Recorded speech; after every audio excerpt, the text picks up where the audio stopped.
Good morning. Today is April 28th, 2022. It is 10:07 a.m. and I will call the Board of Directors of the Denton County Transportation regular board meeting to order. First, we're going to have Director Costas give us the invocation.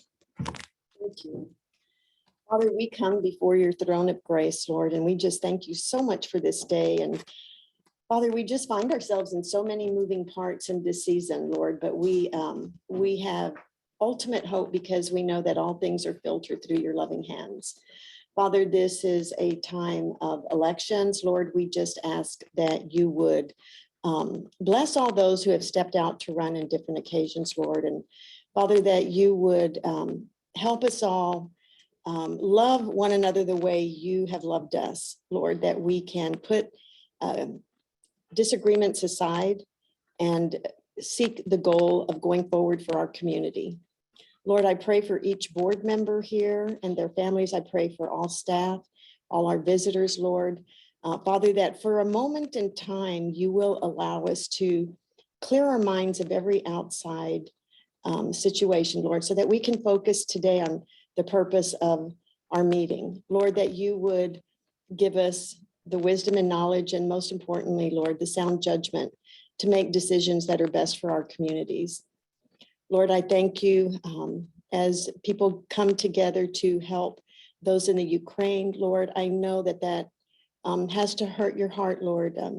But Father, this is a time when we rally together and your people are able to show you to others. So Father, I thank you for this day. Lord, I thank you for the time that we will have today to reason together on the issues at hand. Lord, thank you for being here, and we look forward to all that you have for DCTA.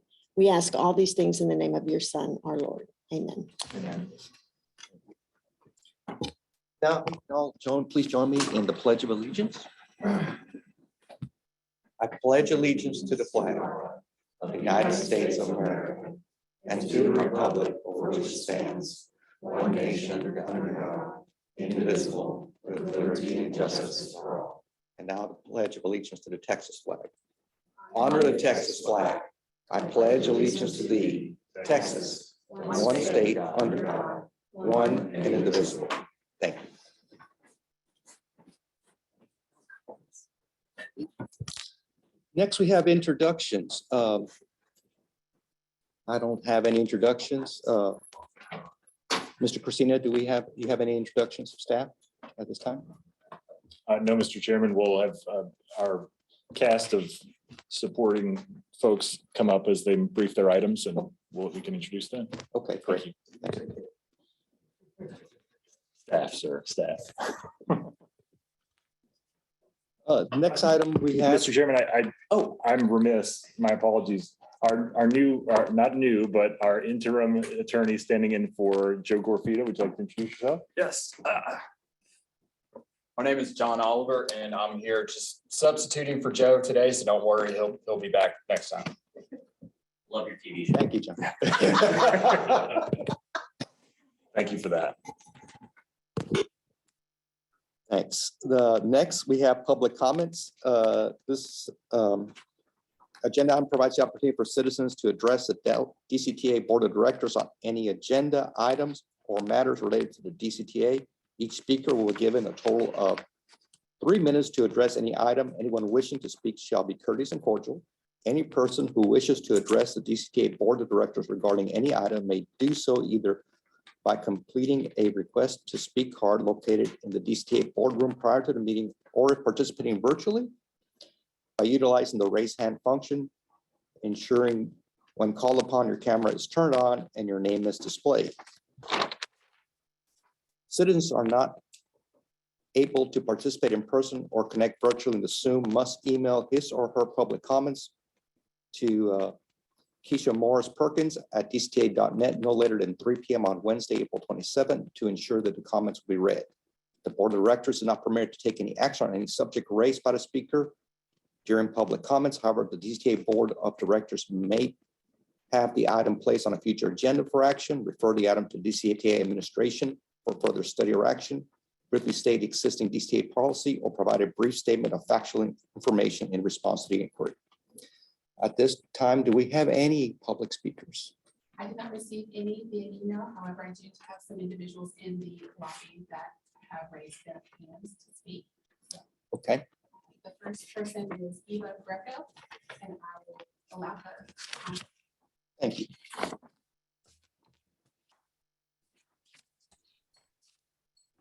Good morning. Ms. Greco? Yes, good morning, ladies and gentlemen.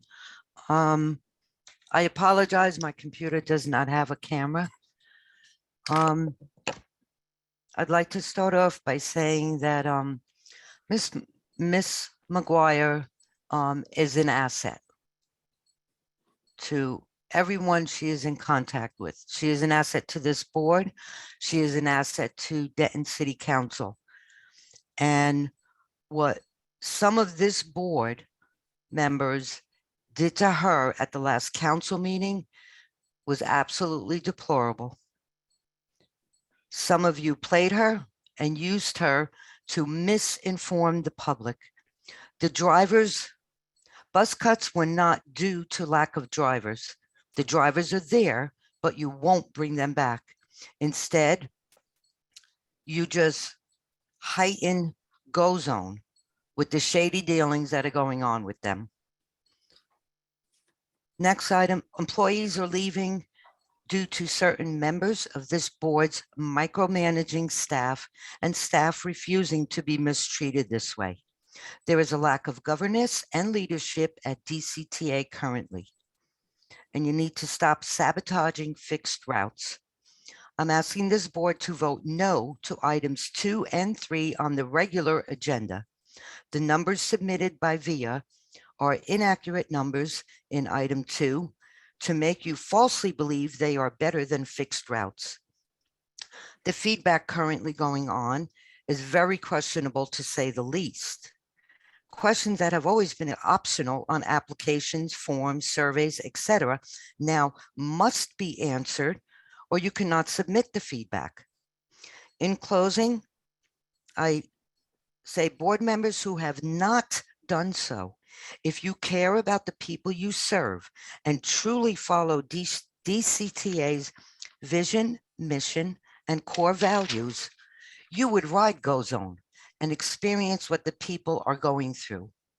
Some board members who have utilized Go Zone and shared their experiences have been ignored.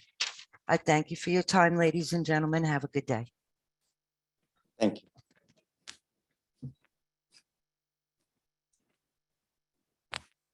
The next person I have is Christine, who has indicated a wish to address the board at this time. Okay.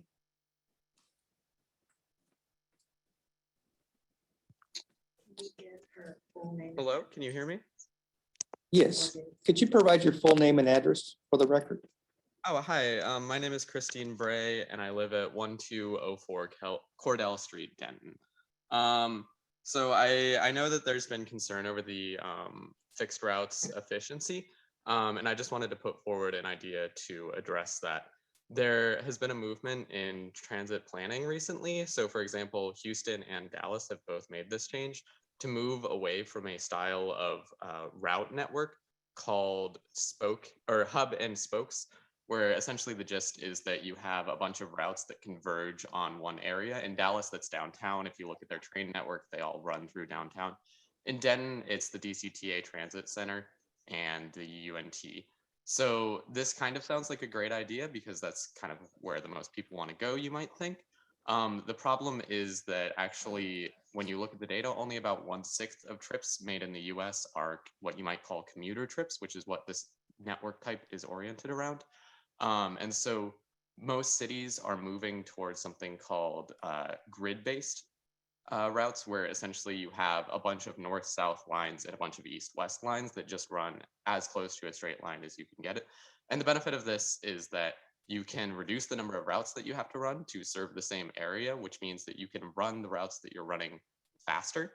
And then in order to go anywhere, you simply have to take a north-south route and then a connecting east-west route to get basically anywhere in the city. given that most of the trips people take are not commuter trips, they're trips to go get groceries, they're trips to go to the laundromat, et cetera. This gives people a lot more freedom, and the fact that you're able to run the routes more often because there are less of them allows people to connect very quickly.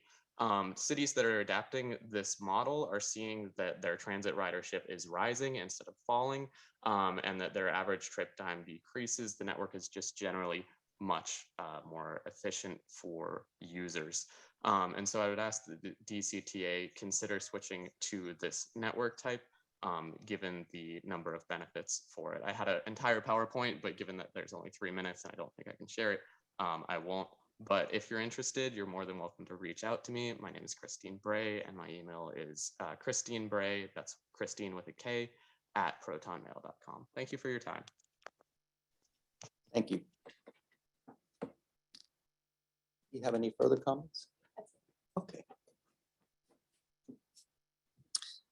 Next, we have the consent agenda. These are the items that are typically not controversial in nature and are taken as a block. At this time, I'll ask directors if they have any items that they wish to pull from individual consideration or have a motion.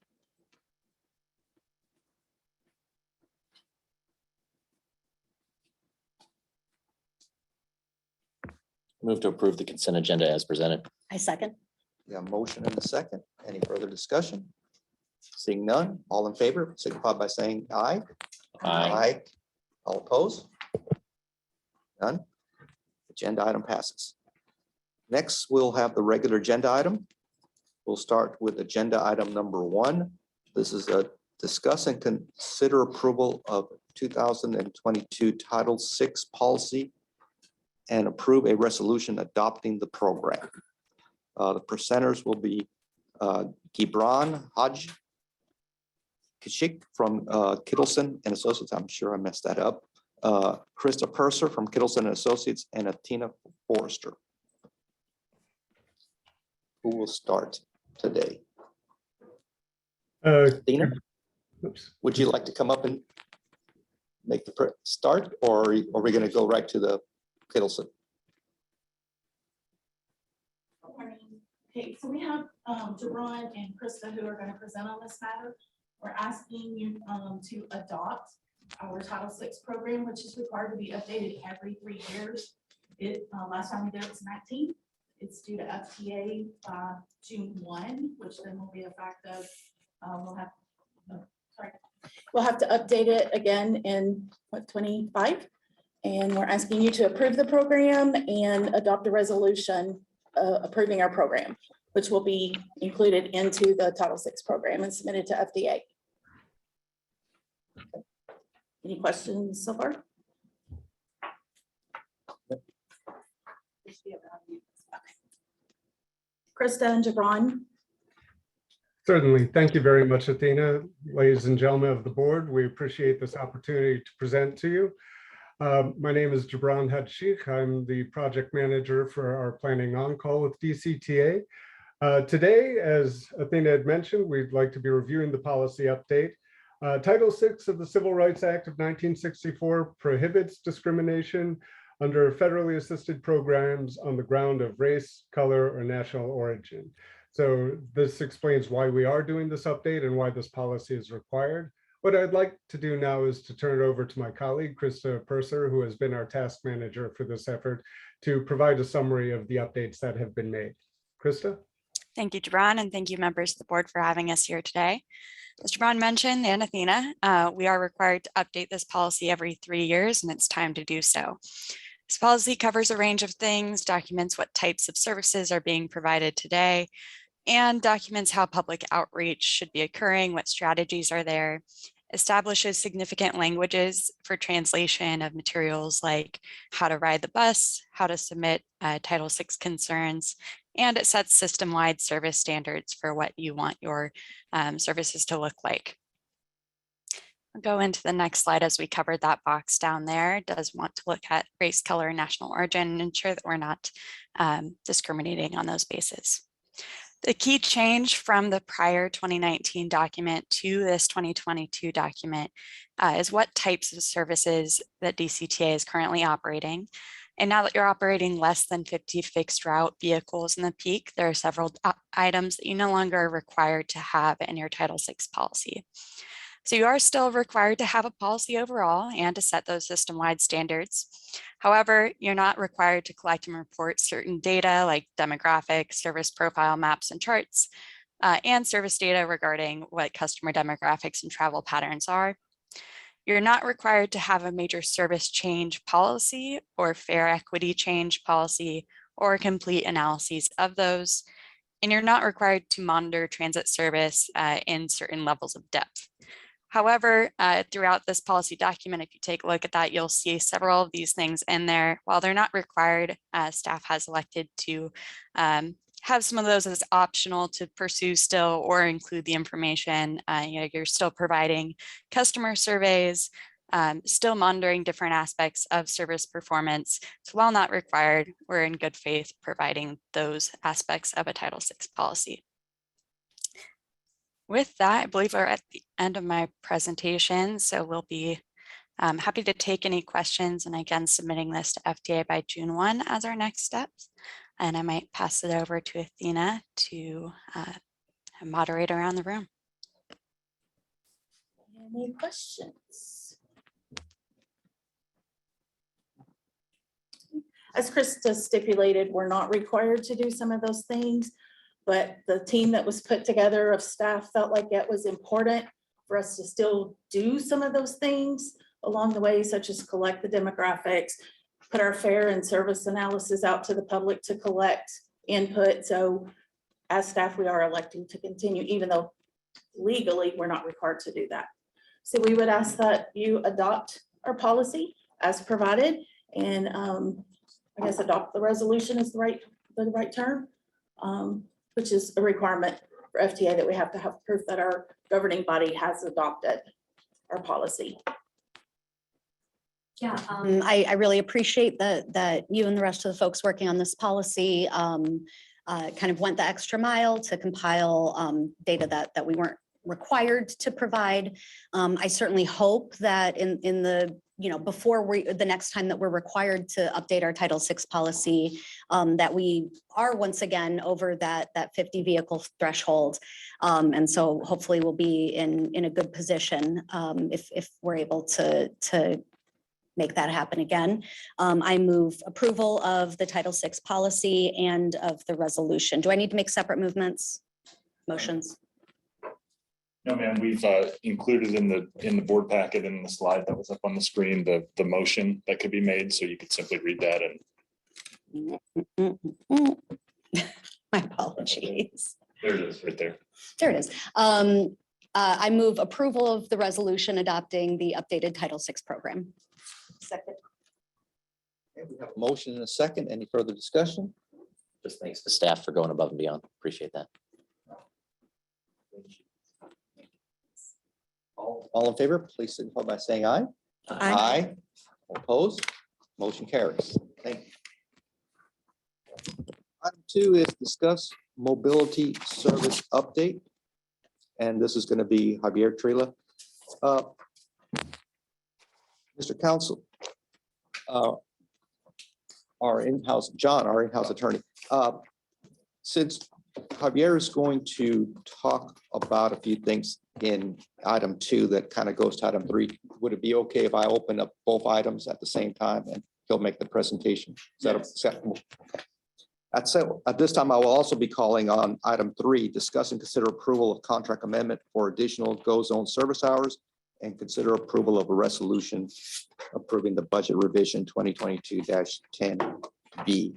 And that's also Javier. So Javier, please take it. Today's mobility services update serves as a continuing conversation regarding updates on service performance, the comprehensive operations analysis, and a continued discussion on fares.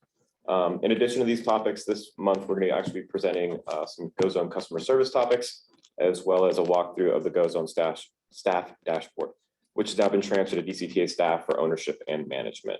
After the dashboard walkthrough, we'll be sharing the dashboard link with the board, probably through the CEO weekly update. And I want to thank Accenture and VIA staff for making the trip to the region again to assist with the presentation. And with that being said, I'm going to kick off the presentation with the walkthrough of the GO Zone dashboard, And Stephen David from Accenture will be presenting and walking through just a kind of a go through of how it works. I'm gonna go sit over at the computer control, but wanted to give y'all an update to the dashboard. So the information within the dashboard, we're not gonna go over because VIA is gonna cover that within their presentation. But what I wanted to do was show you the dashboard that now sits inside the DCTA environment. And this, again, this is going to be a link that's gonna be shared with you in the CEO report. But we wanna show you the dynamicness of the dashboard and how you'll be able to click around on your own and be able to investigate information as you see fit. So this should look familiar. Stevens, this one's computer over. It's this one.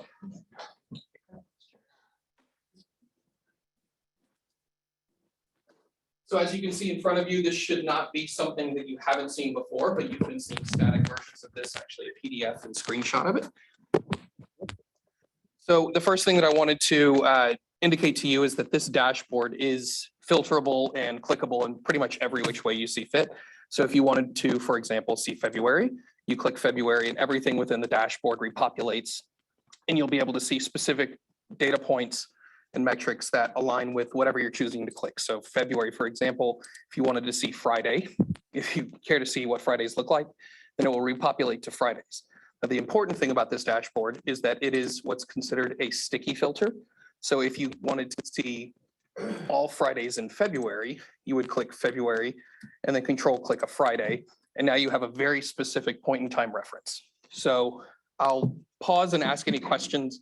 This is going to be better investigated by yourself. So again, you'll have the link at the end of the week, but if you have any questions about this, I'm happy to answer. Otherwise, I'll kick it back to Javier. Any questions?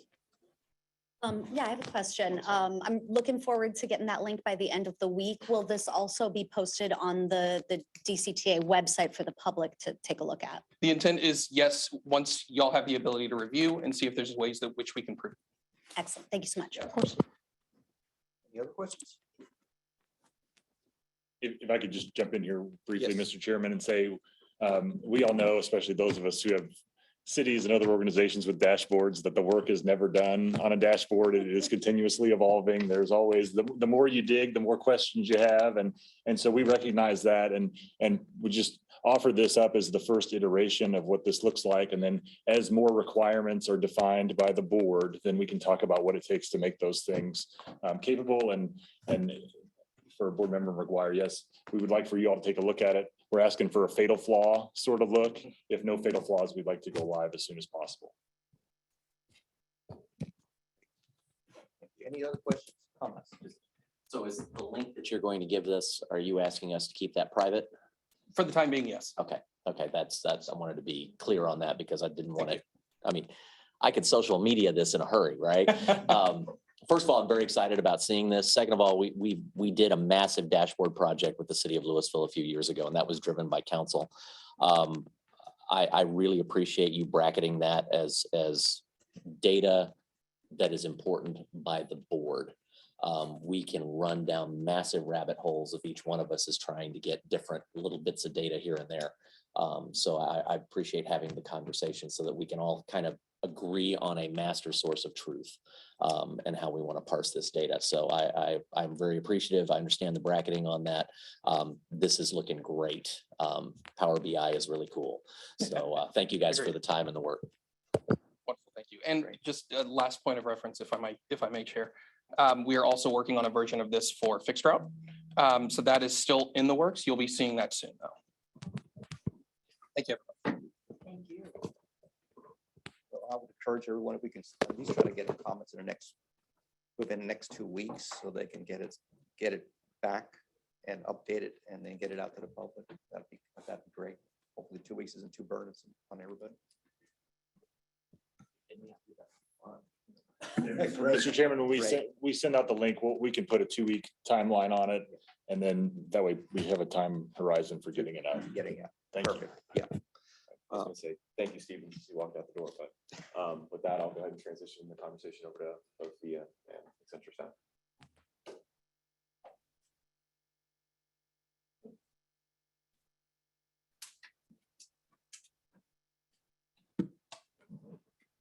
Hello. Hello, good Nice morning. to see you guys again. Thank you for having us back. It's very nice to see many of you again.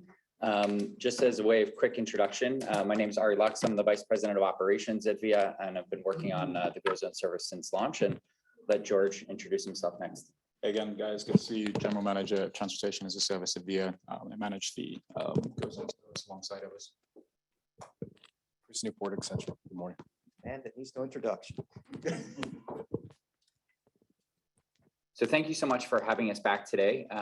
Following up on our conversations from last month, we wanted to come back today to share several updates on the GoZone service and on a couple aspects of the service. We'll first provide an update and an overview of customer service within GoZone. Next, we'll dive into a service update to cover an update on the recent performance and the metrics of the service. We then will also discuss an update on the work that our team has been doing alongside Accenture on the comprehensive operational analysis, where that stands, some of the insights to date, and provide an insight into some of the preliminary recommendations that our teams are working on formulating. And then also provide an update on our discussions around fare design and fare structure. So to begin today, we wanted to provide an update on the customer service aspects of the GoZone service and provide a bit of history around how customer service has evolved within the context of the GoZone service. What we're showing here are the monthly volumes of rider calls into GoZone customer service, starting in September when the service launched up through March of this year. As you can see, the rider support volumes, or the number of rider calls per month, has continued to grow over the course of alongside of the growth in GoZone. And the call outs here highlight the evolution of customer service within the GoZone service. At the launch of GoZone in September, VIA only provided rider phone support during late night and weekend hours, while the DCTA call center was providing direct customer service for all other hours of the day. After the first month of service in September, we made a decision in conjunction with DCTA staff for VIA to take on all of the rider calls that were coming into the service at all times of day. We initially did that at our own cost because we found from the first month of service that our call center was better able to provide a higher level of customer support to riders calling in based on our ability to also simultaneously communicate with drivers and provide support about specific technical questions on the platform. So that happened at the beginning, right at the beginning of October. In February of this year, the board approved a contract for us to continue providing all of the rider call support and also for us to transition the email support for riders. Up until from the launch of the service, all of the emails that were coming in from riders were going to the DCTA support center. And as of April, and in light of the new contract that we executed together, all of the calls and all of the emails are now being handled by the VIA customer support center. In addition to the call volumes, we wanted to call out the quality of experience that riders are experiencing, which I think can be helpfully measured by how long do you have to wait for a call to be answered. And the figures on the bottom of the slide highlight that riders are waiting on average just about less than 1 minute for somebody to answer their phone call, which we believe is a very high level of support to be able to get on the phone with somebody quickly when there's a question or an issue that a rider is looking to have resolved. Yeah, just to clarify, so the big jump between September and October is that you're only reporting calls that were handled by VIA, not calls that were handled by DCTA prior to October, correct? That's right. This is just the calls that were coming in directly to us. And so that's the big jump. The number of late night and weekend hours is much lower than all of the service hours. And so that's the primary driver from September to October. Great, thanks. So to double click on rider customer support, we thought it would be helpful to share to share some insight into the top reasons that customers are calling us. And the chart on the right-hand side highlights that 68% of the time that a rider is calling in to the GoZone customer support line, they're looking for assistance booking a ride. An additional 11% of those calls are a rider calling in to request an update on their wait time. What is the ETA? Where is their driver as they're looking to coordinate the ride? Most of these calls are associated with the population that's using GoZone who's not using the app. Any rider in the service can always call the customer support line to book a ride or to check on the status of their ride.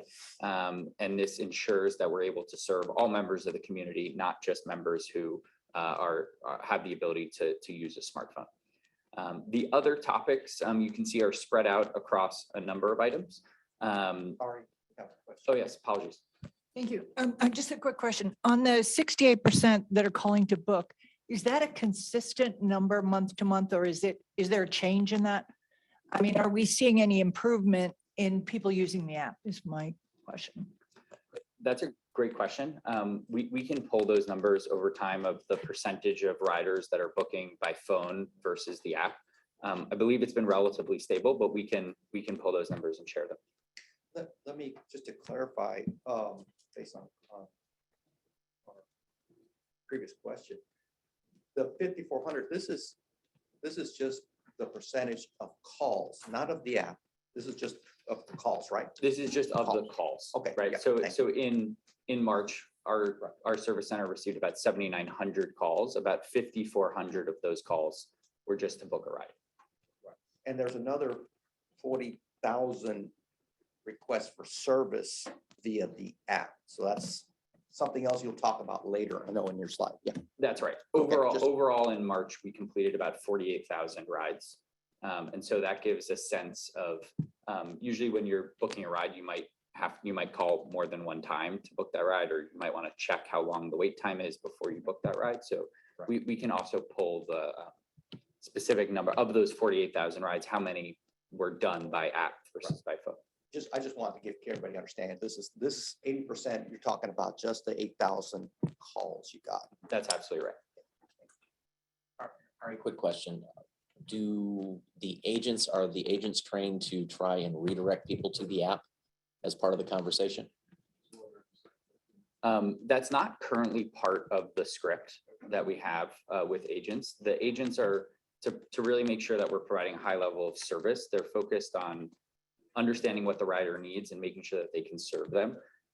One of the ways that we might be able to, there are a bunch of different strategies we could take to try to improve the percentage of rides that are booked by the app. I think that's one that could be very effective. I think also getting out into the community and engaging with some of those populations who might just need a little bit more hands-on training around how to use the app, but that's not currently part of the script they're using. I used to design contact centers for a living, so I understand the bump there. But yeah, once we get settled in, we need to really look into what tools are available, whether that's a text message to redirect since you're getting people's phone numbers, or some other technology option, or of course, that face-to-face is always a great thing. Thank you. Great. And so all of these calls are being served, as I mentioned, with about an average wait time of about 55 seconds, so just under a minute. Within the call center, we also measure customer satisfaction. This is done by a survey that is offered to riders who call in at the end of their phone call to rate the service, to rate the quality of the experience that they had today. Currently, that satisfaction rating on the GoZone support line is about 80%. To put that in context, we work with a national and global provider that has insight and statistics for satisfaction across many services within this industry. The industry standard is about 77%. So that 80% is slightly above the industry average, but it is going to be a key focus for us to make sure that we can continue to see improvements in the customer satisfaction. What's the percentage of people that hold on and answer and fill out the survey? So currently, that's about 25% of people are holding on and are responding to the survey. The industry standard is just over 30%. So we're also working with the call center to try to improve the response rate. So one thing we introduced was agents are kindly asking people, reminding them at the end of the call, reminding them at the beginning of the call. But I'm sure we've all had our own experiences of calling support centers and staying on for the survey. So we're trying to get more and more people. I get it. Thank you. I'll be much more sympathetic to those people next time. Yeah. Since I've been doing this, I now take all of the customer service surveys on any customer service line. So it'd be great.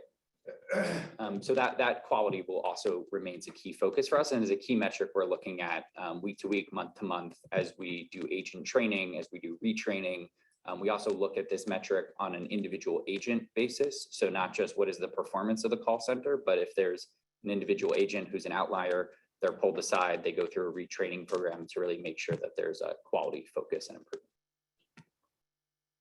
Where's the call center? The call center is located in 4 different sites globally. So we have a site in Manila, in the Philippines, in El Salvador, and also in Salt Lake City in Utah. The majority of rider phone calls are handled in the Philippines and in El Salvador. That was Manila, Philippines, El Salvador, Salt Lake City. Yeah. I follow-up question. So we're contracting with Zendesk for this, correct? So the call center representatives that are talking with DCTA riders are employed by Zendesk, correct? So Zendesk is our technology provider. They provide a technology platform that allows us to track calls and tickets that basically are coming in. And then we also work with another technology provider called TalkDesk, which is actually handling the routing of the individual calls in a digital way. The call centers, the Zendesk and TalkDesk are just technology platforms that our call centers use. We work with some of the largest BPOs and call center staffing companies in the world to actually staff and run those call centers globally. All right, thank you for that clarification.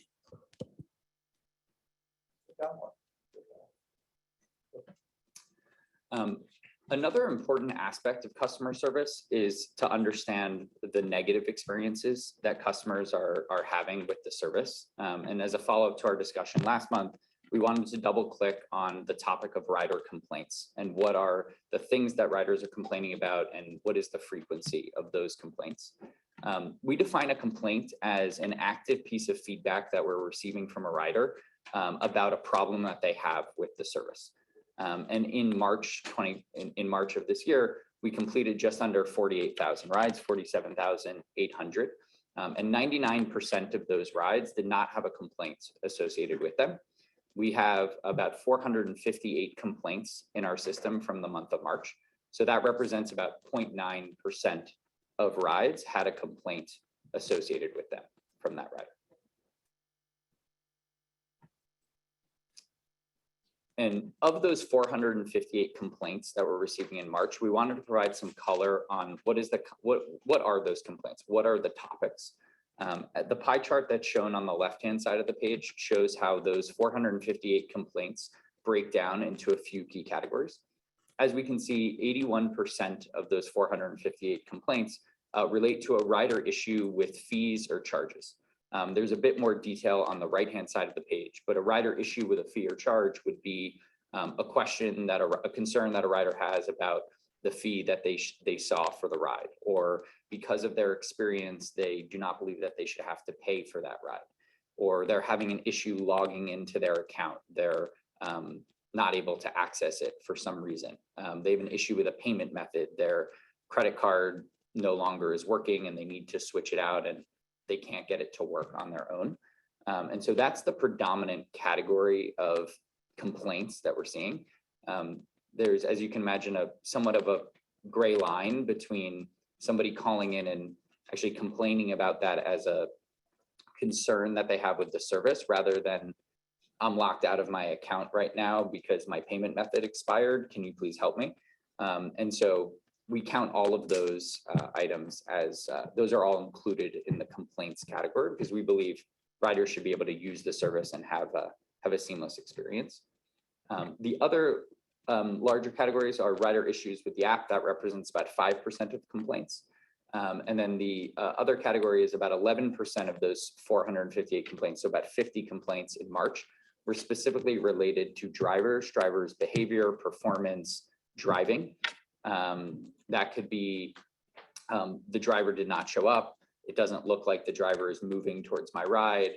The driver was really rude to me in the vehicle, to provide a couple examples of what those are. And on the next slide, we'll double click into, on a related note to the driver related complaints. We thought it would be helpful, sorry. We thought it would be helpful to provide an update and an overview on our approach to acquiring drivers, engaging drivers, training drivers, and maintaining a very high quality driver pool. Before we get into that, just to clarify, so for example, the 458 complaints that were received in March, that it only includes complaints received by phone to VIA, correct? So that doesn't include like complaints that were received by email to DCTA. That would be, yeah, these are ones that just came into our call center. Okay. So we only took on the email-based support starting in So we don't April. have that data yet. I will say that some of the items, they're not included in the 458. But we constantly work with the DCTA staff when there is a question or there is a certain case that we want to help investigate. And so we have been providing ongoing support to those to make sure that we're able to provide the right data and insight to be able to resolve that complaint from a rider. Great, thank you.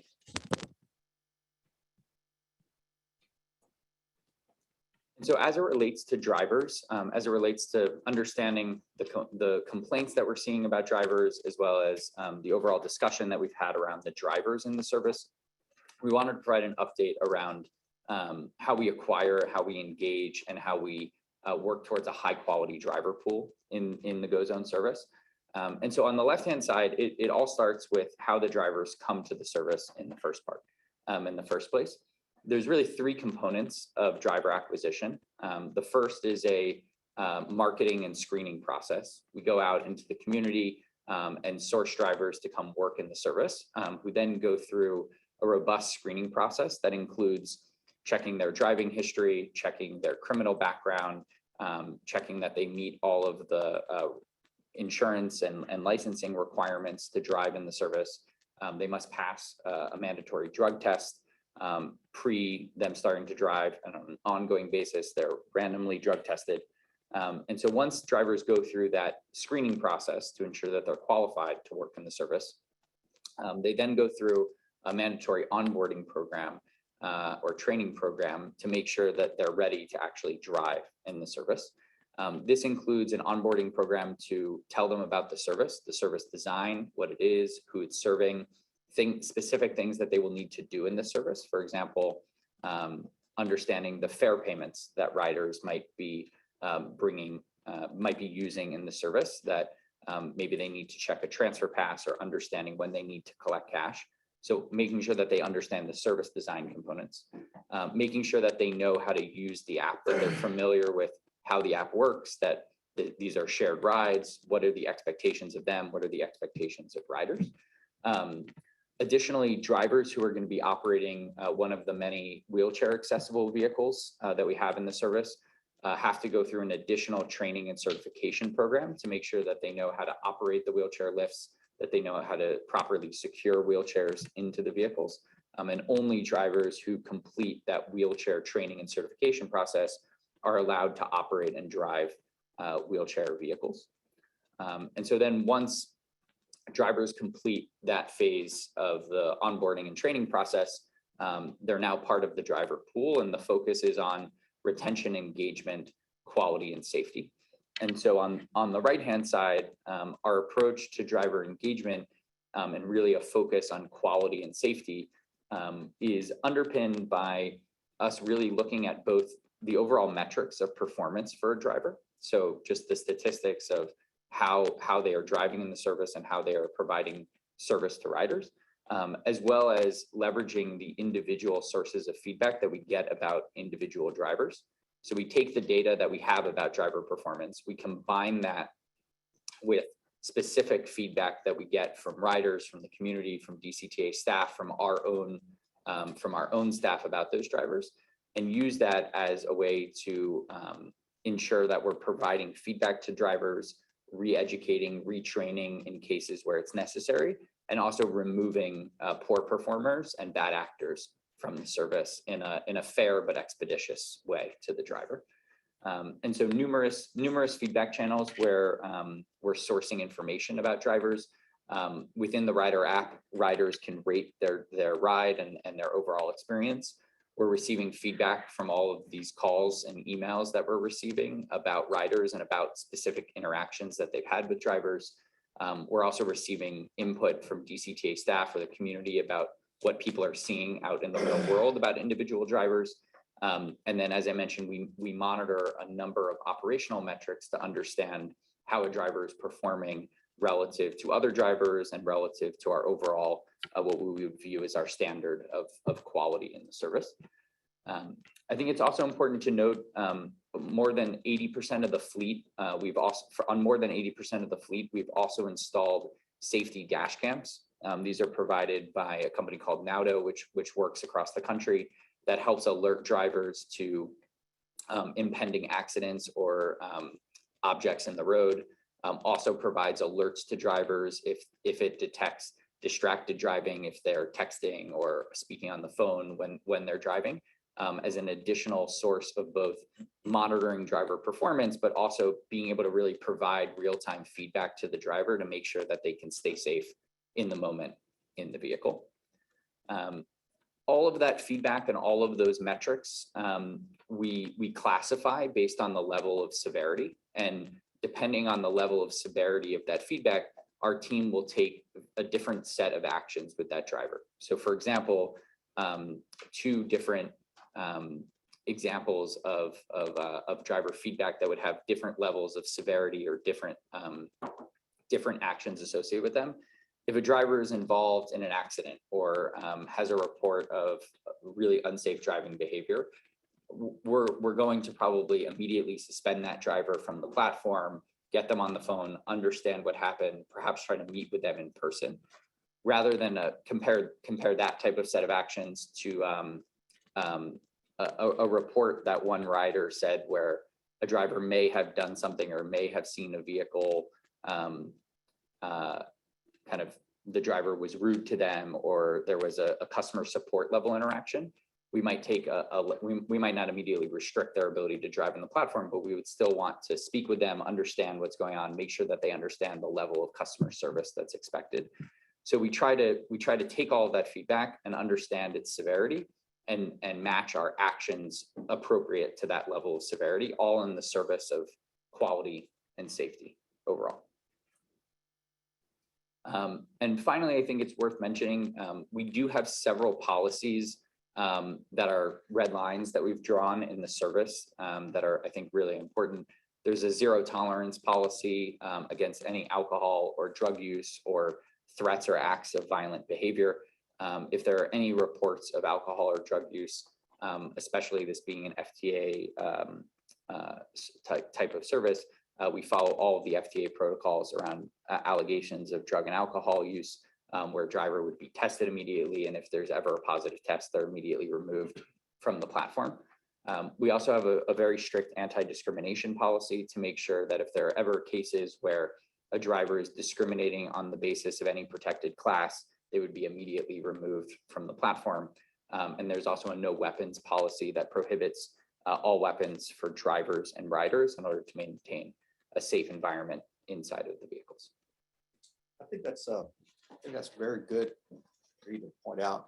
I wanted you to just kind of tell us, have you had to remove certain drivers due to something that was very severe? You don't have to tell me the exact what it was, but have you is the question. Yes, the answer is yes. Numerous drivers have been removed from the platform for a variety of reasons. From a one incident that happened that we determined was a level of severity that kind of crossed our threshold and that driver was immediately removed, to a pattern of behavior that, despite our attempts to really communicate with that driver and make sure they understand that this is not acceptable, that this is not an acceptable level of service, if that occurs over a period of time and our interventions fail to achieve the level of quality that we want, then that driver, those types of drivers have also been removed from the platform. So this is something our team's doing on an ongoing basis to make sure that we're really maintaining a high quality pool. I appreciate it. Thanks. And this is more a question for Javier or for Paul. If this had been a union driver in a bus, would they have been removed that quickly? I mean, just hypothetically. I'd have to find that out. I think there's a conversation to be had here about the standards for go zone operators and bus operators, how both are rated in terms of safety performance and all of those sorts of things. And the union rules and rights associated is an important part of that. Sure. And so we're developing part of that bus and go zone story. And I think that's an important part that we can revisit. I know, I for one would be curious to see that in the future. Yes, sir. Thank you. Thank you. Ari, my assumption is that you guys are looking at the accelerometers in the appliance or the device that they're using with the app, that you're able to see how tightly they conform to the app's mapping versus them taking an alternative solution. Is that true, by the way? Do you use those tools as part of the metric? Yes. Okay. Yes. And to just piggyback, Paul, I appreciate staff's already looking into that because there is a narrative out there that there is a certain standard for one type of driver and there is a much looser standard for another.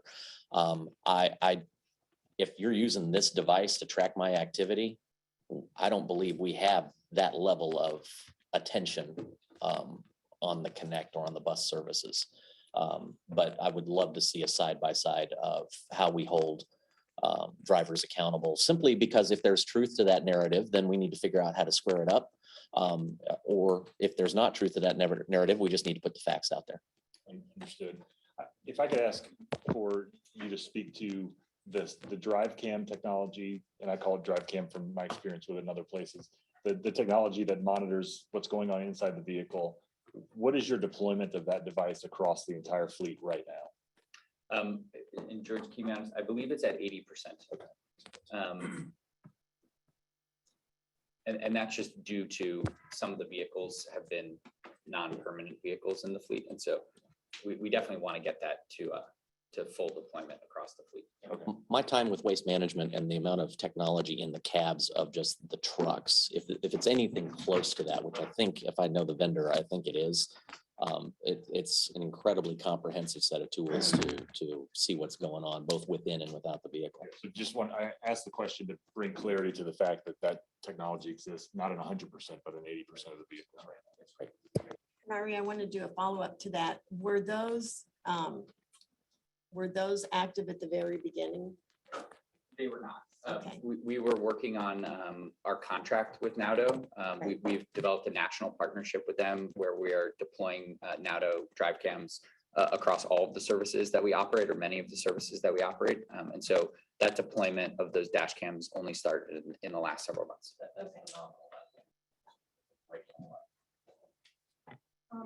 I have a question going back to the screening process. So you mentioned that there is a background check and a check of driving records for applicants, folks who are applying to be Go Zone drivers.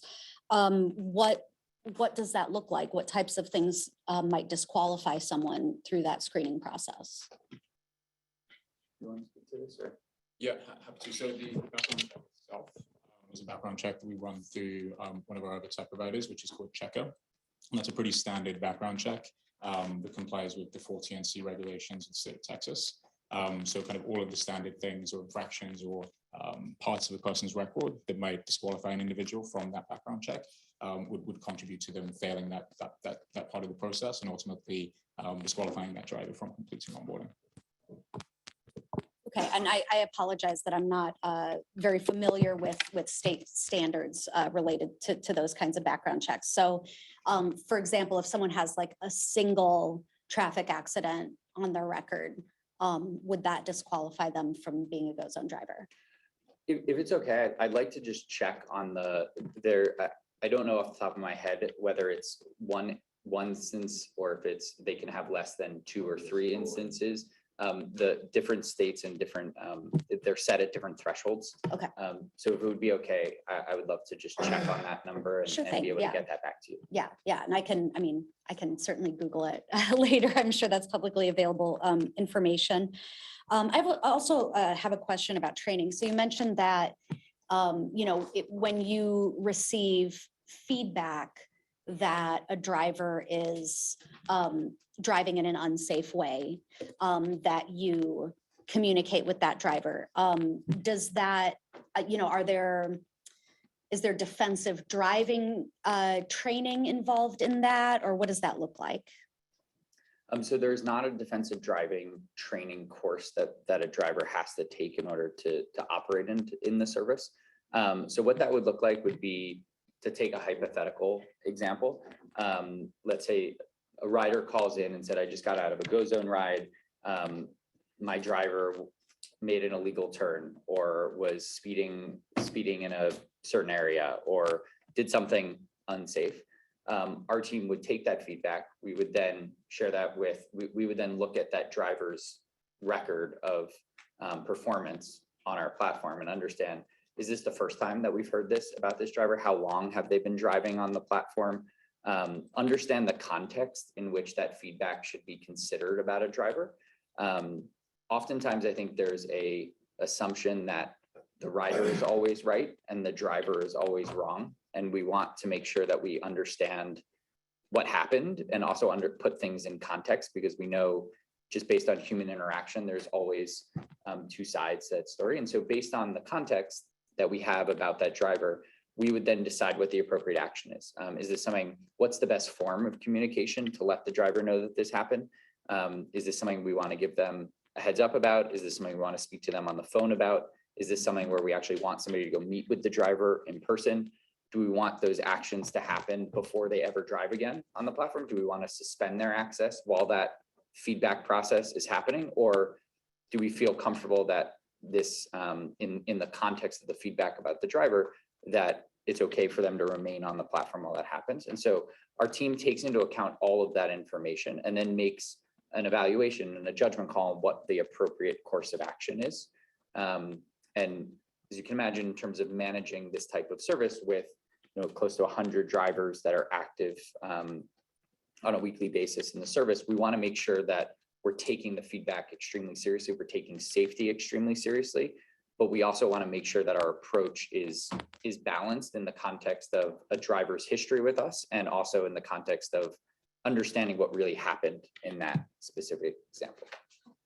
Thank you for that detail.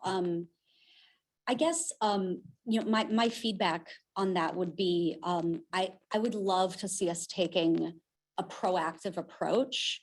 And by that, I mean, it's sort of my opinion that anybody who is driving professionally should be receiving some sort of training in, whether it's the type of defensive driving course that might be, required of somebody who got a DUI, or some other type of training course, just to refresh folks on their, their driver's ed course that they might have taken 30 years ago, and make sure that they're clear on what exactly the expectations are for somebody who's driving professionally, as opposed to someone who just has a driver's license and is driving their personal vehicle.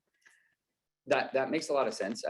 We also have a digital learning platform that we use with our driver population, where we're constantly creating videos and content and information to distribute to the driver population. Those can be anything from safety related updates and educational material to, we change something in the app and we want to teach them about how to use a new feature in the app. And so we can take that feedback back and understand, whether it's through that platform or through an in-person platform, what would make the most sense to be able to distribute that type of additional information. Great, that sounds like a great tool, and I would love to see that platform used to educate drivers a little bit better about what safe driving, defensive driving looks like.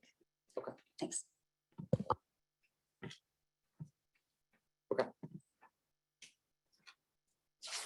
So I'll turn it over to, so that concludes the update around customer service that we wanted to provide, and very much appreciate the questions and feedback on that topic. I'll turn it over to George for the next few slides, who will provide an update on the service performance and key ridership and efficiency metrics. Thank you. So I think to start, I wanted to take us back to the March board meeting last month, where I introduced a model of how we operate our services in the form of 2 inputs and then 3 outputs. So those Two inputs, you remember, is demand and then hours. Hours is ultimately the cost.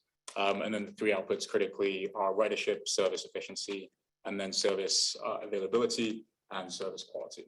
So I think in the next group of slides, we want to just refresh and more to the point, update the board's understanding of how the service has been performing. So I think starting from the top in terms of how demand for the agency as a whole across GoZone and Connect has performed since we last met.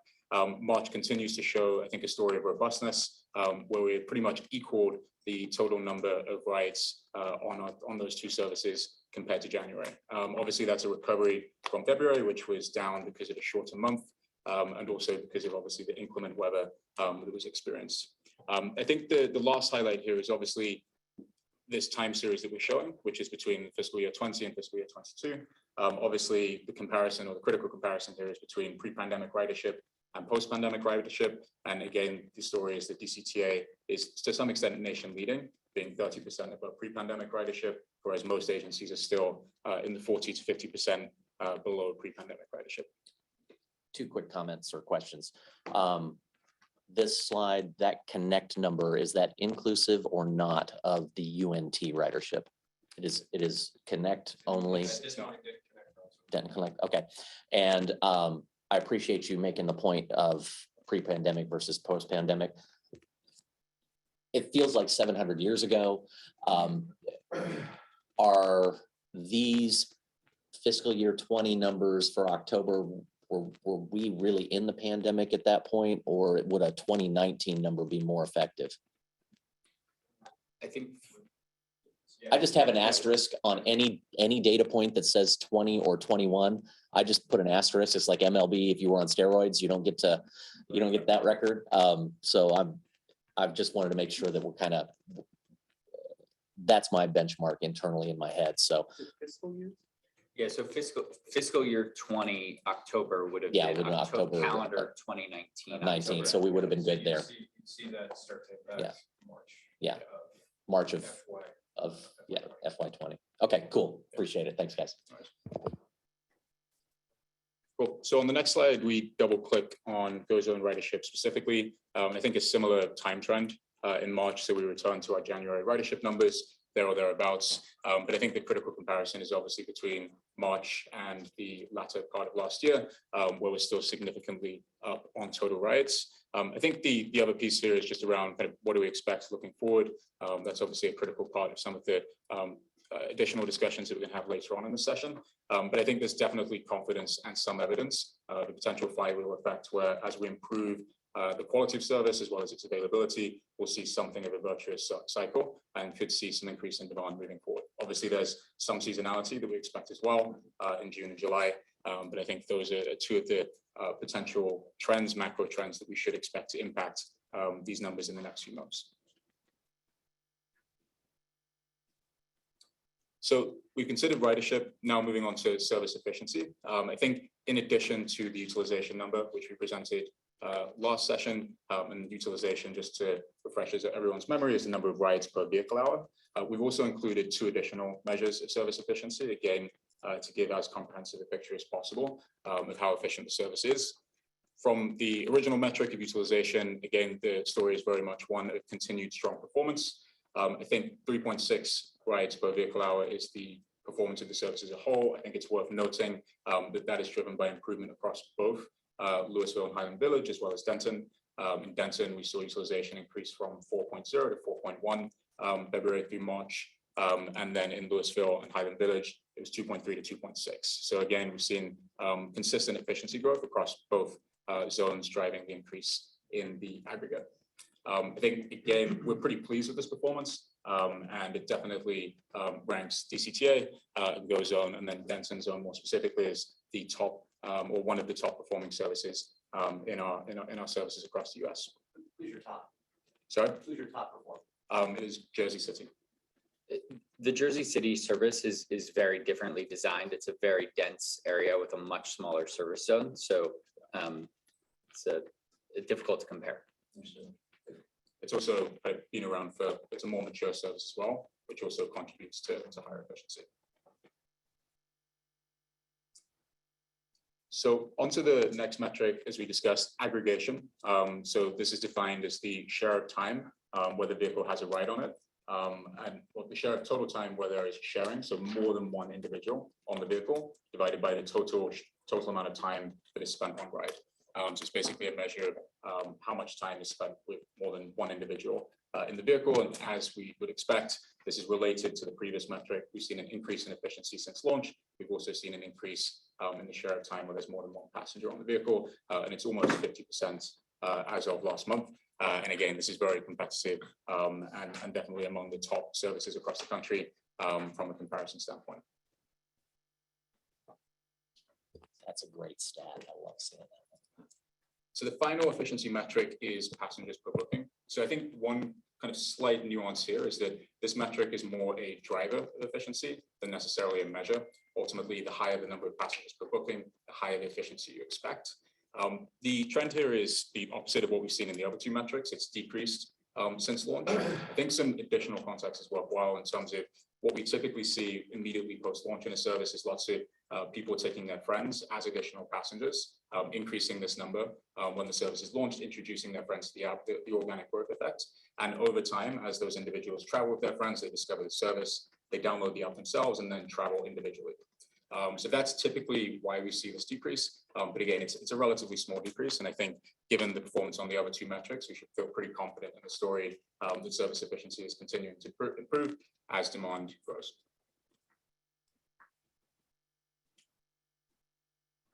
Thanks, George.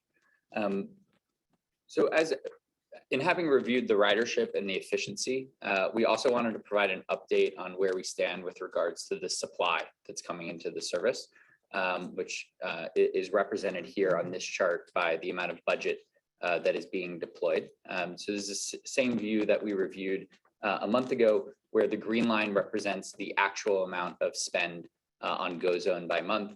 The red line represents the original year one not to exceed amount of our contract.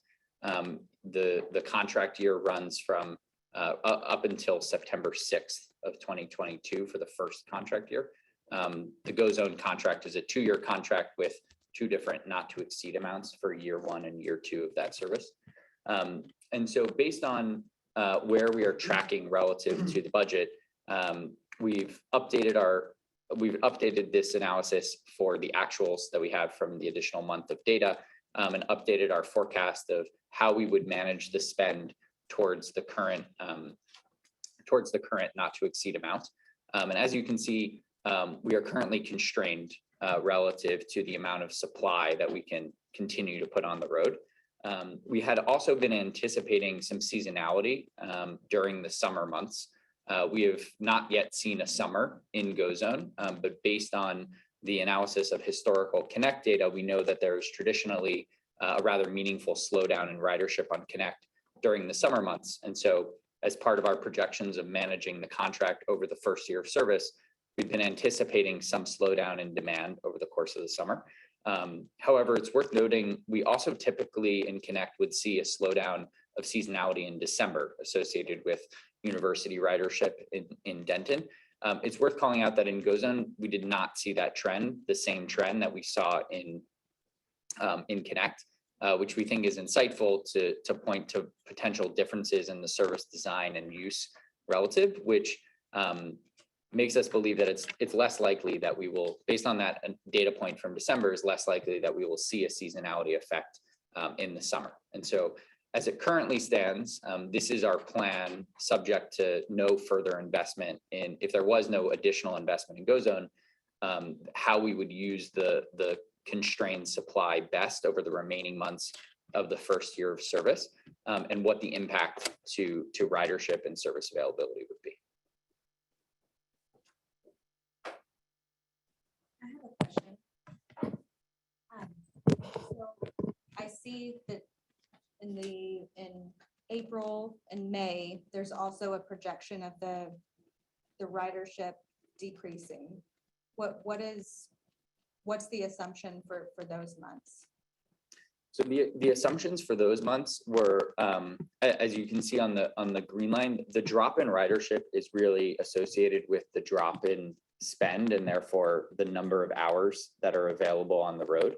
And so as we were making our original projection around what the overall demand level would be in Go Zone and starting to anticipate some of the slowdown, it's both the seasonality effect that we were originally projecting, but also recognizing the amount of spend that has been accumulated to date, and how we would manage towards the original year one contract value. I was just wondering if it had anything to do, I know that the total rides for March dropped a little bit from where they were in January. I just had a thought about that, and I was thinking, well, spring break was in March, so there was a week's worth of time where there was probably a drop, and so I'm wondering if that maybe accounts for why the March went down, and then I would think that the demand would go back up in April, at least in April. I don't know. We probably, do we have some numbers for April already? I mean, the month's almost over now. So do we know where we are in relation to that 46? Yeah, 46,000? I'm happy to jump in on this one. Let me just clarify something in your original question. The bars, and you guys correct me if I'm wrong, but the bars for May, June, July, and August are not a forecast. Rather, they're a reflection of the supply that will be available in those months, because we have to throttle back the amount of service on the road, because we ran hot. You see where the green line's above the red line, we ran hot. Now we got to throttle back a little bit to not exceed our budget. I think our perspective, my perspective is at least, is that the demand the demand is consuming all of the supply that we put on the road. I would go so far as to say, if we kept putting demand out, or kept putting supply out, that green line would stay above, but then the board would be sad because we exceeded our authority. And so what we're doing is managing to the not to exceed amounts in order to make sure that we hit our target at the end of the year. What's in for discussion right now that we teed up last month is the opportunity to provide additional supply at this point. Does that make sense? Yes, I think that the bottom line of where I'm getting at is that I just want to make sure that we're not seeing what happened in March and assuming that our demand is going to start to drop because of that seasonality. I just wanted to make sure that that's not what that is a result of. So I understand what you're saying, and that makes sense. Yeah, not at all. I think that what the trend has shown is that if we put more vehicles on the road, the demand will take it. Okay. Thank you. Yeah, I think one other point to note here is in terms of how, just to answer the question directly, how has April performed compared to March? We're pretty much flat. So that's roughly in line, or pretty much in line with what we're showing here, where April rides is slightly below March, but that's ultimately because of one fewer day. In April, if it was the same length of month, it would be constant, which is what we're seeing so far as well. I think it's worth calling out that beginning in February, March, we actually started to constrain hours into the system as well to pull back to start managing toward the NTE. So because seat unavailability went up during March, it also means that we could have served more rides if we would have more supply. So that number in March and April probably would have been higher.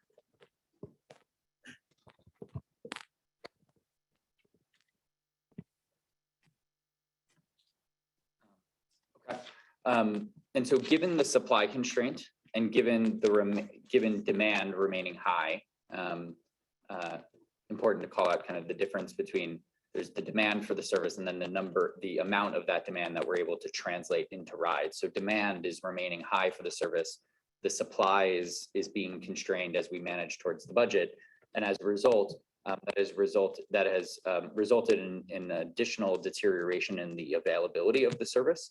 And so in March, about 17% of riders who are requesting a ride were not able to receive a proposal due to lack of supply availability in the service, which is a continued trend in a deterioration of the quality of availability based on our discussion last month. And on the next slide, we've also seen this. In addition to impacting the availability of rides, this is also impacting the wait times associated with rides. And in March, the average wait time increased further to just under 25 minutes, whereas when we reviewed February data, we were about 22 minutes. And so both the seat availability and the wait times, those are the two main outputs that as the system becomes more and more constrained, those metrics will continue to deteriorate as there are additional constraints on the ability to serve those rides. And that's specifically driven by demand. Specifically driven by demand remaining high and the supply being constrained. Right. So it's a function of demand versus budget. That's right.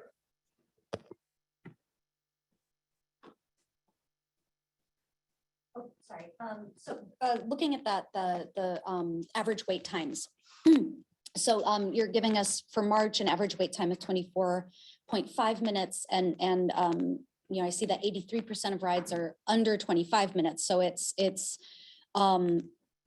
potentially a small number of very long wait times that are driving that up. Would you say that that's accurate? Do you want to speak to the distribution? Yeah, I think it's more that the distribution is, it's very kind of narrow in the center. So there's kind of quite a lot of clustering around that average rather than necessarily kind of I guess a left skew where you've got kind of a small number of very large ETAs, because the max ETA on the service is 30 minutes.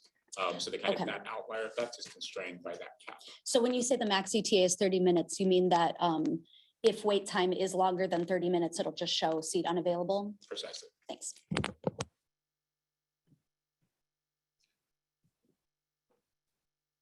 And so tying together the conversation around the constraint in supply, as well as the impact to the quality of service in terms of the availability and wait time, we've refreshed our analysis that we previewed with the board last month around options for additional investment in GoZone in order to support availability, ridership, and wait times. We updated that analysis with an additional month of data. Given the service is still so new, an additional month of data is quite a meaningful amount. It's 15% more data that we were able to use into our model, and looked at where the latest demand patterns and demand trends are. And so have outlined the baseline column here is the current year one not to exceed value. So that's the $5.5 million of current service costs that you see in the baseline column. And without any additional investment in service, we believe that wait times will continue to deteriorate to above to kind of where they are today, around the 25-minute level. And we would expect the seat unavailable percentage to continue to climb as the number of hours are constrained and demand remains strong. And so in order to come up with the two scenarios of investment, a medium scenario and a higher scenario, we targeted that around how much supply would we want to put on the road in order to achieve certain levels of outcomes in terms of ridership, in terms of wait time, and in terms of availability. And so in the medium scenario, we believe that we could get to 15 to 20-minute wait times with less than 10% seat unavailable. And in the high scenario, we believe we could get to about 15-minute wait times with less than 5% seat unavailable. And we've shown that the associated cost with each of those scenarios, about $916,000 to $1.46 million in the medium to high scenario. It's also important to note that given how our model works together with DCTA, what we are proposing here are increases to the not to exceed value of the year one amount in the contract. It's not a commitment to spend this amount, but it would be authorization to have the ability to deploy up to this amount.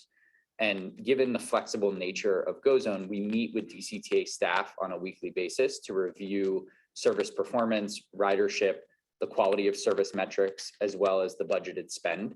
And so we have flexibility on a week-to-week basis to deploy additional supply or to pull back on additional supply.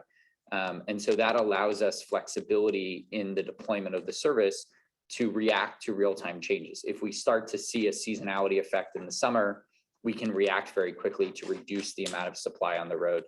And we can also deploy additional supply should demand grow or conditions change. So just wanted to make sure we called out the flexibility of the model that allows us to decide together how we want to manage the spend on a go-forward basis. Ari, now, a comment that the CEO made a little while ago was he alluded to the fact that there's probably some type of latent demand out there. If you put more supply out there, it's going to increase your demand. I'm just curious, does your model anticipate that you kind of anticipate the possibility of additional demand that's going to grow with your model? Yeah, I have to say that. Yeah, so as we look forward, obviously, we're only looking forward to the end of year one. So we're modeling out May through early September. And in terms of the kind of trends or the drivers of demand that we're looking at, it's not just that flywheel effect, which is obviously going to have a positive impact on demand. It's contained in what we classify as organic growth. It's growth just through increased awareness of the service, number one, but growth through improved quality of service, number two. But there's also a category of trends that will impact demand in a negative way. So to offset those positive growth drivers, we've also got negative growth drivers such as seasonality. And then the combined effect of those goes into the model. So you're saying it is So the short answer, sophisticated enough that it is capturing some of that. yes. Yeah. Yes, we're assuming that demand will not just, we did not just take and say we had X number of requests in March and let's assume that stays flat. We built a more sophisticated projection that says if the quality of service improves, more people are going to take rides. We also added into that latent demand that you're mentioning, kind of just organic growth in the service, awareness of the service, and then also included kind of an assumption around negative effects to come up with a blended projection. So the question behind my question, what I'm really trying to get to is, are your quality of service estimates optimistic, pessimistic, in the middle? I'm trying to find out so that, expectations are properly set with the board. That great question. I would say that we tried to set the quality of service expectations. We'll also get to this on if we jump to the next slide of how we're setting the standards in the service associated with additional investment in the service. We're proposing to add 5 KPIs. If we jump for one more slide, actually, 5 KPIs and service level agreements into our contract based on the level of investment. And we have benchmarked those relative to kind of a moderate assumption around demand. We've had several conversations with DCTA staff that the ability to deploy to achieve these service levels is somewhat contingent on how much demand grows. And so we've baselined that around where we are today in terms of demand to slightly above, but have not tried to be overly optimistic that if we see 10, 20% growth in demand relative to where we are today, then these service level objectives will become harder to achieve with that level of investment. Mr. Chairman, I appreciate you asking those questions to get to this level of clarity because it's a really important thing for the board to consider as you're making this decision. We know that demand is an unknown. And so if the board chooses to invest, these are targets that we are endeavoring to hit with the additional investment. The other really important thing about this is to begin to set an expectation amongst all of our stakeholders and the users of the service as to what it is that we're trying to achieve. Because as we go out into the public and engage about the service, there are latent expectations as to what I should get when I hit the button for a Go Zone ride. So we're trying to work towards that. The other variable here, in addition to the demand, is that the board will make a decision on a service change here in the next few months that will modify the fare. And the economics 101 supply and demand curve, when demand outpaces supply, you raise the price and you reach equilibrium. And so that's really the exercise that we're engaging in right now in real time is what is it going to take for us to get to equilibrium with the right level of Go Zone service, the right fare structure, and the right amount of fixed route service that's on the road. Because of the way where we are with our service levels and the quality challenges that we see, we have to ask to make this decision first as we move towards the rest of those milestones. So thank you for asking that question. It's a really important point to make here.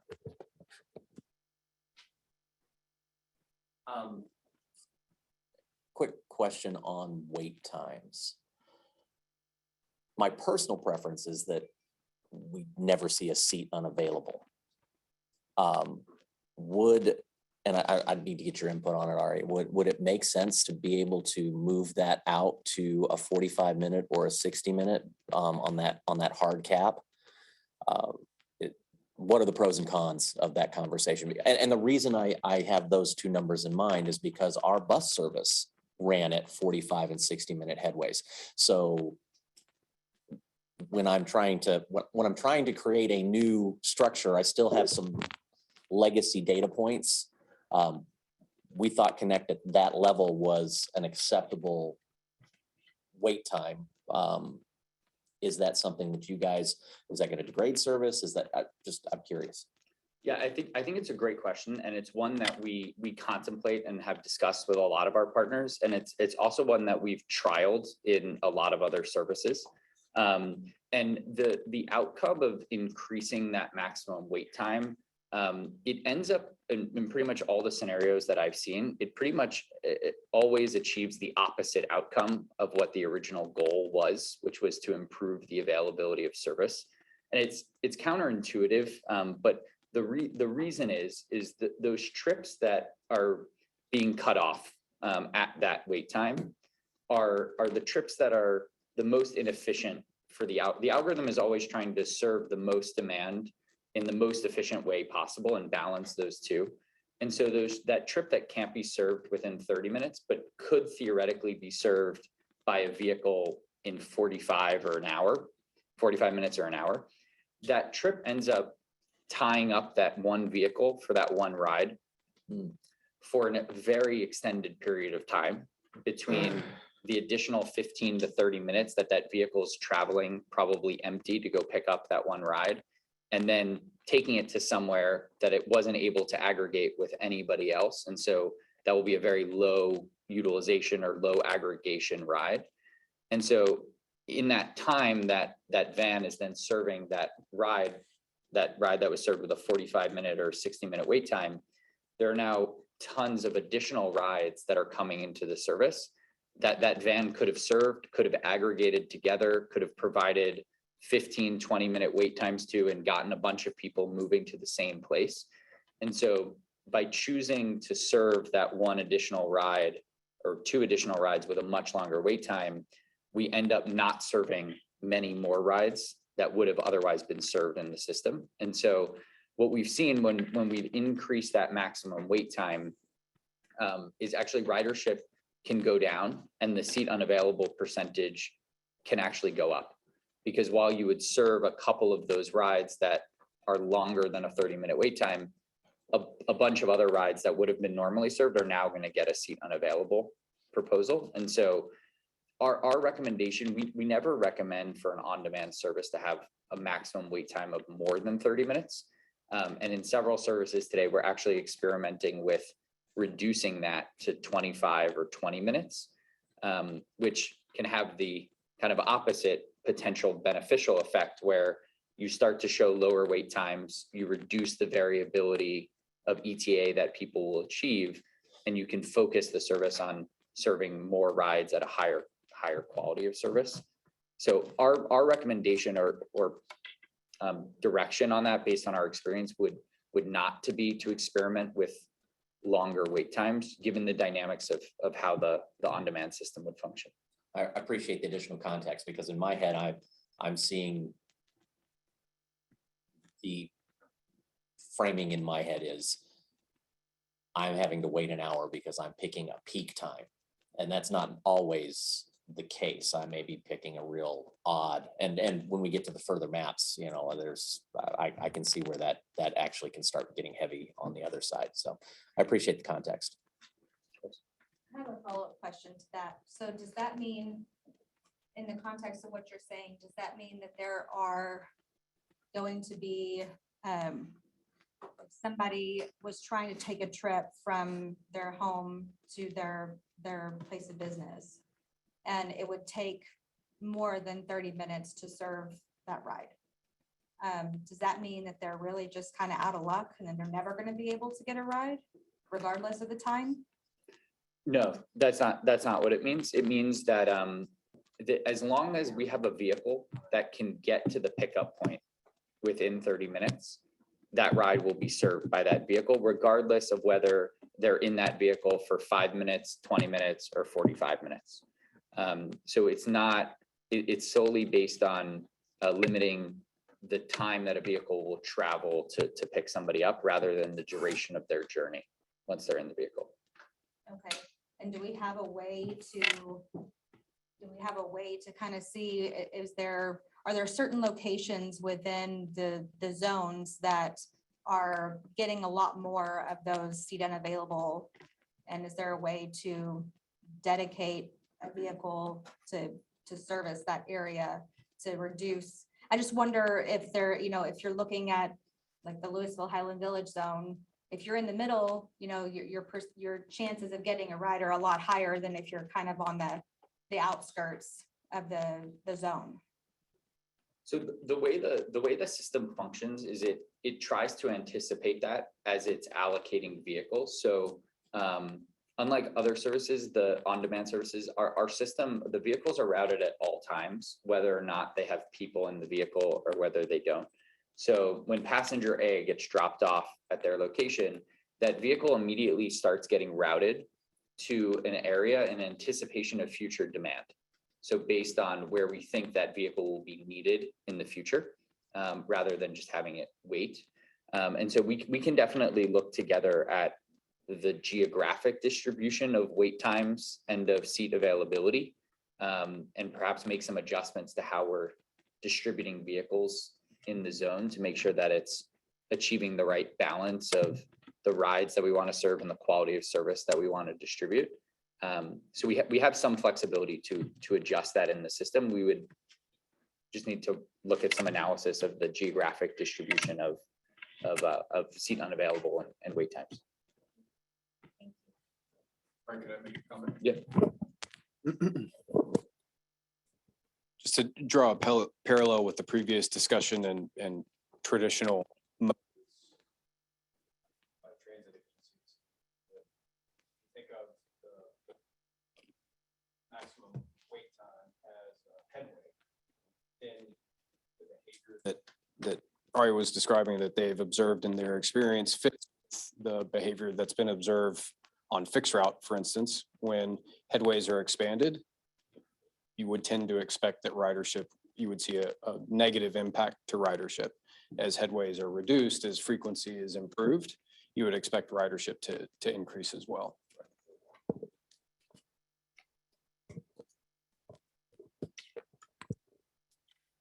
So maybe to jump back, if we can go back 2 slides.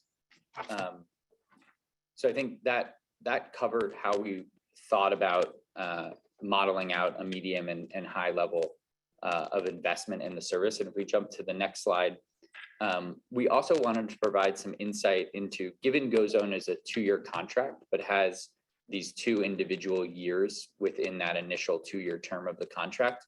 In year 2 of the service versus year 1, there is already contemplated to be 30% more service provided in year 2 than in year 1.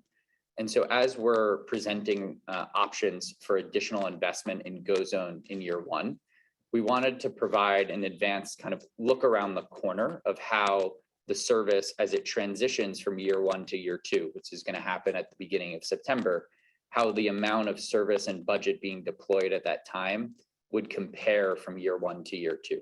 And so to take a specific example, on the left-hand side, we're showing the medium case of investment. Originally, in the year 1 not to exceed amount of the contract, if you just took that $5.5 million and you took that in terms of a number of vehicle hours and you took that smoothly across every month of the service, that would translate into about 11,000 vehicle hours on the road per month. In year 2, that same number, the year 2 not to exceed amount smoothed over 12 months equates to about 15,000 hours on the road. So that's about the 30% difference in hours that I was referencing. Now, no service starts at a flat line and stays at a flat line. And so as we saw a couple slides ago, in terms of how the green and red lines have evolved, there's a curve of deployment of service. And so at the end of year 1, shown here as the month of August, if we select the medium level of investment in GoZone, we would project that we would have up to 15,000 hours on the road, just over 2% more than the number of hours that are currently projected for year 2. And to compare that to the green bars on the right-hand side of the page, in year 1, if we select the high level of investment, we could have up to 19,000 hours of vehicle hours on the road in August, compared to the same 15,000 number of vehicle hours for the year 2 version of the contract, which is about 25% higher. And so the reason we show that is to just show what year 2 needs might be, or how the transition from year 1 to year 2 might have an impact on the original amount that was considered to be invested in GoZone in year 2. And so that's summarized in the table on the right-hand side, which shows, you know, the original year 2 proposal, we budgeted 179,000 hours, about a $7.4 million NTE. If we ended up in a scenario where we select the high level of investment, demand remains really strong, we don't see any negative impacts, and we wanted to maintain that level relative to the original year 2 value, that would be an additional 45,000 van hours, or an additional $1.8 million of cost for year 2 in total. And I think it's important to call out that those are, this is a kind of a projection of an up to amount that could happen. As we pointed out earlier, there are a number of uncertainties that we're going to be managing together in the upcoming months around summer seasonality, the impact of the fare changes on demand, the impact of Connect networks, the Connect network redesign on demand. And so there's a number of uncertainties, but just for the sake of transparency and looking around the corner to year 2, if we grow the service to a certain level by August, we just want to be transparent about what that might mean for future service considerations, and don't want there to be any surprises around if the demand continues to grow. And then we also will start to have the year 2 budget to manage towards. So me personally, what I think is important, and I think it's probably a board conversation, because I don't understand. The original concept or conversation around GoZone was that for a specific budget amount, which we had been paying on a Connect service, we could have massively more service for dollar to dollar. Understanding that we might actually provide a service that takes on a whole lot more ridership than we get from our fixed route services. So yeah, absolutely. This is the indicator of a successful service. My challenge, and it's my inadequacy in budget at this point, is so we have X dollars that we were spending to X dollars for this new service. How are we dealing with, and do we have the capital to be able to continue to support this kind of growth and this model? That's where I'd want to make sure we have a good conversation about. What I'd hate to see is that we do this because we've got rescue plan funds or whatever, a big bolus of cash that's infusion coming from the feds, and then we have to back service off in a couple of years. So I don't know the answer to that. There's also the balancing act of, if I spend $1 million on a Connect service that's moving 10 people a day, we need to talk about reallocating those funds, most likely, if I can find, again, that balance. Because at the original conversation is we were not going to have as many routes as we currently have. But that we were going to keep those routes that were a net gain and were, meeting all of the standards and criteria. So I think this is a broader conversation. I love that you guys are giving me benchmarks, looking out ahead at year 2 impacts. This is the kind of stuff I need to be able to make informed decisions, and I really, really appreciate it. But that's the box that I feel like I maybe have a gap in, and I think that's part of the bigger conversations. Maybe that happens at retreat. I don't know. So I can address, thank you for the feedback on trying to look ahead, because this is exactly what we wanted to avoid, was an investment decision now and then hit a cliff at the end of the fiscal year. The other important thing to talk about that we can get into more detail later is that the current contract with VIA runs until September 6th. Into the fiscal year is September 30th. So part of that feathering of the accelerator of supply is trying to make this investment decision last until the end of the year with those key PIs that we've identified. And so we're really clear about that in the motion as well. where we're going in this. So later on in this presentation, we're going to talk about bus service productivity and much more than just on a given route, but a given route in specific times of the day. Then next month, we're going to talk about versus or compared to the utilization factor of GoZone, which you saw earlier at 3.5. Then next month, we'll be able to have a conversation on what's the cost per rider on both. And that's how we get to what's the right mix of service. And we may do things with Connect that we haven't seen in a while, like maybe it's this bus only runs from this peak hour because that's where it meets the metric. So that is where we are headed. In the near term, however, the opportunity is, does the board want to make a decision about additional investment on GoZone, ultimately recognizing that we've got to find the right mix across all the services? Y'all ask, Paul, thank you for that clarification. Are you asking for us to make a decision today on an interim improvement through this fiscal year? Yes, sir. The board has an opportunity to make an interim an investment in the interim period in order to improve the quality of service. And if the board chooses not to do that, then we would throttle back the service hours like we saw on the graph prior, the supply line going lower than the peanut butter spread of hours across the whole year in order to keep the thing going. Knowing that, we're going to make the fair decision that's going to, when that's implemented, that likely has an effect on demand and all that sort of stuff. From a marketing standpoint, I think it makes sense to increase the capacity now with a lower rate structure to onboard people and people having a positive experience and having some brand loyalty before you do any other adjustments, right? I mean, I think it might be smart to increase capacity on the interim. I would like to look at the long term, and I've said the same questions you did, and so Now, kind of thinking that through. I do want to give a little bit of context. Our sales tax collection just for last month was roughly 1.5 million over budget, meaning inflation. No, but meaning that we collected last month the revenue to cover this. Right. Just in 1 month. So, sales tax has been amazing here in North Texas.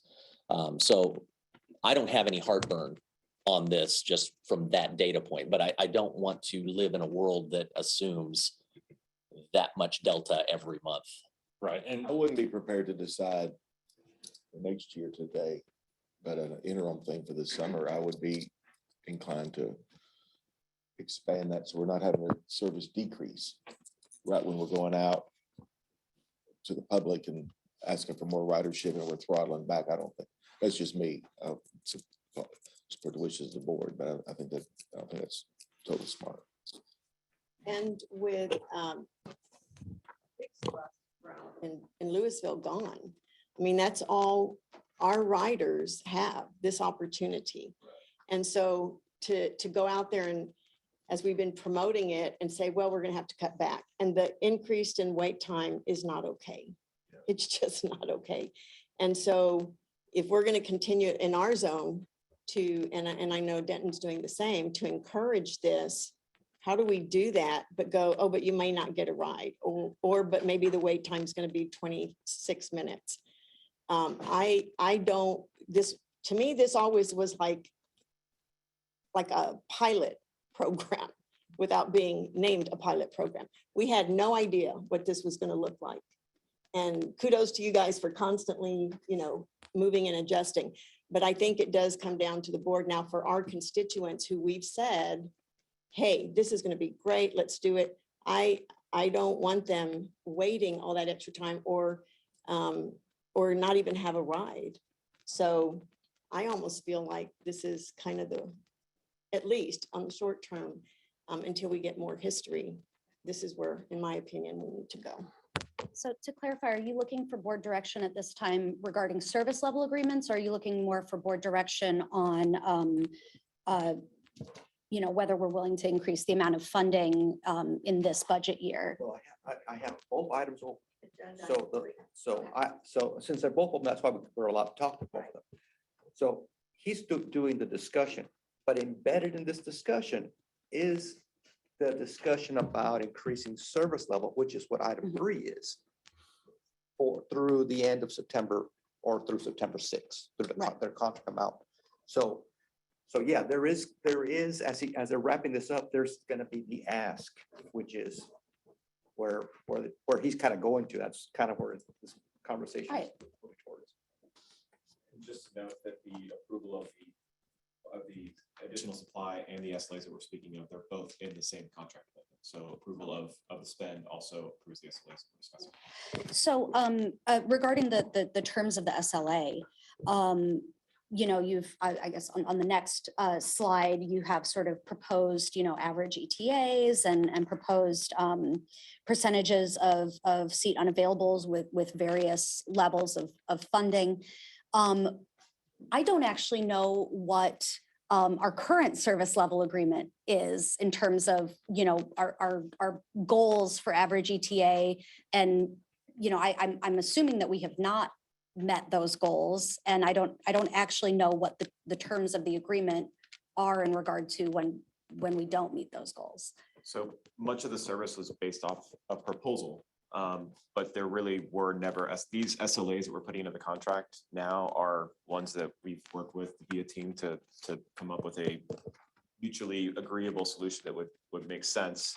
And the SLAs that we've developed are based off of much of what's been marketed about the service. I mean, I think a lot of people always thought less than 15 minutes, seat unavailable at a certain percentage, single digit, low percentage, but those are never built into the contract. Okay, thank you. So the current terms of service are just about service hours, not about these particular metrics. Okay. Well, I'm glad to see that moving forward, we're going to build these kinds of metrics into our service agreement. I definitely want to make sure that we have a conversation about what the next steps are if we do increase funding and we don't hit those metrics. In regard to you know, increasing funding on our you know, mid-year and doing a budget amendment,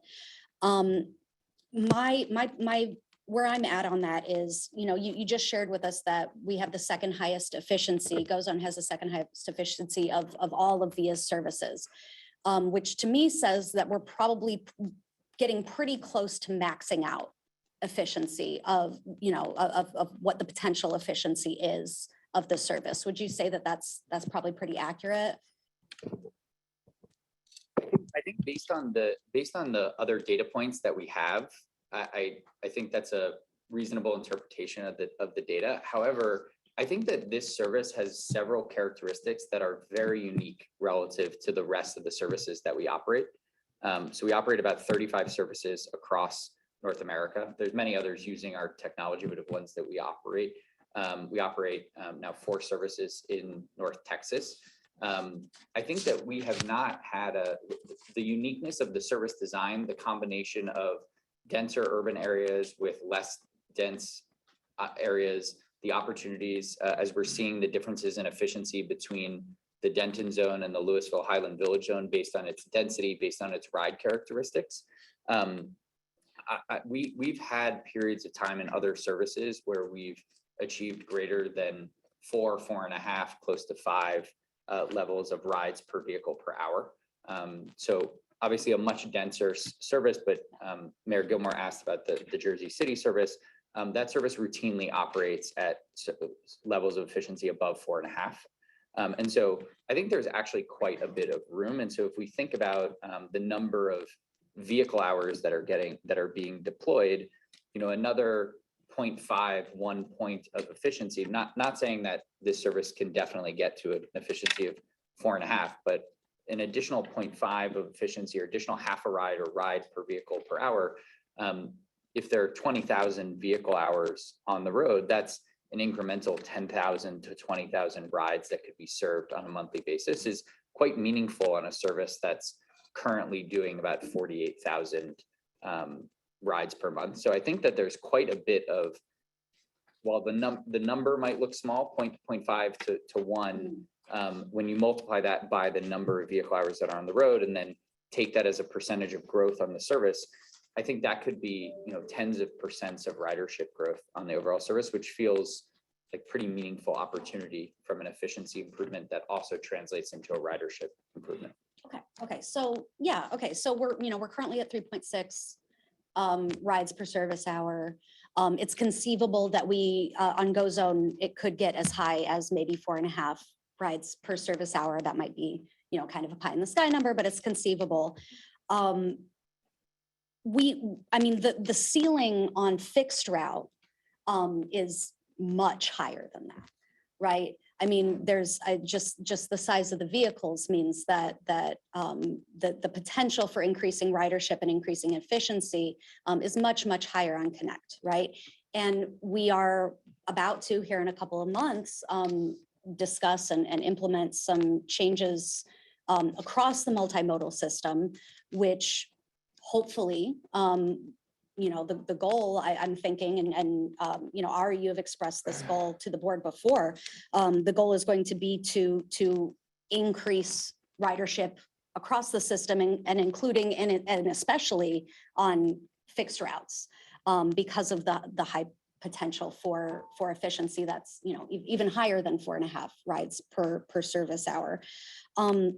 So I think that the approach that I would favor, I am open to passing a budget amendment to increase service hours between now and the implementation of our changes to the multimodal system, which won't go into effect until I think September, right? I'm open to making a smaller budget amendment, maybe the medium level that you've proposed as kind of a stopgap measure to make sure that we're not having these unacceptably high levels of seat unavailable and these unacceptably high wait times, while we work on making changes to the system that will allow that pressure to be relieved elsewhere besides just an increased service hours on Go Zone. Does that make sense? Yes, ma'am, it does. A couple of things that I would like to clarify. Ari, if you could speak to the nature of the language in the agreement amendment around the SLAs, and then I want to talk about why that's important to understand. So can you talk about what happens if an SLA is not met according to the agreement amendment that's being proposed? Certainly. So based on the way we've currently constructed these SLAs, depending on the level of investment, we would set the SLA at one of the two values that we've discussed in terms of where we could achieve a level of service. And the goal, the way that it's constructed within the agreement is that we will monitor and report with DCTA staff on our ability to achieve those level of SLAs and what the actual performance is. We've also contemplated within that those SLAs are subject to an understanding that they're based on an assumption around demand. And that we've set a cap of the number of requests that are coming into the service. And so the SLA, the way it's constructed is that as long as demand remains below a certain level, I believe we set it at 80,000 requests per month, that these SLAs would be what we believe we can hit and what we can achieve. Should demand continue to rise above that, we've constructed language in there that our teams would meet immediately to say, what is the new level of demand that we're seeing in the service? And where do we realistically think we need to set the SLA based on the amount of demand that's coming into the service? And the reason that's important is because we don't want to set an expectation that there's a punitive measure to VIA if they don't meet the service level agreements, because we don't know what the demand is going to be on the other side. The opportunity will be as we continue to monitor what happens to demand when we roll out the additional service, and then what happens to demand when we set a new fare structure and redesign the bus service, is that it becomes an iterative sort of process to find what is equilibrium amongst all of those different variables. That makes sense. Thank you. Mechanism for reporting this data to us. I mean, I know y'all do this slideshow, but y'all independently audited and the measures that we're receiving from y'all. How are y'all providing that? Is that raw data off of your system, or is it a compilation of y'all's facts that y'all give to us? How's it reported to us? So I'll also let Javier jump in if he'd like, but two mechanisms. One is all of the raw data is available directly in our system. So any of DCTA staff can log in, look at the data visually in charts, or just download the file and the data explicitly. We've been working with Tim and many members of the DCA team to just access the raw data so independent analysis of the metrics can be performed. And then in weekly conversations and monthly conversations with Javier and DCTA staff, we also try to prepare summaries of that data to have a productive, fruitful discussion around how we're tracking and how we're performing. And with the dashboard coming online, that data stream will go to the dashboard, so it's available live. So you might going back to the chart showing the financial investment, different proposals. Or So I think one more back.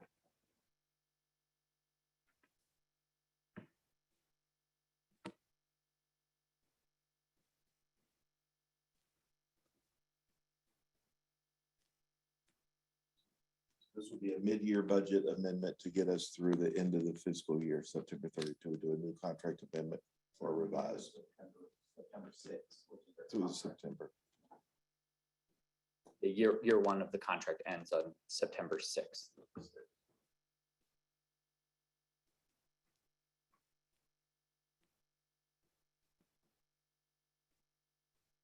So what action do you need from the board, Paul?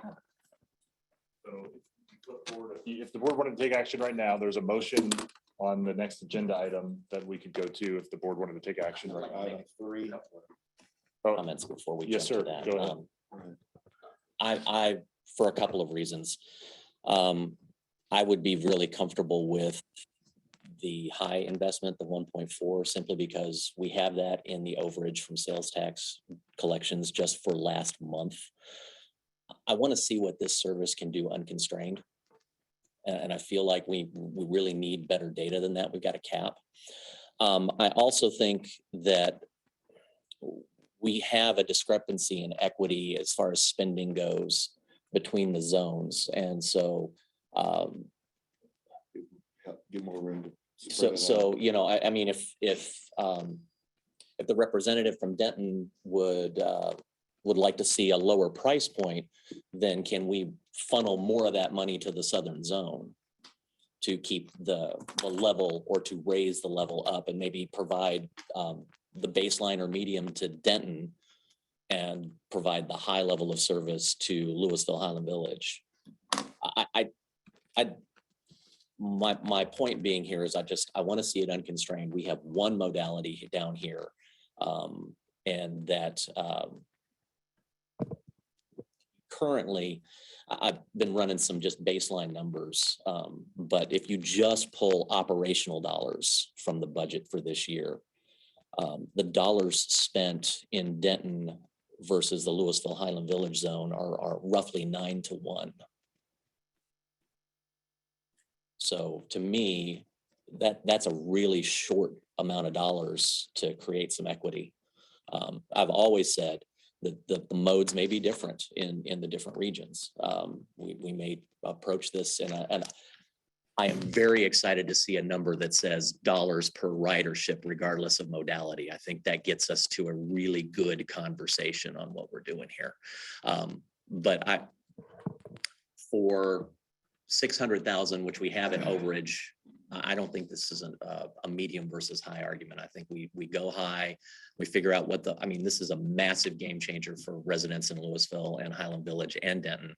I think we go and see what's the worst case. We have to bring it down a notch coming up for next year, but we don't know what we don't know right now. Can we see your recommendation on item 3? What's the slide where you're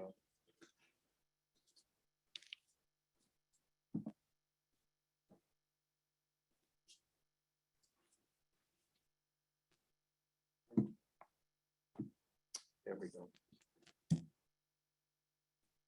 So Javier, is this your ask of the board today? I'm happy to read it out just for staff recommends the board proceed with approving Amendment 6 to task order number 1 with VIA to provide additional GO Zone service hours through September 6th, the contract date, in accordance with scenario option 2 in the amount of $1,467,690 and the accompanying resolution for budget revision 2022-10B is our recommendation.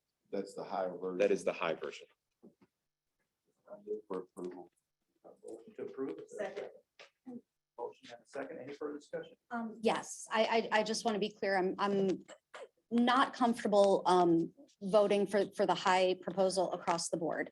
I would be open to sort of the compromise proposed by Vice Chair Gilmore. If it is feasible to separate the zones and sort of do the medium proposal in the Denton zone and the higher proposal in the Louisville zone. Because again, I really, in the Denton zone, I really want us to remain focused on the goal of increasing fixed route ridership because of the high potential for efficiency there. But of course, that is not a factor in the Louisville zone. I think Ari might have to keep me honest, but I'm not given it's I know that we have multiple zones, but it's still one system at the end of the day.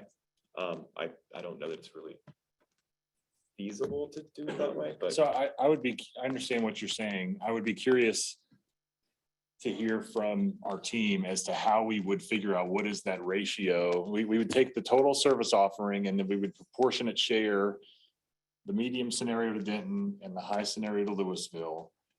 I'm curious as to how the data would be challenged to allow us to do that. Can you speak to that, please? I think that's material to how this proceeds. Thank you.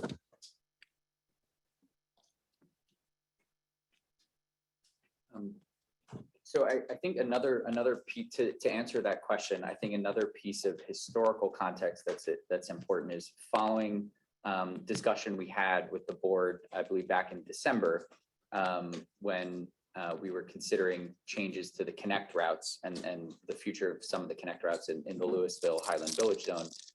We did implement as part of that motion and as part of our implementation with DCTA staff, some minimum targets around the allocation of supply between the Denton zone and the Louisville Highland Village zone.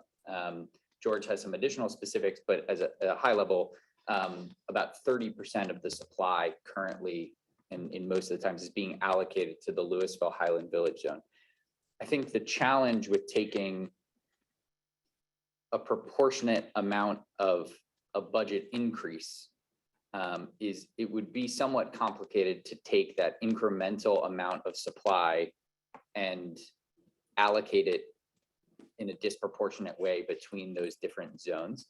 Now that being said, I do think it's also worth reiterating that these amounts that we're discussing are not to exceed amounts. They're not commitments to spend this level of service each month from now through the end of year one of the contract.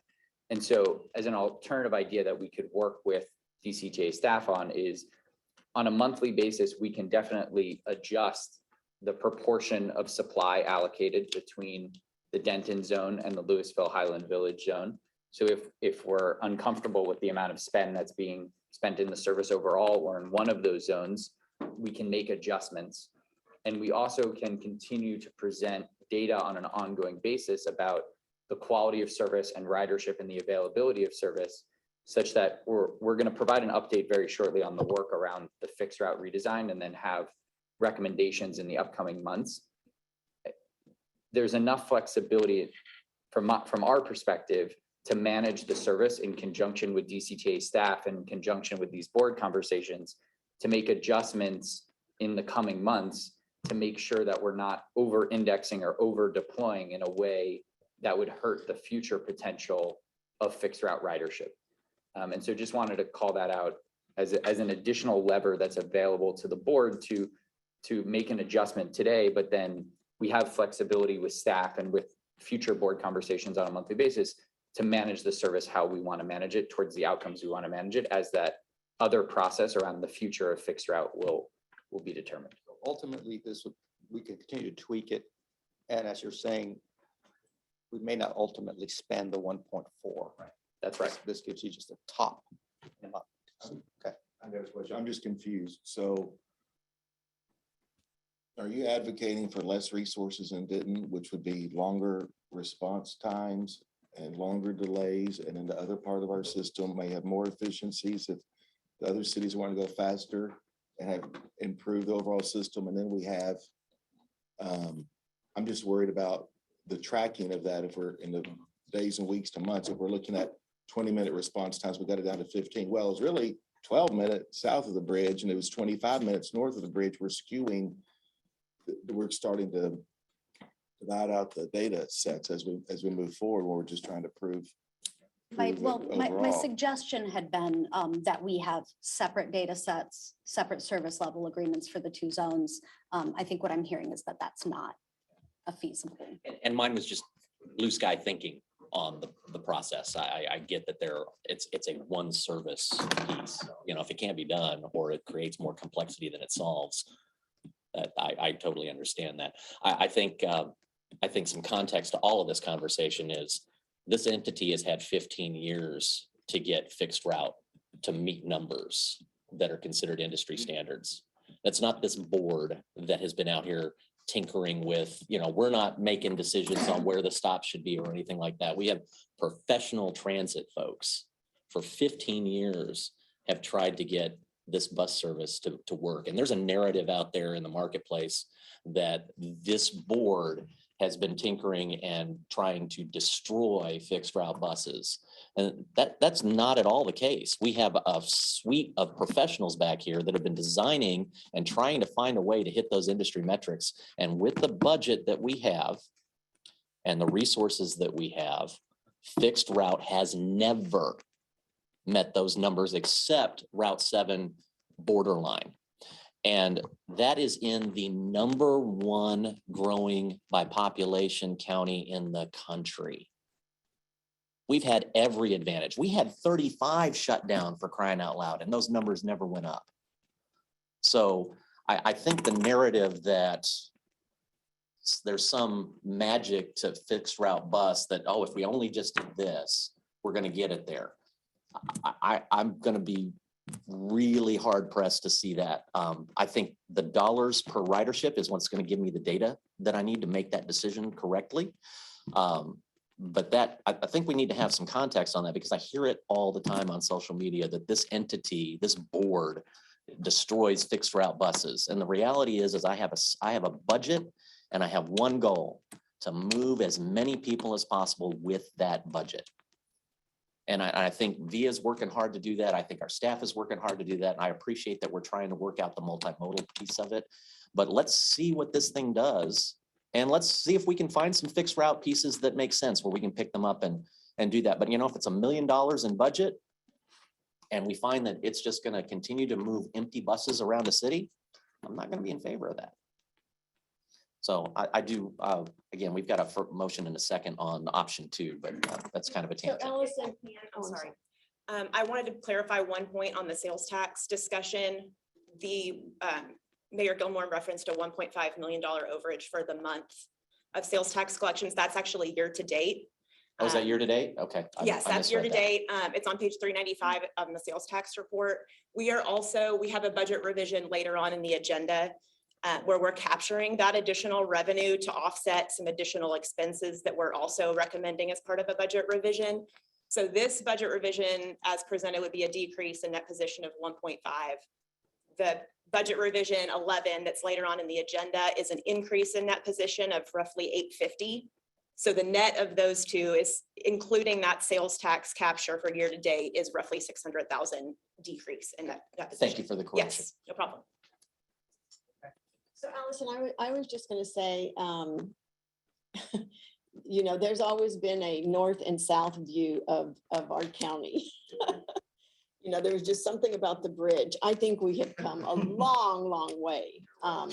Totally. And gosh, I've been in transportation since 2003. But for me, one of the most important things as we do this is the efficiency.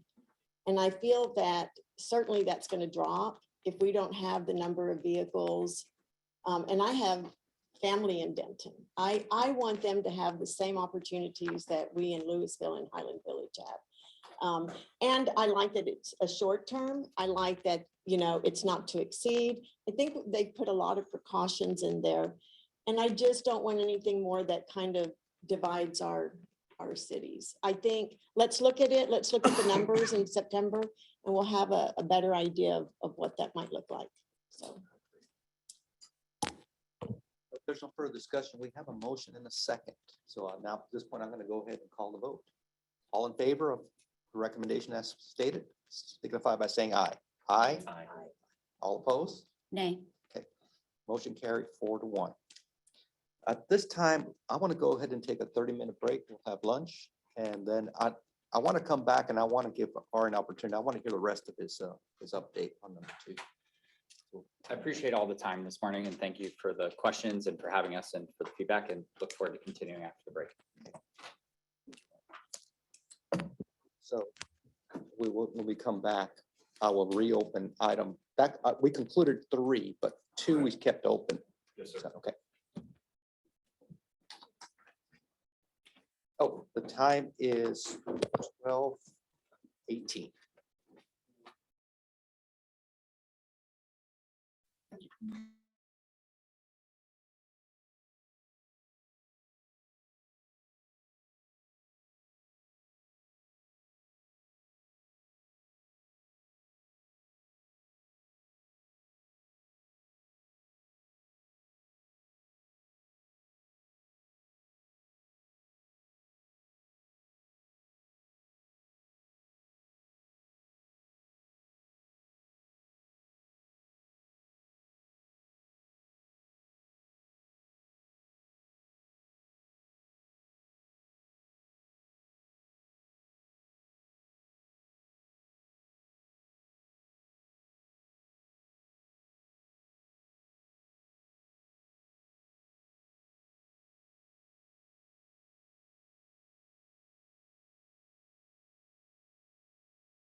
Okay, recording.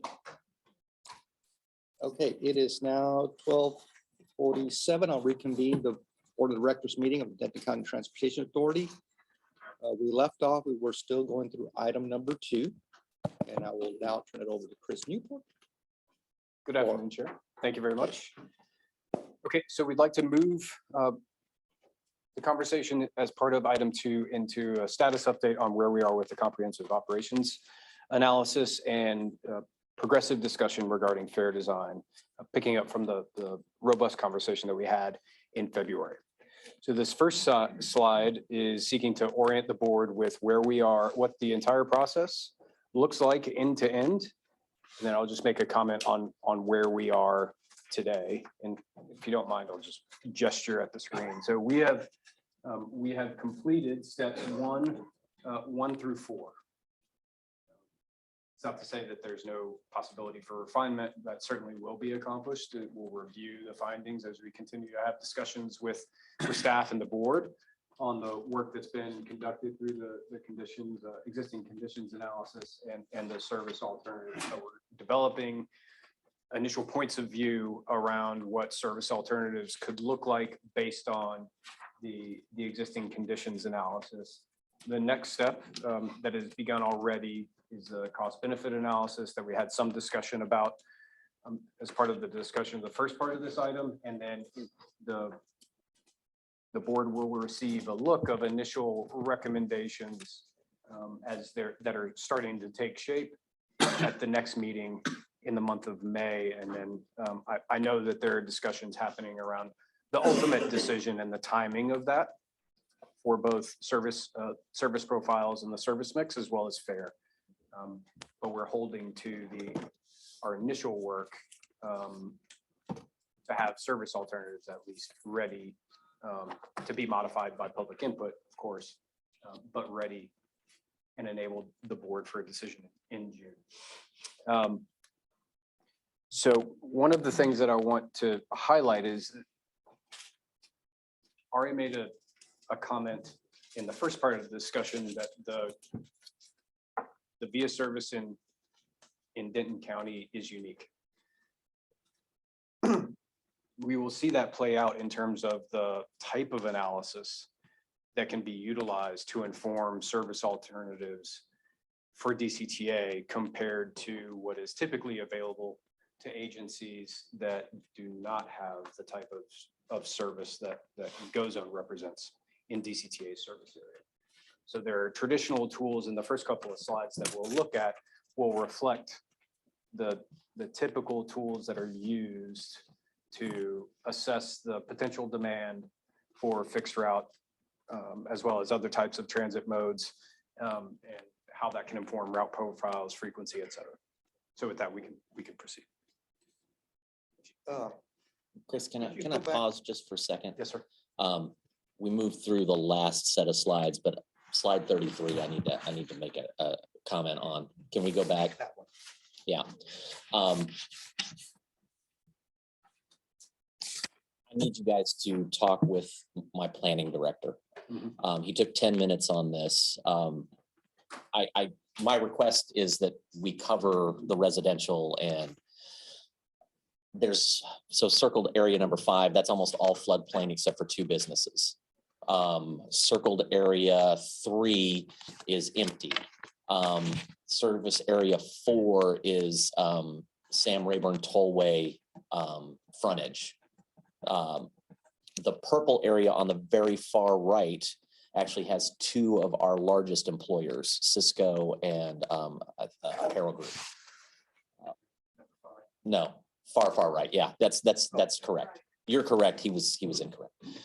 There's also a neighborhood, and there'll be 3 more neighborhoods up there. Can I get somebody to make a commitment to talk with my planning department, and let's see what we're missing and actually capture those? I'm concerned that we might not be getting 121 Marina, which is up on that pointed spur that goes up on East Lake Park. And then there's a chunk right actually near here that is not covered. And this is one of our biggest business parks. So I appreciate this. It is not fulfilling my need. which is to make sure that we're not missing those. Or if it is missing and there's a cost associated with it, I don't have a problem with that. Well, let's have that conversation, but there's some holes, and I felt like this was just, well, TJ asked for this, and maybe I asked incorrectly. But that's where I am. So we have already begun to prepare for a meeting with your planning staff that has not been scheduled yet. Okay. Around some of the data that you're going to see here really shortly. Okay. And so this is the clarity on the map that you marked up is really helpful for us, and we will make sure that's integrated into that conversation. And to your point, those were the easy ones, you're right, to fulfill. Whenever anything like this comes up with substantial modification of the polygon, I reach out to George or anybody at VIA and kind of give me an idea of what the cost impact is going to be of adding those on. So we just haven't looked at the cost impact of that Far East zone yet. So that's coming. Perfect. Thank you. Sorry for the interruption. I just didn't want to get too far down the road before addressing that slide.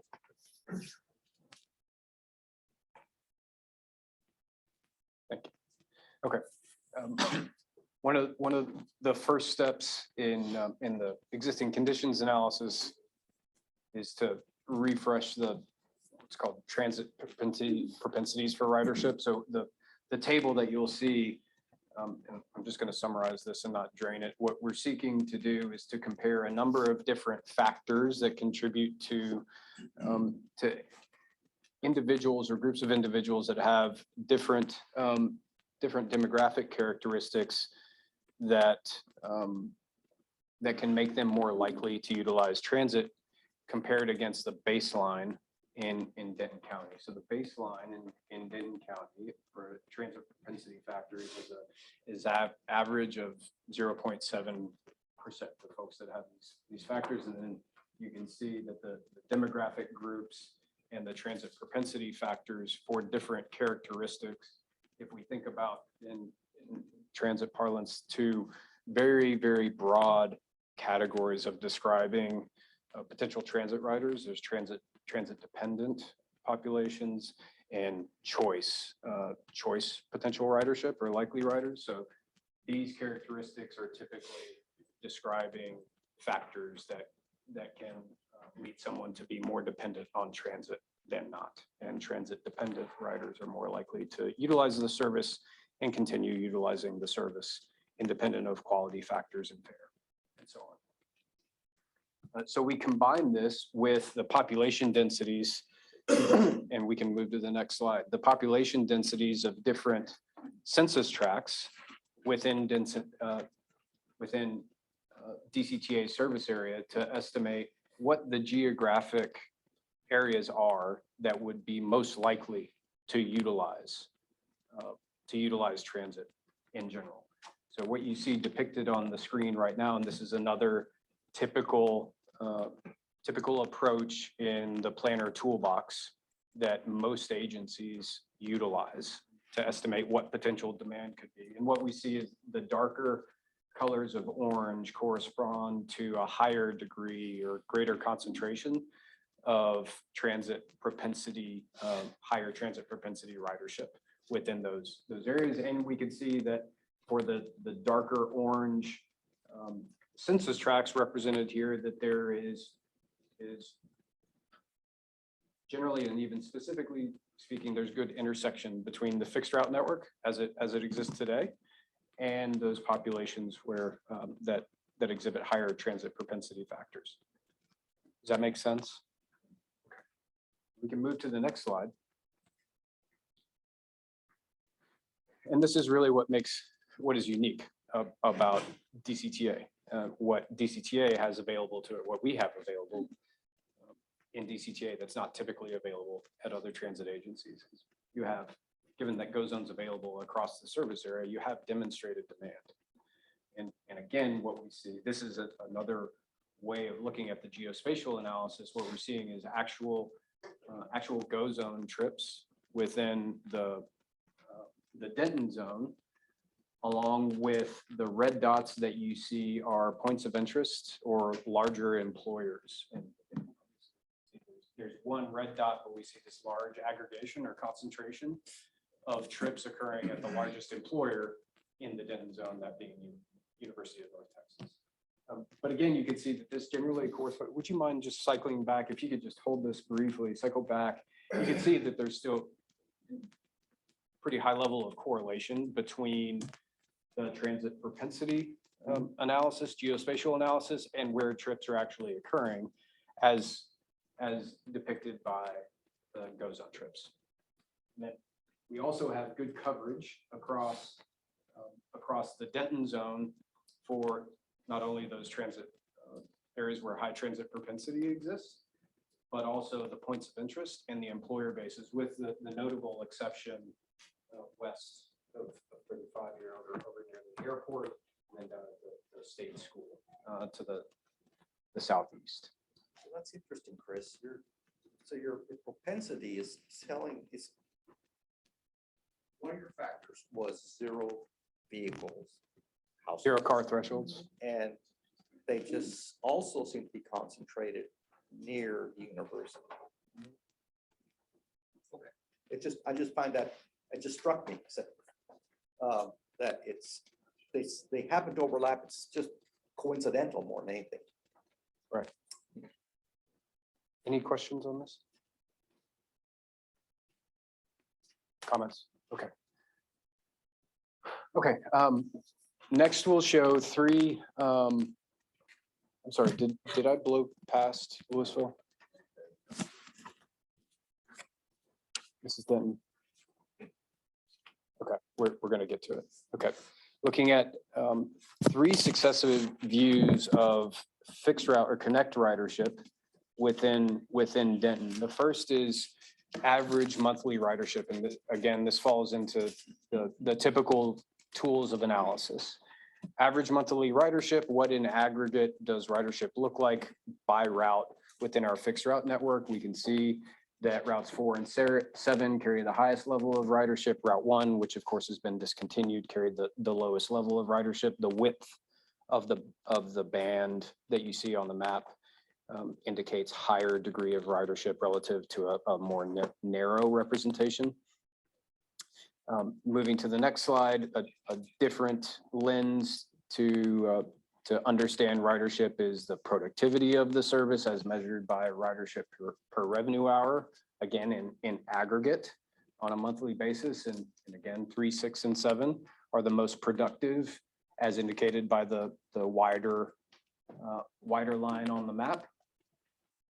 And then finally, and sorry, the second bullet, I just wanted to highlight that 3, 6, and 7, 3, 6, and 7 have productivity that is the highest.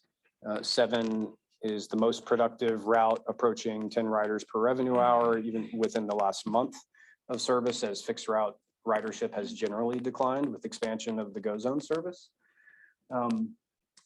Other routes are carrying about, as Ari and George were discussing earlier, about 5 riders per revenue hour, which approaches the GoZone productivity levels. With the next slide, okay, excuse me. The next slide depicting another view of the Louisville Highland Village zone.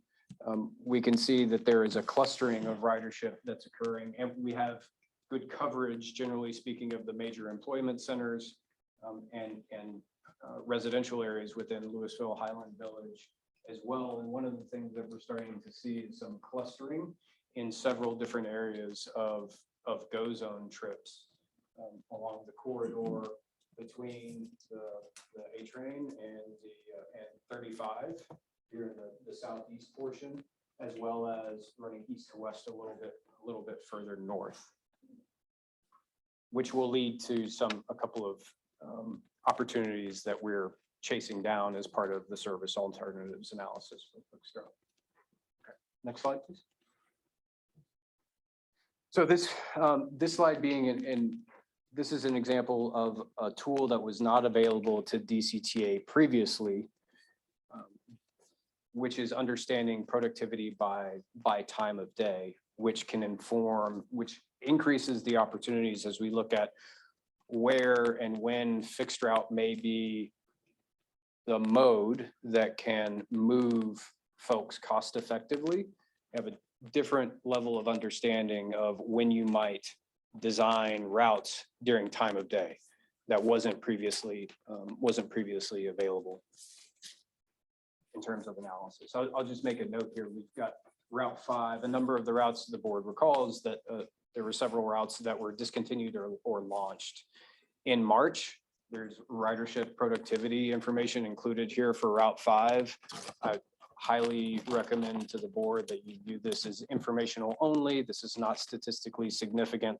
These new routes were launched in March, and spring break was the same time period. So it's you can see low ridership that is expected, candidly, that you would see relatively low ridership. But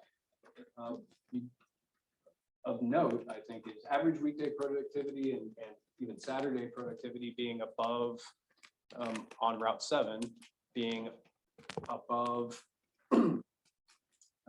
even in the last month when GoZone has existed as an alternative, still being the relatively highest from a productivity perspective. And across the day, across these time bands, generally productive for AM and PM peak and even midday for Route 7. But then for other routes like Route 6, with relatively low productivity evaluated across an entire day's average perspective, there are times of day for Route 6 and Route 3 where they have relatively high levels of productivity, which this is all information that can be used to go into alternative designs. And routes 4 and 5 were the one, that was old Route 4 that was broken up into 4 and 5. Yes, sir. Right. It is interesting, you said that not to put too much stock in Route 5 because it's spring break. It didn't seem to impact Route 7 very much. That's Route 7 had the service adjustments to Route 7. There was a what I'd describe as a moderate profile change, but it's been in existence, and generally speaking, people understood where they could go along the route, right? Right. Route 5 being generally speaking, Route 4 preserving some of the characteristic of the profile, and then Route 5 just being a net new thing for folks to understand and digest as a new route label. And we broke it up into 2 shorter routes. Yes, sir. Yes, sir. Okay. All right, we can move to the next slide. Okay, so this just demonstrates the most popular destinations in Denton. And I don't know if you're able to see the lines well, but the lines correspond on the map to origin and destination pairs.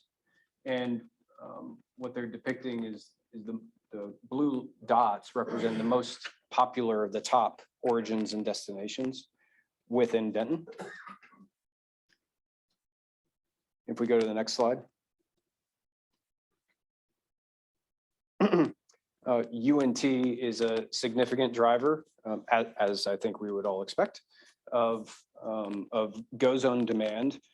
I think what is interesting here is that the trip requests and what the lines correspond to here, an origination, or what's depicted as an origination, is tied to the location of where a rider is when they request a ride.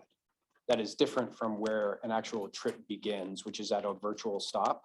Virtual stops are, so someone can request a trip on the UNT campus, but the virtual stops, or where a ride actually begins, falls outside the boundary of the campus itself. But it's instructive in terms of analysis. It's instructive for us to be able to understand where requests are happening, which is why we look at it. Which is different from where it's picked up. Okay, that gave me heartburn when I read that, because I'm going, well, I thought we geofenced and couldn't go on campus. So that is this. Again, we are using the location of requests for a distinct purpose in terms of the analysis, but it also don't want to shows- miscommunicate. Yeah, but it also shows that, yeah, students are driving a tremendous amount of GoZone traffic. Students and employees, employees, yes. 100%. That's right. The other thing that this communicates is that we also have north at Discovery Park 5% of trips are driving demand there. So within Denton, I think the takeaway being that there are sources of this, there are distinct geographic areas that are significant drivers of transit demand, right? Go zone in this case, but Cinemark 14, excuse me? got to get to the movies. And Walmart. I'm curious about this. I want to just have a little more dialogue about it, because earlier you showed a slide of, the factors that probably even said, that's what I said, it looks like almost there's a neighborhood, an area where you have low, maybe no vehicle drivers that happens to be by the university. And maybe that's masking some of this. Maybe what you're getting is not students that are going to the Walmart, but it's those people that happen to have no vehicle. They may be students, I don't know. So of course, we can't get down to the Right. individual level Right, to but- understand what occupations or lack thereof individuals have within those census tract.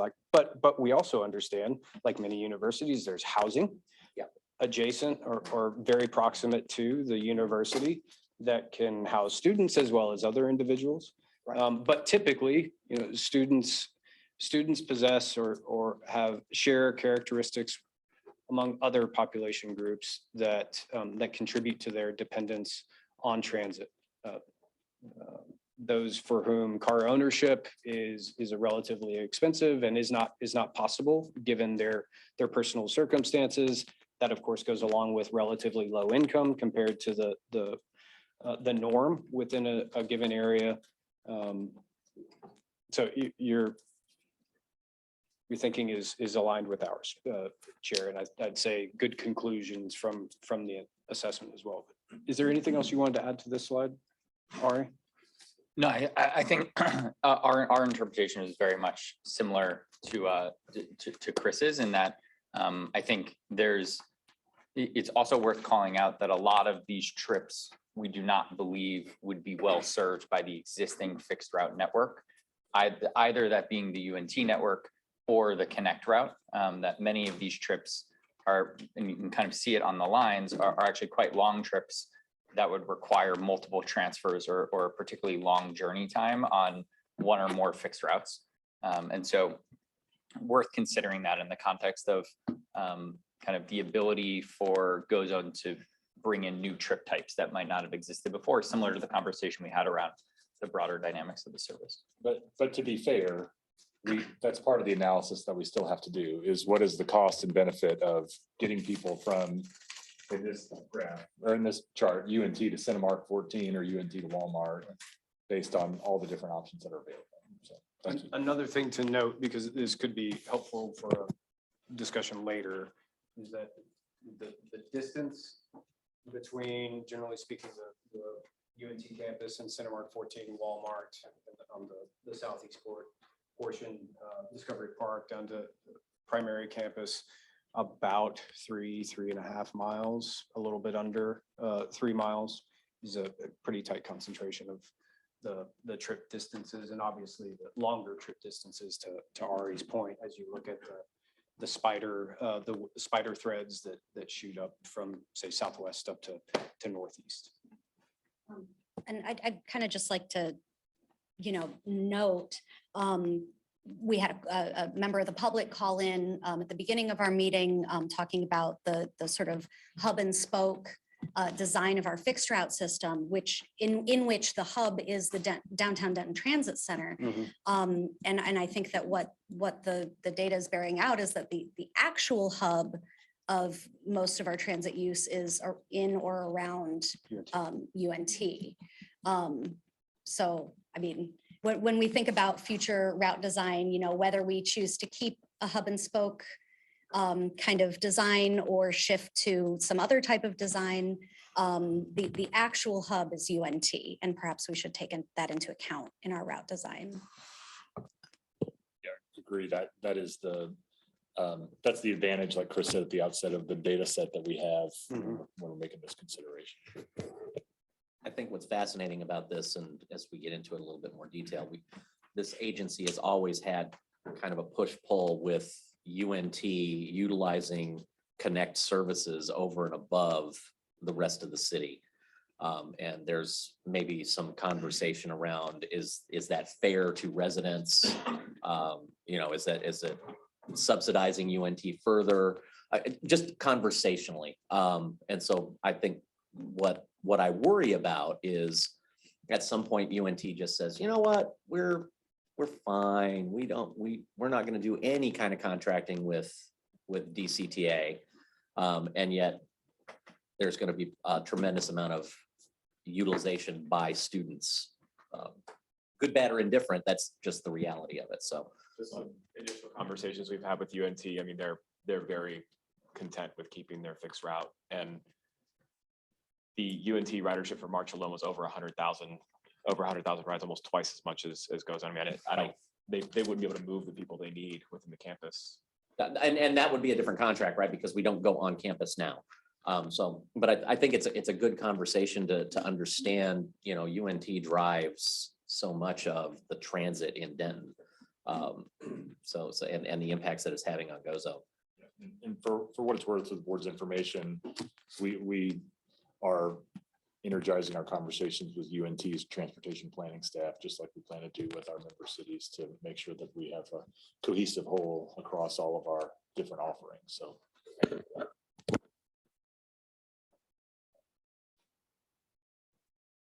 discussion. Thank you. And on the next slide, we'll present a similar view for the Louisville Highland Village zone. And I think one of the primary takeaways here is that unlike the Denton zone, there's not those points that are the distinct points within the Louisville Highland Village zone that we could point to and say, these are key drivers of potential transit trips at any distinct location. So it's just more diffuse travel patterns, generally speaking, but you could see the fair bit of trips originating along the A train line, so near Hebron, down near Old Town Square, and the residential centers as well, generating quite a few trips, as you observed here in the Denton zone adjacent to UNT. And I think this goes to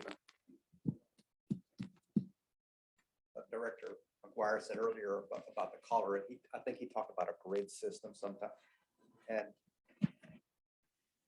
maybe you may end up having to design systems that are slightly different in your two zones, because of one has a true hub and spoke, and the other one is more diffuse. Does the traffic from the rail stations, is that happening at times of day where we could say this is a commuter versus this is someone riding a train for entertainment purposes?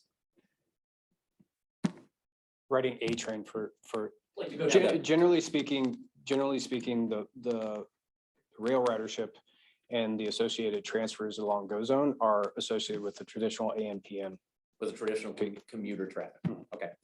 The other use. I mean, broadly. Yeah. There are exceptions, of course, but Yeah, the other use we get though is people taking it so they can go to Mavs games or State course. Fair or that kind of thing. But yeah, I'm glad we're seeing that.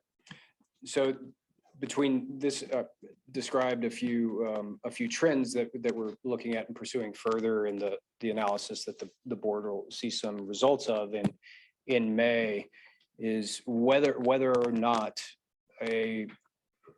based on this data, there's an opportunity for a fixed route in Louisville that focuses on the employment centers, and in particular times of day that could support those AM PM commutes. Is generally limited to the southeast portion of what we see depicted as the zone. So have not made any conclusions yet, but we're doing that homework. Is Vanpool included in those conversations? Because we have the Vanpool service where, you know, a Mary Kay could contract a Vanpool to do that. Could. Yeah, there's always an opportunity to remind everybody in the community as to what's available to them. And I know that Pamela is going to speak, I think in the item 4, right? Yeah. About direct engagement with the employment drivers, so the large employment. Yeah, drivers. And whether it's our traditional van pool or whether it's a go zone driven van pool, I don't know the answer to that either, but that's, you know, I'm hopefully that's part of the conversation. Right. Because they're getting a benefit. They're getting a huge benefit if we can make it even more regular. That, no question, no question. Okay, so we can move to the next slide. So the preliminary insights, just to summarize what we've walked through, we think that there are likely opportunities to improve the efficiency of the service at off-peak times and on Saturdays. That's where we're providing coverage with fixed routes that may be more cost effectively provided by GoZone, where the productivity falls below that which can be provided by GoZone. But what the corollary to that is that there are routes that are achieving, in our view right now, productive periods, time of day that indicates that they are cost-effective modes of providing mobility to individuals within the service area. We think there are opportunities to reassess the alignment or where the profiles are taking the vehicles, and individuals are able to ride fixed route that could improve ridership. We discussed just a few seconds ago the consideration of the opportunity for relatively high frequency fixed route service in Louisville for those AM PM peak times. And we continue to assess the opportunity to design hubs to enhance the multimodal performance of the systems. Next steps, as I described at the beginning, just to reiterate here, we'll finalize the service alternatives that we would present for board feedback at the next meeting in May. We will conduct the cost benefit analysis, and just to explain what you'll see, if we don't need to go back to the table, but we looked at the routes and the particular time of day, how their productivity was performing. What we'll do is we will take the expenses associated with putting that service onto the road, which is to say direct operating expenses, which will tell us how much a service hour costs, similar to what is available from VIA. And then we will simply divide that into the number of trips that are occurring within an hour for each route. And that will yield, on average, dollars per ride for each of the different modes. And then we'll be able to compare the two to inform choices for the board to consider and recommendations that we would make. Any questions or comments or discussion the board would like to have? Otherwise, we can move into discussion of the fair. Yes. Hi, Connie.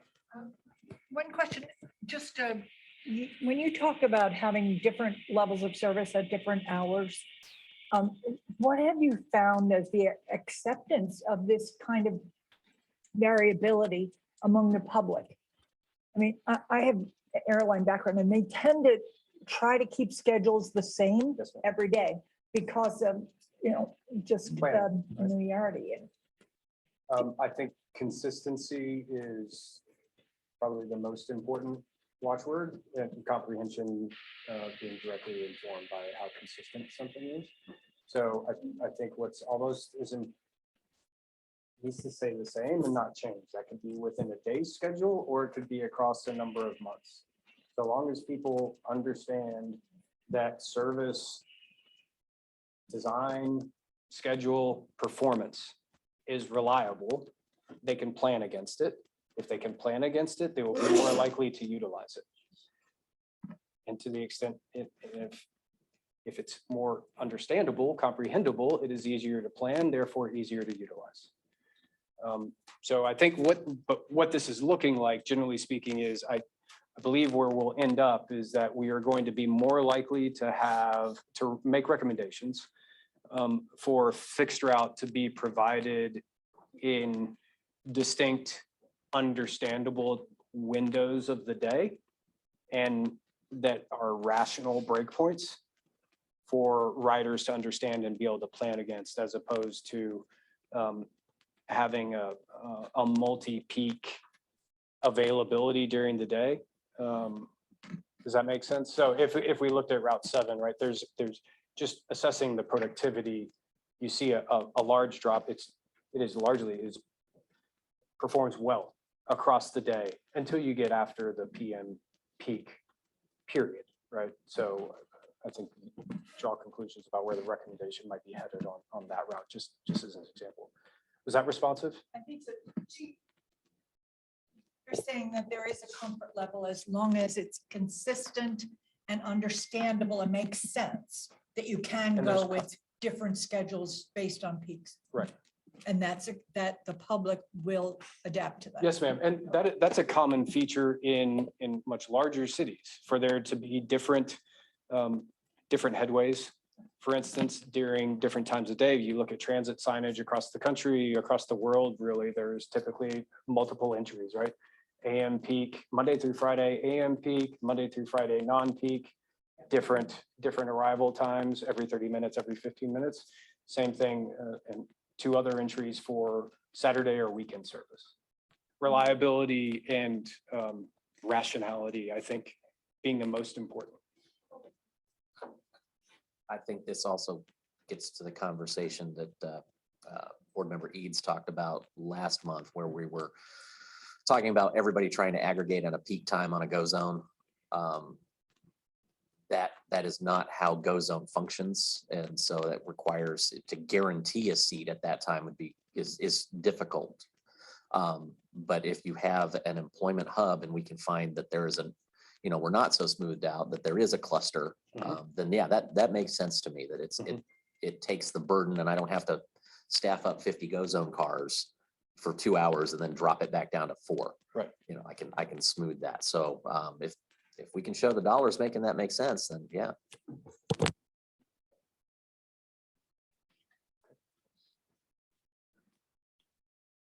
right. Thank you very much.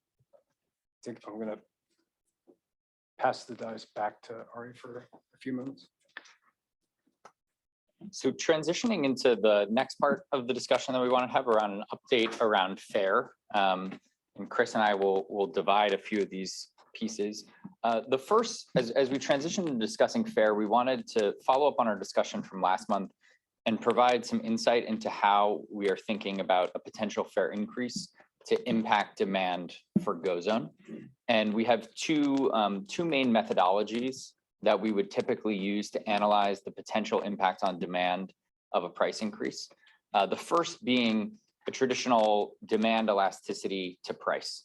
So as based on all of the services that we've operated in, a variety of different price increases that we've seen come through in different services, we typically see a FAIR elasticity in on-demand services of about 0.3 to 0.4%, which means that for every 10% increase in price, we would typically see a 3 to 4% drop in demand.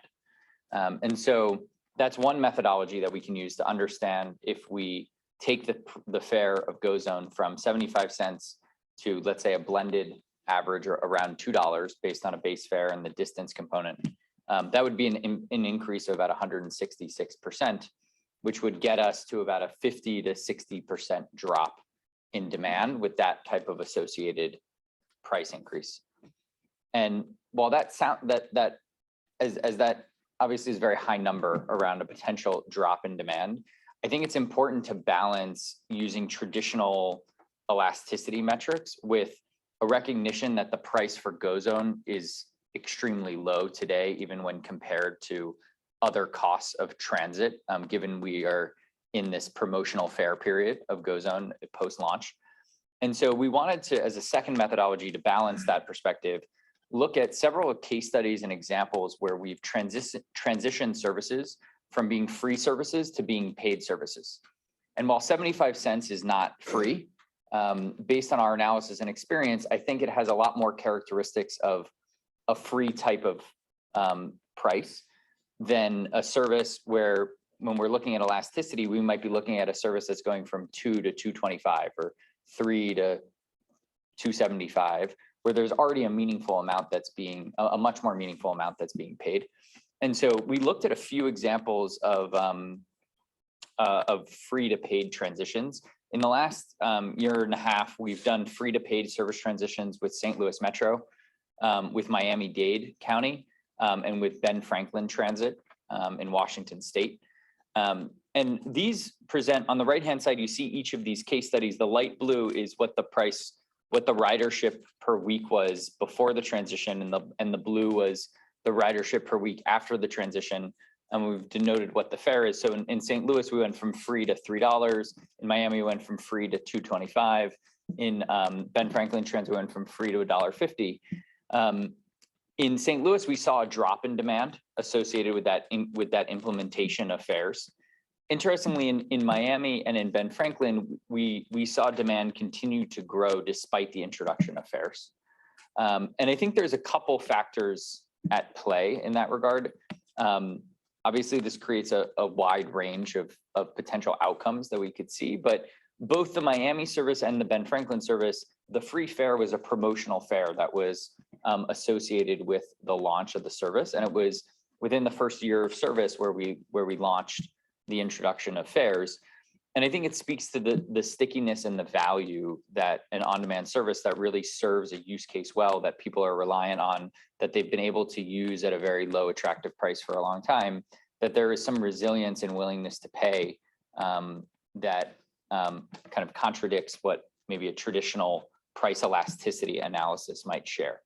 And so we just recognize that this is a wide range of outcomes between potential opportunities, but wanted to be transparent around the different ways that we think about how the demand might be affected given where we land with price, and some data to consider as we think about the ultimate fare that we land on for GoZone and what that might do to demand, which then ties back into our conversation from earlier around required service levels and service outcomes and the amount of supply that will be needed in the service. Question. So when you give the estimates around the new blended fare of $2 and a ridership decrease of 50 to 65%, you're talking specifically about microtransit here, not system-wide ridership? That's correct. Okay, thank you.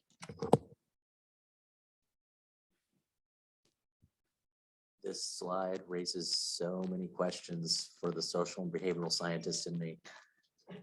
Do you think this is any of this possibly driven by now that there's a price, choice riders have a different perception of the value? So, or do you think it's just purely the marketing curve of a new service? Go ahead. No. I think maturity of the service offering itself. It's probably the biggest driver. It's a very important driver, as already mentioned. Other factors that could be behind it, besides holding price in isolation, right, would be the times of day and the value where the service is offered. Does that change or not as when the fare increase was implemented too? I fully agree. I think it's also worth just noting all of these case studies are from the last couple of years, which also are not normal times for services to be growing. So I think that's just to be transparent around the timing of those. But I agree around the maturity of the service. And I think the fact that people are already paying something for GoZone and the demand is this high, I think is very insightful that it's a low price that is attractive, that's bringing people into the service, and now being able to add to that fare, I think would have a different dynamic than if we were experimenting with, okay, are people willing to pay anything for this, or are they just using it because it's free? That may, if you don't mind, just to go off slide flow momentarily, that it raises a point that you brought up earlier about ridership in the region and factors that could be influencing it. There are economic or macroeconomic factors that can and do and have absolutely impact the level of ridership and can have different impacts on different transit modes that are independent of anything that any transit agency might do. How frequent a service it offers, the route profiles that it might offer. Those things include our incomes in an area rising, generally speaking. If they are increasing Generally, you will see a reduction in bus ridership impacted before a reduction in rail ridership, but you would expect to see a reduction in both, given rising incomes. That is obviously highly correlated with rising car or vehicle ownership rates, right? So there are important independent factors to evaluate and understand how those are changing over time to be able to contextualize expectations regarding transit ridership and utilization in a given area. Part of the reason why NTNC availability, for instance, just another independent macroeconomic development over the last several years that has impacted US transit ridership and utilization across the country that hasn't, that's been unique to US despite transit ridership in Europe. But conclude aside.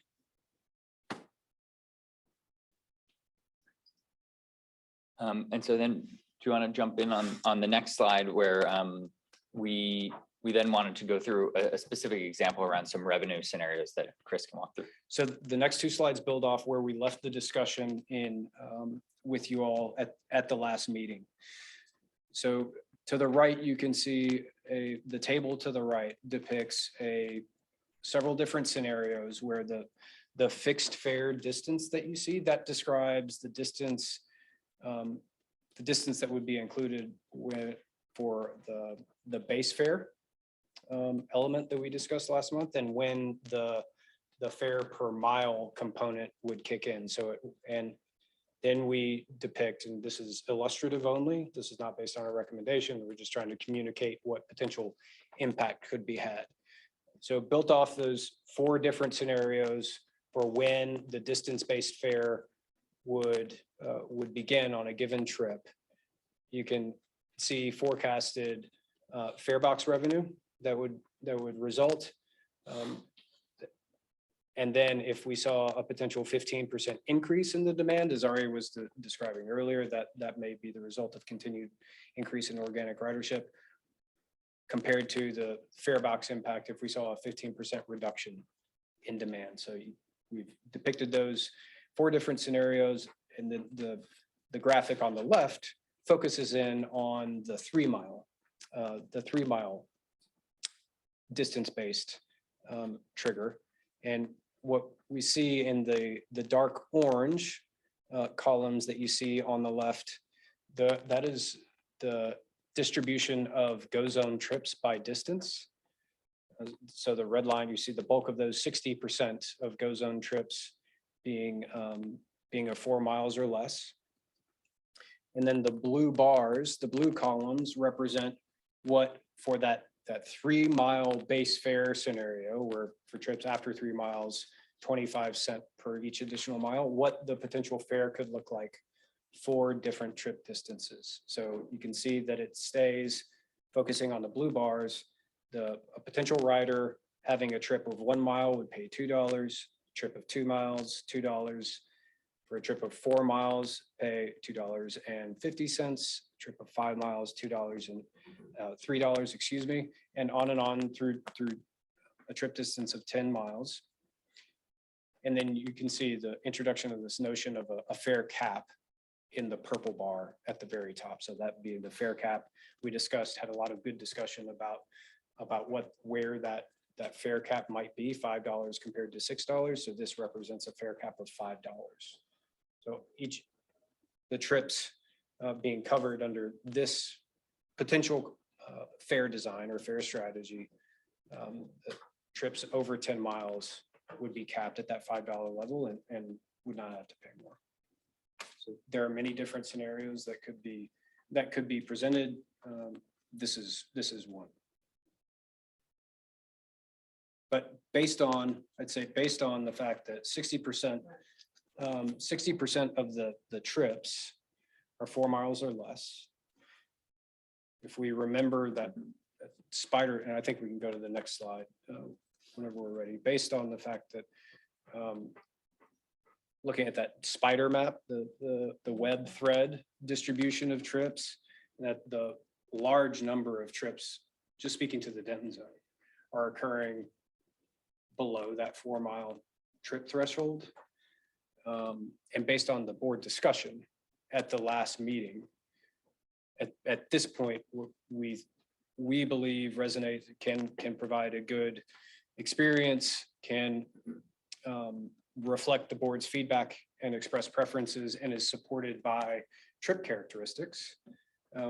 We believe that a fare structure similar to what you see depicted here kind of reflects all of those things. And at this point, saying potentially not loud enough that the public is going to offer feedback on this design, and that I know that the board will incorporate that before it makes a final decision. But based on the factors and information that we have available today, we think the base fare, the additional price per mile, and then the maximum fare per trip, reflecting, as you see on the screen here, synthesizes and captures the discussion and analysis to date, with the base fare including trips up to 3 miles, and then the variable price within the Denton zone only, of course. The base fare applying at all times for Louisville and Highland Village, where there's not an alternative. And then the incremental price of 25 cents per mile beginning above 3 miles. Capture that? Anything to fill in? And that maximum fare per trip number of $5, that's equivalent to, I think, a 13-mile trip. With the 25. Yeah, that's 25 cents. Mhm. Just for some context. And so let me just fill some silence with the comment that this would be an opportunity for the board to refine. You offered your feedback at the last meeting, and the discussion that we had was exceptionally helpful. So if there are any additional pieces of feedback or redirection you'd like to offer, that is welcome as well. Or if we are achieving alignment with where you expect it to be based on the fact that there is work yet to be done and public engagement yet to occur, that'd be helpful as well. All right, so then this would be what we go with our public meetings, and we get comments, and then we have another bite at this apple again. You are not being asked to make a decision. What I'm requesting is to let us know either now or at some point in the future, if this does not, if you see a departure. I don't think it does. I think we've honored the feedback that we received at the last meeting. But if your thinking has changed now or into the future, we'd invite you, and we would benefit very much if you have different feedback than what's represented here. Any additional feedback? Not any additional feedback. I think that this reflects pretty well what we discussed. I just, in light of Vice Chair Gilmore's observation that a $5 trip would be a 13-mile trip, that would have to be a pretty meandering route to get from one end of the Denton Go Zone all the way to the other end, because it's really only about 9 miles at its widest point. I don't know that I have feedback about that, but I just an observation, I think. And it would also include a number, not all, but a number of the longer trips associated with the late night service. Yes, okay. One of the things, there are a number of different choices that can be made, but we just got done walking through how uncertain the impact on demand and utilization is going to be from an increase. So I think what you hear me saying, and I know our discussions have centered on, let's be very deliberate about how we go about this and not unintentionally impact utilization of the service in a way that that didn't intend to. I have no issue with this being the conversation point that is central to our conversations moving forward.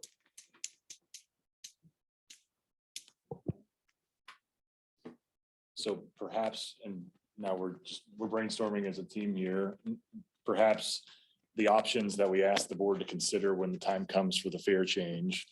Here's an option 1. There might be an option 2 or option 3 that iterates $1.50 base fare versus $2, 25 cents a mile versus 50. We give you some revenue projections like you saw in that table before. And that sets you up to make the sort of decision you want to make. Thank you.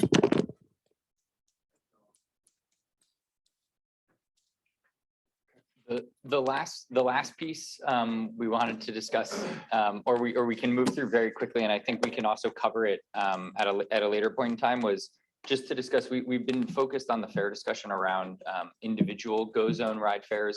We provided some additional information in here around, if we jump to the next slide, around Go Zone passes, which in the context of increasing the fare of Go Zone, we think the Go Zone pass, which we currently offer today, redesigning and restructuring the pricing of Go Zone passes can be a really nice opportunity to drive ridership and additional fare box revenue into the service in light of a service change, in light of a fare change. And so we found that the deployment of passes in on-demand services enables us to drive higher ride volume. It enables us to increase revenue. The riders who are on a pass are stickier. They take, not only do they take more trips, but they take trips that maybe have some additional variability because they've made a commitment around the subscription. And just showed some data here from Arlington where riders before and after they purchase a subscription pass. And this is data we think is relevant because this is from since Arlington has had a variable pricing structure that's similar to where we're moving towards. Riders take 110% more rides after the purchase of a pass.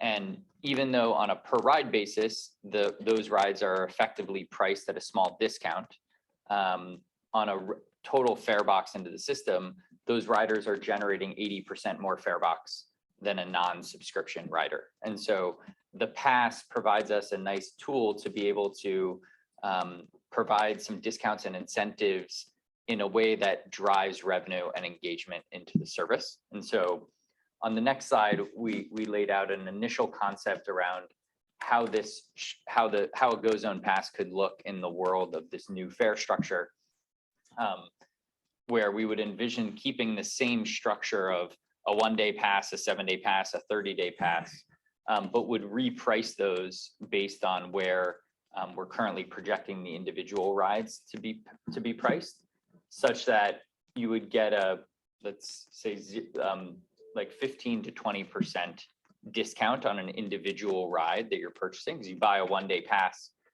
on average, we try to price that to slightly more than the average number of trips that you would take on an individual basis. Some people are high users, some people are low users. So there's a slight discount, but on the total basis, we would see higher engagement from those riders and more revenue. And we would base these passes to basically enable unlimited fares at the base fare. So that way the pass works for people who are both taking just trips that are going to connect to other DCTA points and are going to be the base fare, or people who are just taking trips that are going to be below the 3-4 mile threshold that we agree to set. And then if you were to take a trip that was longer, that would have a distance component, you could use your pass for the initial $1.50, and then you would pay, or $2, and then you would pay the additional mileage component on top of that. And so again, no decision that needs to be made today, but wanted to reintroduce this concept as a tool that we have available to us that we would very much recommend to consider as we get farther down the path around a fare increase and a fare change. I do have a concern about introducing something that increases demand even further in the short term. In the long term, I totally get it, but that just it's another goose that I gotta manage through. That I think right now, let's get the service settled. I do like I love the idea of the pass. I think that being able to give discounted passes like we do today, if you have a certain income threshold, where we can help subsidize folks that need it. I think that's an option as well in the passes that we need to take a look at. But yeah, I have a little bit of palpitation putting this on right now, or even within like the next 6 months. Just having too many variables all at once. Maybe the the system settle in for a little bit. Noted, if the board is okay with setting passes aside, we can certainly do that for right now. Obviously, given the depth of this conversation, there's lots of things to work through, but open to other feedback from board members. Other people have any feedback? Well, but I think if we were saying we wanted to go with the high level because it would unfetter, let's see what we can do. And as long as we have gas prices where they are, I see this as a benefit. I want to see what we can do. And if we need to increase, so be it. To be clear, That's just my, yes. GoZone passes are already an option. They're not priced quite that low, but there are passes available now. What are the passes today available? Well, I'm sorry, they're probably based on 75 cents a ride, so. They're based on 75 cents a ride, and they were set the pricing was set fairly conservatively to try and target that there would not be kind of any discount experience. I think the reason we've been discussing this with staff and wanted to bring this up is that I think repricing or restructuring the pass at a later date in the future, coinciding with when we might introduce an additional fare change to the individual fare cost would potentially make sense in the future, but not that we were recommending to make it an additional change today or considering moving in that direction. So a few months after the fare change hits to have this conversation again, as opposed to having this conversation at the same time that we're doing the fare change. I think thought has been put into fair design already. You could take the benefit that will be available of additional performance and data and whatever insights regarding stabilization or lack of it. And evaluate, appropriateness of making a decision at that point when you outweigh fair changes. So just to clarify my question, I think we have a decision point to make the fare change, and that's coming up when we anticipate It that. would be a natural point to update the fare passes from what's published, what's effective today. What's when the the board makes its decision on fare, which would come in the June or July. June? Okay, so in June, we're talking about the fare rate, and that's gate one. The system, new fare structure. That's gate one. I just want to make sure I got this in my head. You're proposing that we have the pass structure decided at that same June timeframe and just roll all of that out at once. My thought process is get that one in, get a few months of it, and then put the pass out. Whether that's 3 or 6 months. I think you have both options available to you. Our thinking, not to be evasive. That's Yeah, not what no. I'm trying to do. But you do have both of those options. The thinking that you see presented and represented here is that passes under a construct similar to this would be implemented whenever the fare change is implemented as early as June. Okay, so that's At your the thought. same That time. is what your thought is to present this to, okay. Let me ask this question to help clarify. Javier, you're about ready to say this is what our fair pass structure is today. My back pocket right now. I think it's $3 for 1 day, $3 per week. Yeah, it lines up with Connect. It's $3, 10, and then 48. It's $3.15.48 currently. So we could just keep that. That would you just leave that one alone and just see what the actual numbers come in on that. You know what? I'm willing to jump off that bridge when we get to it. Let's talk about it in June, as long as we can make both decision points as opposed to as one, I'm fine. And I'm the board, so we can probably have that conversation. I'm part of it. Point being is I think it's being assessed. Okay, so yeah, fine. I would I do. When you talk about the passes, I know some entities do, when you're buying individual tickets, if you reach the pass value, then you're not paying any further. Do you know what I'm referring to? And so would that, I mean, that wouldn't have the same incentive, but would your proposal include, would you think that would be included? it's the idea that not everyone has the cash or the funds to buy a pass up front. But then I think goes, you know, I think DART had a program. Yeah, you're right. So I just wondered that would be considered in there. But we don't, that was not currently contemplated as part of that. We did have some separate discussions around how we could make sure to make passes available at concessionary prices for groups that we wanted to make sure that was available for, or to make them available to certain social service groups at a lower cost. And so that's something we can discuss as part of that. The other thing that I'd offer outside of, it gets much more challenging, as you know, for modes, for non-go zone modes. For whom, with go zone mode, for people that are utilizing the app, or a consistent social service agency, or consistent case manager that will be familiar with their utilization and their purchase history, that is a potentially feasible, although not contemplated. That does not exist for Connect. It's not, it is much more challenging, very, very challenging.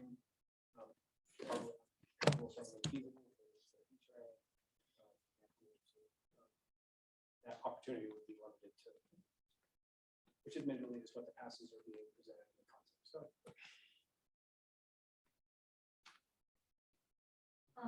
If you could maybe go back to the previous slide, I think there was a slide that was not included in, or the one before this, maybe before that. There we go, that one. The increases in, I'm sorry, you know what? Never mind. I didn't have it in my head what that was about. Please ignore me.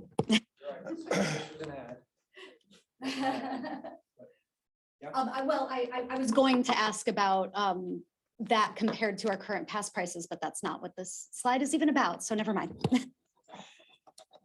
I would just add, I think we need to keep it on the table. Not that we make a decision necessarily, but I think we keep it on the table. I think it's a great time to talk about passes and rewarding frequency of patronage when you're talking about rolling out a price increase. I think that's just a good offset on the messaging when you're talking about raising rates and then offering discounts. I think it's a good time to do it. That would just be my general perception. Sorry, I thought of another thing. So our current pricing of $315.48 for the Go Zone passes is in line with our fixed route passes. Those are the same prices. Would part of the discussion be also lowering the price for our fixed route passes? Yes, of course, we're considering maybe eliminating fixed route fares anyway, but this can be part of the conversation as well. So by June, intent is, I think we touched on this briefly at the last meeting, was we're going to present changes. The discussion last month was we're going to discuss first our potential designs for the individual Go Zone fare. The feedback on that will be incorporated and how that might play into a pass structure represented here, and how Connect fare might be adjusted. You had good, strong discussion about the relative position of Go Zone to Connect fares, and then we reported that we were going to be coming back to talk about, as requested, the fare-free option on Connect. So it's very much a complete picture between Go Zone and Connect service design and fare design that would be presented with recommendations for as soon as the June meeting.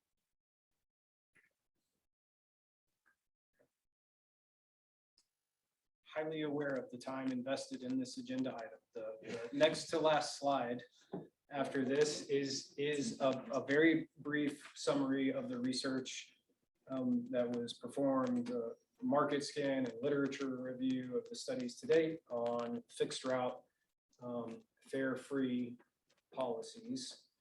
There are a selection of jurisdictions. The implementation period and the scope of the policies is represented in the table below.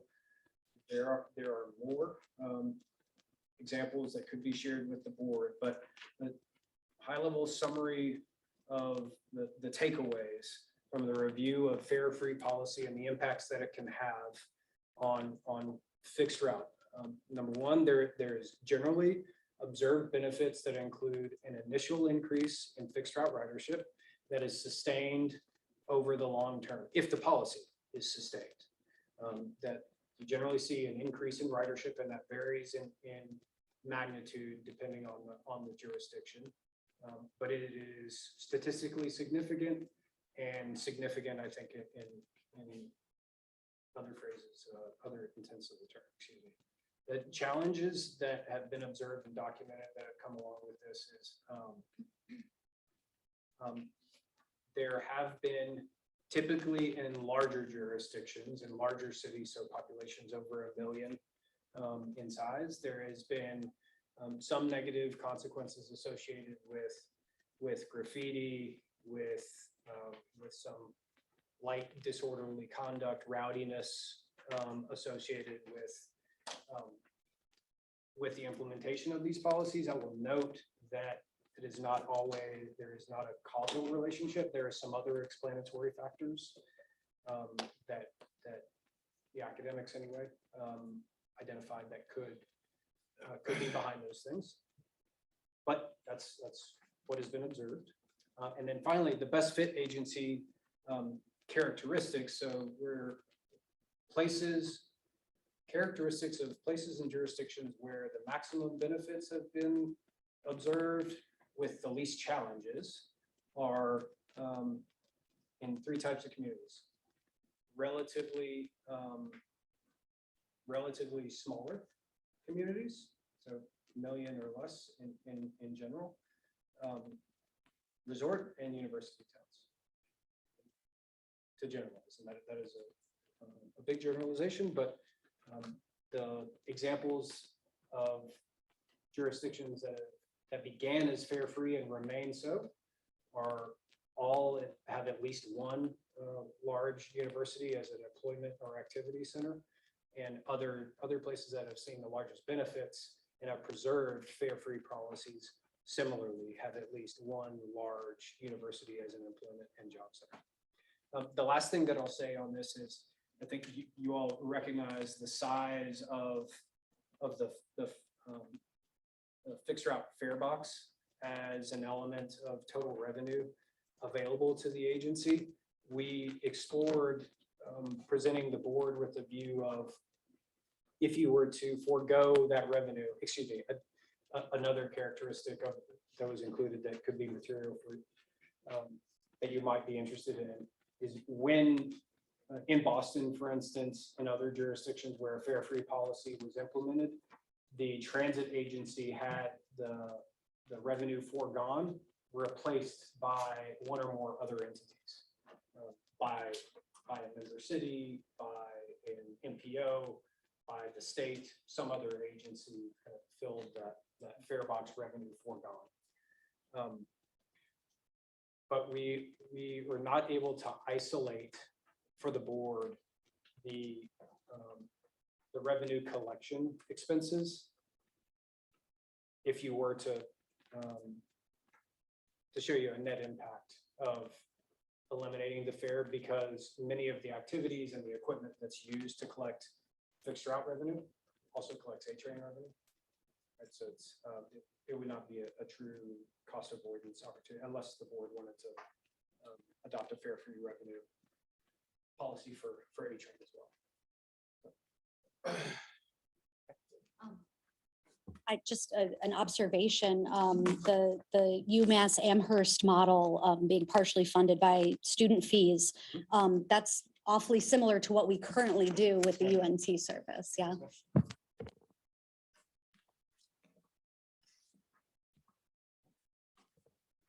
Refresh my memory on that. They get a discount for Connect service outside of campus, Yes, or they get it free?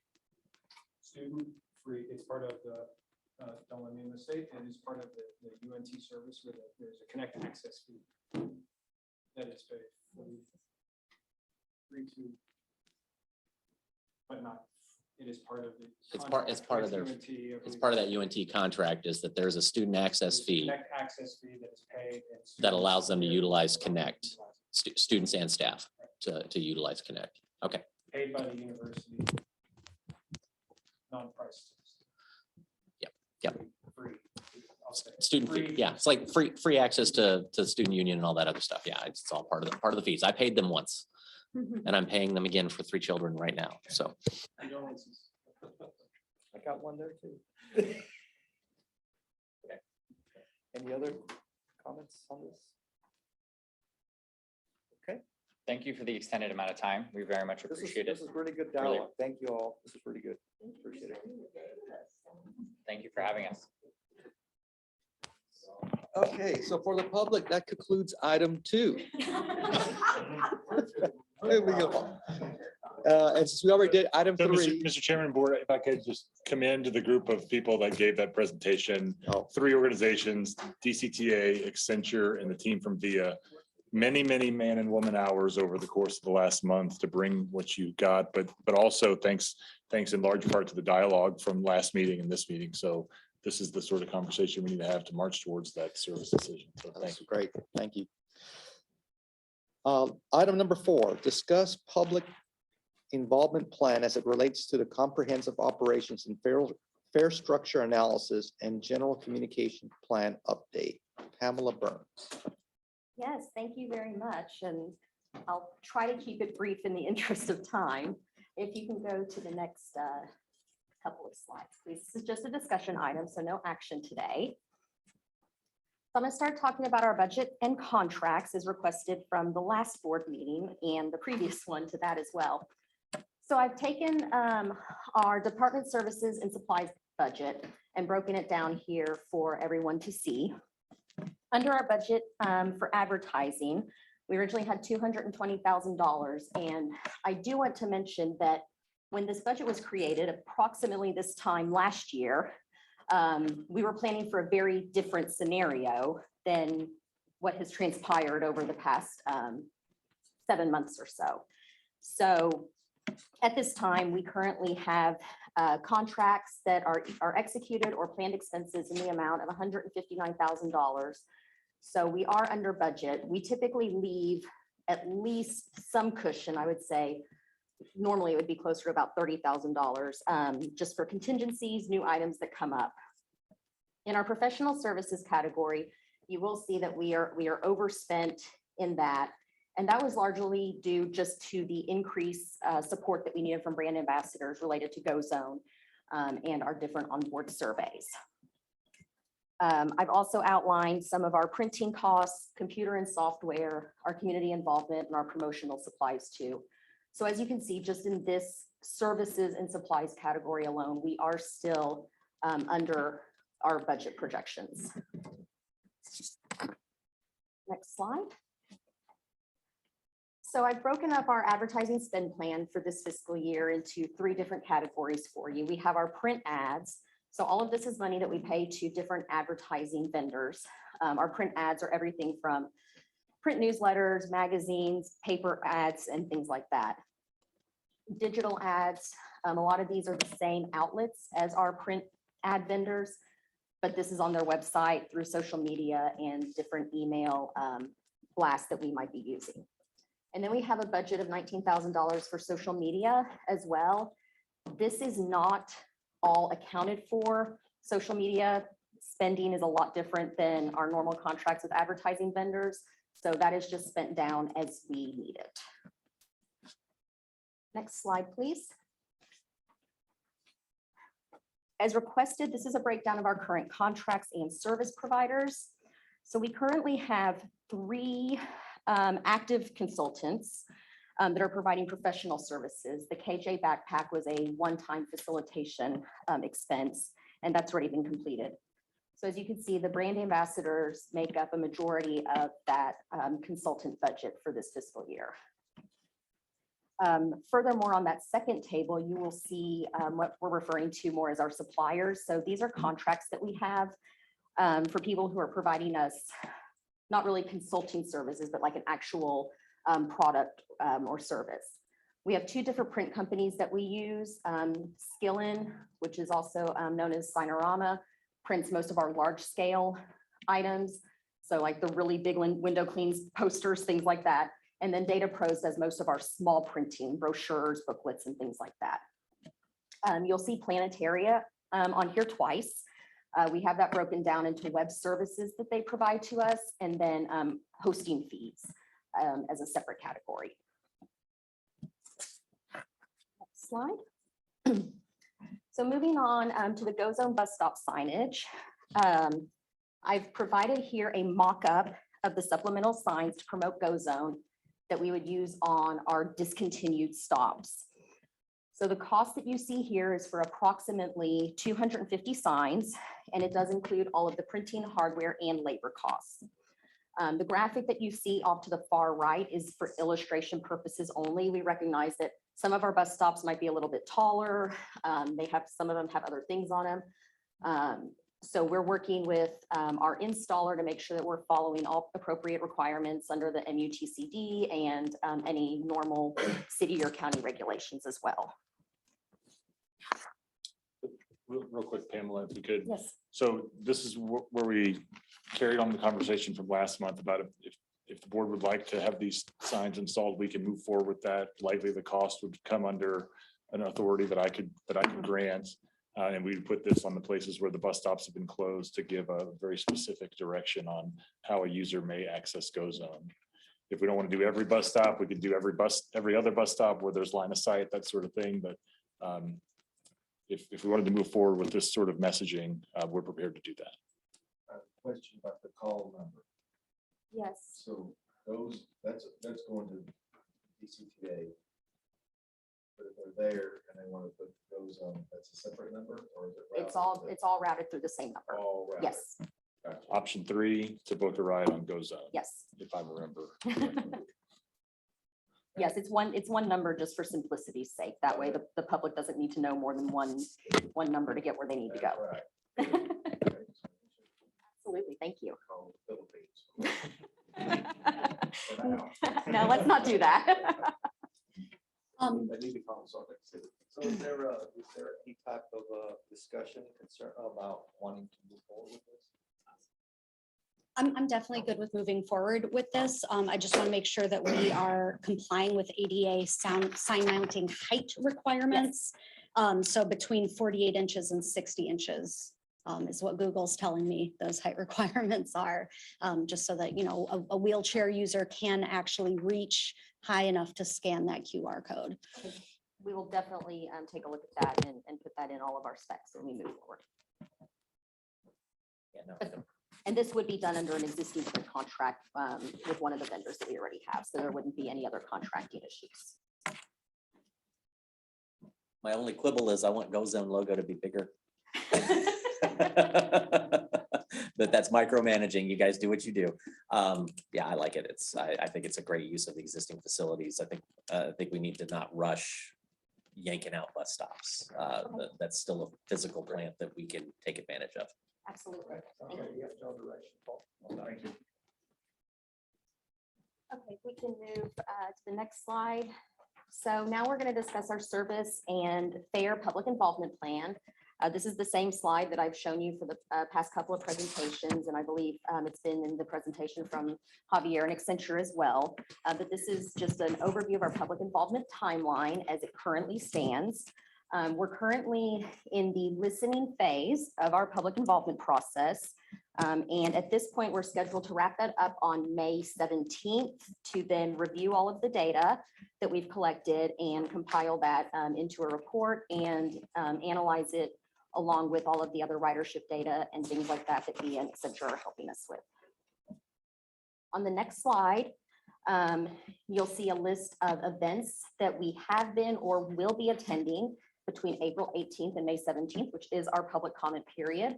I will note that in the appendix, we do have a list of stakeholders and groups that we are targeting through these various events. We've been actively coordinating with city and county staff as well, as was requested by the board, to leverage their resources and help get our message out. So I know that I believe all of the member cities and counties have been including us in their social media messaging, newsletters, and other events, and helping us get in front of council and the public through those efforts as well. So on the next slide, we're going to talk about the listening phase in a little bit more depth. So we have a budget right now of $58,000 that comes from that overall budget number you saw at the beginning of this presentation. We've divided it up between print, digital, and social as well. And the whole purpose of these ads is to drive people to our microsite where they can leave comments either on the map, they can take a survey, or they can post ideas on the idea wall. Our other goal is to drive people to attend our virtual or in-person public meetings or other events, as you saw earlier, where we'll have DCTA staff or brand ambassadors, or maybe both present.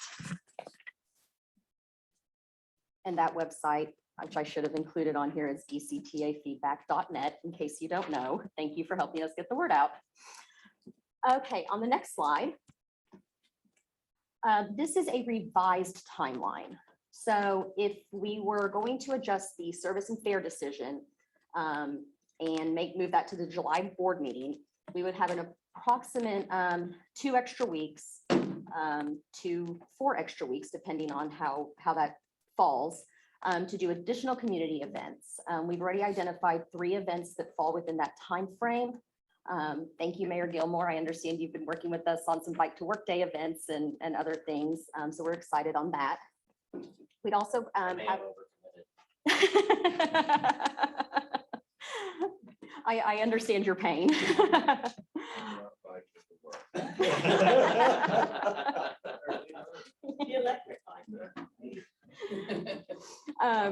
We would also like to have some additional pop-ups and tabling events. It's just been a little difficult to schedule some of those right now. We anticipate another month of newsletter and blog articles, as well as some additional advertising. This would also be within our normal advertising budget. We would just have more of our ads directed to this effort versus a normal ridership effort. So I'll add a little bit of color here. The reason for this part of the conversation just was teed up in the last discussion to note that as we're doing our service design, develop options for go zone and fixed route fare structure. You see how that bar is right over top the public comment period. And so the message that we have in the public right now is we're developing options for fare and routes. Fare structure could be fixed, variable, or a hybrid. And we're talking about getting people's input on where routes should be and all that sort of stuff. This option, and we are tracking towards providing you the opportunity to make a June service decision, period. If the board were willing to and interested in providing the public additional engagement once the service decision becomes more formed and then is ultimately made, then sliding the decision point by 1 month would deliver the value that Pamela is articulating here. And so we want to offer that as discussion and as an option. Certainly, like I said, with absent any other direction, we are proceeding with the June decision date. So to help frame it, so what you're asking right now is, would the board consider moving the decision by the board from June to July, which also has the impact of changing the date that the changes are made from October 1 to November 1? Correct. Because the same amount of time is required to implement the fixed route Yeah, to changes. go through all that stuff. So he's asking if we wanted to allow an extra month for public involvement, public input. And we just back up the time we implement these changes from October 1 to November 1. Is that something the board is interested in? Yeah, I'm really glad that y'all brought this recommendation to us. I think that there is a perception in the public. I don't know whether it's fair or not, but there is certainly a perception in the public that this agency is not taking public input seriously. And I think that doing this, first of all, really does give us a much better opportunity to collect and incorporate public impact input, and also, sends a message to the community that we are taking their input seriously. Yes, I agree. And I will add, we were taught long ago, perception is reality, for those who are living it. So I appreciate your comments. discussion? What I get about this agency is the lack of people riding the train. It's not buses or Go Zone or anything. It's a train. And I heard very little about empty trains around this place the months I've been here. And so I'll tell you that, I mean, there may be some groups that are displeased about the buses, but empty trains. I haven't heard much talk about trains and the investment made in the trains. And so, you know, You have that's not heard any my, negative thoughts on the trains since you've been here? Or That- you've heard just That's comments. that's the comments I get routinely. Routinely is the trains. And I know we're in the middle of implementing Go Zone, and it sounds like it's being successful. We're pleased. We need to support that, which we have. But the public input is empty trains. You're gonna love item 8. I'm just making a statement. Yes, I'd be in favor of extending. I think you got your own direction. Okay, thank you. So moving on now to our employer outreach, which we started to address in item 2, I believe. So we've taken the heat maps from both Louisville and Denton. And I believe you have seen these in item 2 as well, and broken out the top 10 employers in each of these areas. You'll see an asterisk next to Louisville ISD because those are multiple locations. But I will also say that in the top 20, there are actually several campuses and different employment centers for Louisville ISD that would fall in those like top 20 employer categories. So our next steps will actually be to overlay the location of each of those employers, along with some major employment centers. Currently, you know, we're in this Lakeway district, which is a high area as well. And so we can see where we need to target our different employers for our various services. I know we mentioned Mary Kay earlier today. We have already been in discussions with them about providing some sort of shuttle or van pool service or something that they can utilize. But we've also let them know about our public comment opportunity so that we can hear from them formally on record what their needs are as well. Moving on to the next slide, you'll see the Denton map. Again, the top 10 employers are listed there. So plans are already underway to coordinate not only with these employers, but also with our partners at DART and Trinity Metro and our member cities and county to develop outreach plans consistent with each other. Some of these locations are part of larger entities as well, like hospital districts and things like that, so that we can seamlessly provide outreach to these different organizations and come up with a cohesive plan for things like monthly passes and other things. We're also going to be working to schedule one-on-one and group meetings with these employers. While all this is ongoing, we'll be developing some new marketing materials, again, in conjunction with our partners at DART and Trinity Metro, so that we can promote our discount pass programs. And then we'll also request feedback on how we can better serve our area employees, employers, and their clients. What's your anticipated timeline for when you're going to start reaching out to those employers? So On the previous slide, we've already started some preliminary outreach. We had a couple of businesses attend a listening session we hosted last month. So there are ongoing conversations, particularly with Music City Mall and Mary Kay. They were two that have had some difficulty, I think, due to their early morning and late night shift work, that have found some of their employees a little bit stranded and not able to get to work on time. So we're already working with them on their needs and what we can provide to them. So I know we meet with our transit agency partners on a quarterly basis, and we just had a meeting last month, but I anticipate that we'll be working in the background probably once this public comment period kind of wraps up. So do you have like a goal to set that says I'm gonna have top 10 in Denton and the top 10 in Louisville Highland Village I will have reached out to them and had a conversation, barring them allowing me, by end of July. I don't have a date on that yet. I can work on putting that together and get reporting back to y'all next month. One of the things that I would like to plant a seed on, and maybe we come back to it in our strategic offsite, is making very clear that the goal of the agency is ridership and setting a ridership goal, aspirational, 1 year, 5 year, 10 year. And so one of the conversations that Accenture and I are having is how do we give you all some ways to think about what is a solid goal, what's a stretch goal, what's an aspirational goal.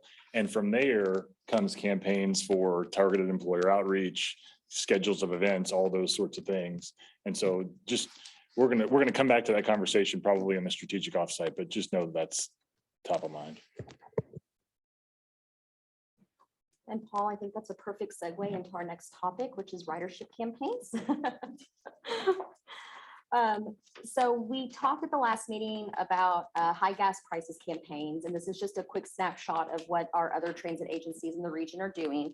DART has a very extensive campaign with television station sponsorships, radio sponsorships, high dollar value advertising campaign.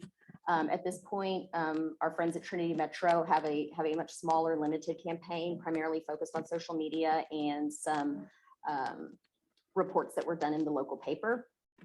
So what we're proposing is this kind of lower cost, lower effort to mid-effort campaign, which would connect with theirs as well, to highlight the high gas prices and that transit can be an option. I will say that this is actually part of a larger discussion. We're currently working on budgets for next fiscal year, and I'm outlining with our team our advertising and public relations campaign for next fiscal year, which will focus heavily on increasing ridership. So we'll be identifying different messages and themes that connect with the different events that y'all are having in your communities as well, like taking the train, for example, to the Holiday Lights event in Denton and things like that. So for this effort, we just plan to utilize our existing contracts and messaging avenues to promote high gas prices and encouraging people to take transit. Yeah, Yes, sir. just a couple of quick questions. Do we, as far as our marketing budget, do we know, like, are we in the ballpark as far as percentage of our budget versus other transit agencies our size? Are we high? Are we low? Are we medium? Do we have any idea? That's what I'm working on between this week and May 9th to make sure that our fiscal year budget moving forward, next fiscal year 23, is falling within that ballpark. I know for a lot of private agencies, private companies, they typically say anywhere between 5 to 7% of your operating budget should be on marketing, advertising, and things like that. But I want to get it more specific to transit agencies, so I'm definitely working with our counterparts on that. Awesome. Awesome. And I'm working with some resources to get some other looks at what that should or could look like for our agency. That's fair. The other one, and I know I get some of this, but I'm not sure if I get all of it. So I'm just putting it out there, not as a complaint, just as I don't know what I don't know. Do we get all of the public information materials sent to the board? Is that part of our processes? And the reason I ask is if there's going to be something sent out, I don't want to micromanage what you're sending out, but I do want to be able to respond to it if I'm asked. So if I haven't seen the document, it becomes a chase thing. Are you asking for like our particular like pieces of Just, artwork or yeah, like an literature, yeah. overall, you know, if you're handing out a flyer and this is the kind of information we're putting out here and here's the language we're using, then I can be consistent with that. I'm not sure if I see all of it. I know I see some of it. And some of it probably gets mushed into, I see it in advertising and I go, oh, that, you know, and that, right. But that would help me better communicate. And especially if it's a public meeting kind of document that you put out there, then I just, it creates better alignment. Absolutely. And I'll double check. I know that our board is on a variety of different email lists that we have for not just our marketing and PR efforts, but, you know, through Brittany's work with government relations as well, and our CEO weekly report. There are different things that are going out, but I'll make sure to go back and get that to be really comprehensive. There's no need to go backwards. No, but- moving but forward, yeah, yes. That'd be awesome. And I mean, and we are getting all of that, you know, out to your, you know, PIOs and stuff too, but I understand the need for it to go. Yeah, and to y'all I'm as not well. implying you're not. You may be. I just want to set it out that would be a good baseline expectation if it is not happening today. Thank you. I've made note of it. We'll check and make sure we are doing that, and we'll do it moving forward. Awesome. So I believe we are getting ready to wrap up here. We have our communications committee, another request from the board. So we've identified some of our key members from each of our member governments and from the county as well. I've already been in contact with, I believe, everybody through email introductions and phone calls. Our next step is to schedule some quarterly meetings so that we can all align on our different events and messaging that's going on. And then one interim step that we've taken to help the board understand our event scheduling calendar is to send out a calendar with the weekly CEO update. We're including the next 60 days of events so that we can help tie better together with what y'all are working on as well. So if y'all see somebody on here that shouldn't be on here, or somebody that needs to be on here, please let me know and I'll get them added. So when we start scheduling those quarterly meetings, we'll have everybody present. I love that because I know we have platforms you don't and vice versa. Absolutely. And I've been primarily working with James and Matt. They've been fantastic to work with. So thank you. And that's what I have for my presentation. The next two slides are just the appendix of stakeholders. Like I mentioned, I wanted to make sure y'all were aware of the different groups that were included as part of our target audience for the events that we're attending and hosting. I'm happy to take any additional questions or comments.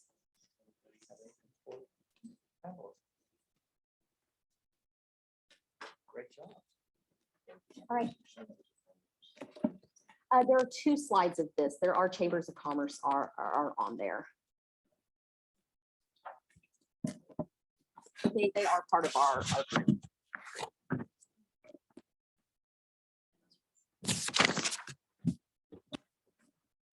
I think we also heard at the last board meeting that the chambers might not be the best way to get to all of our employers as well, which is why we're doing the individual outreach as well. Okay. Yes. Yeah, I think especially the bigger corporations. 100%. Yeah. Thank you. It was very good. I enjoyed being there. Thank you. Thank you. Okay, next item is item number 5, consider ratification of a task order with Accenture to provide human resource continuity management services. Paul, Christina will take this. Thank you, Mr. Chairman. If you flip to the next slide. So this is the recommendation and the motion that could be made at the end of this presentation. The staff would recommend the board ratify task order 5 with Accenture in the amount of $50,000 for human resources continuity management services. If you go to the next slide. So the details of the background behind this ask are outlined in the slide, and also thank you to the chair and vice chair for our communication during the course of work where all these needs came to be and then to be able to execute. But with the resignation of our human resources manager on April the 12th, we were without a human resources manager and had the need to be able to document our human resources processes so that we could have interim ability for human resources. In the meantime, while we backfill, the good news is we've got several qualified candidates that will be interviewing for this position in the near term. And the work product produced by Accenture as a result of this task order will be utilized to get that person up to speed once he or she is selected. The board action from the last meeting around contract staff support services was specific to finance and accounting functions. And though the human resources position resides within the financing and account team, for clarity and transparency's sake, we want to make sure that we have board visibility and approval of this action. The work is nearly complete. We'll see a work product next week. And like I said, we're in the process of backfilling that human resources manager position. When the board granted this authority, it was to utilize existing budget for unutilized staff positions. And so approval of this action would cause that to remain the case. We have another agenda item that will brief about other staff needs that became available after the March board meeting. And there's also a tie-in with this here. But the point is, this ratification is for the task order for human resources continuity that would fall under existing budget for vacant staff positions. Motion to approve. So we have a motion. Is there a second? A second. A motion, and second discussion. We have an extensive discussion of that coming up, but in the finance and accounting department, the senior human resources manager position is open. Our CFO position will be open as of May the 20th. The controller, and then a budget manager, an accounting manager, and a couple of others that, again, we'll brief in detail. And we can flip to the slide right now if you want to. So if I understand your ask, already executed the contract because we're being moved forward.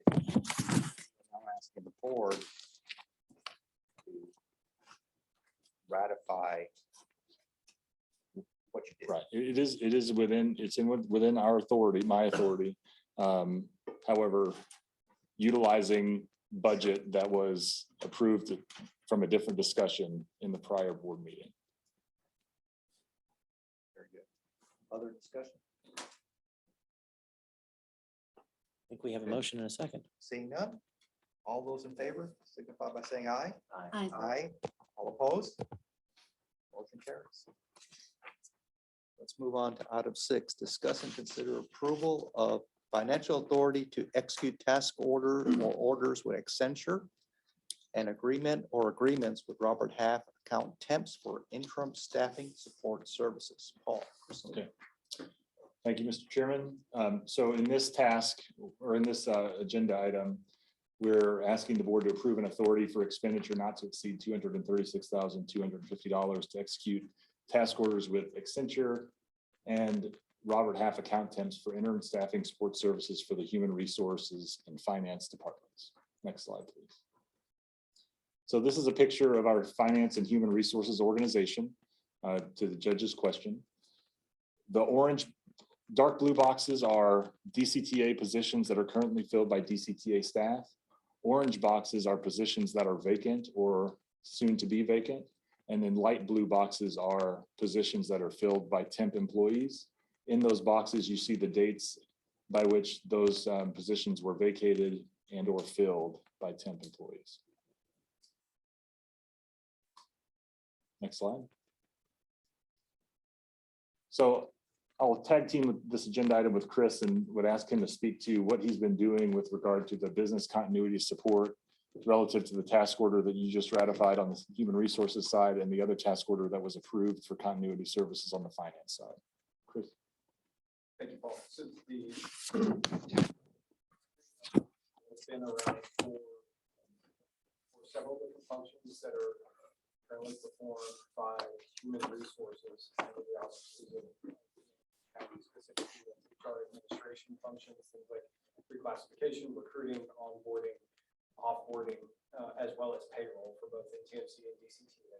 And then for several different functions for finance and accounting activities, month-end close, journal entries, accounts payable, accounts receivable, and cash, and several others. We are pulling together a number of different things that would support anyone, DCTA employee, Accenture employee, temp, someone else, to be able to understand what activities and steps are required to successfully perform all of the different steps at the right time to complete the job, whether we're talking about month-end close or successfully preparing, processing payroll for ATMC or DCT.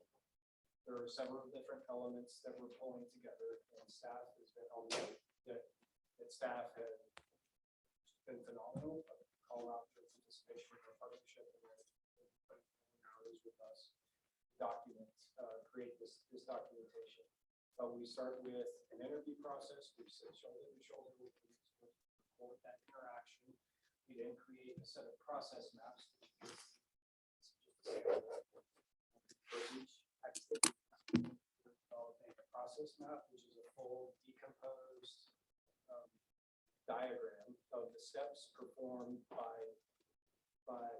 each role in a given activity area. We then create what we call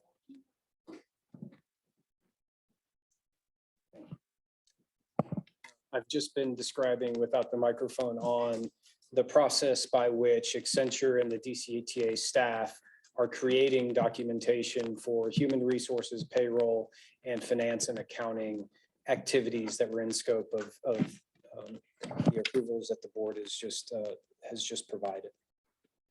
So we create process maps for each distinct activity.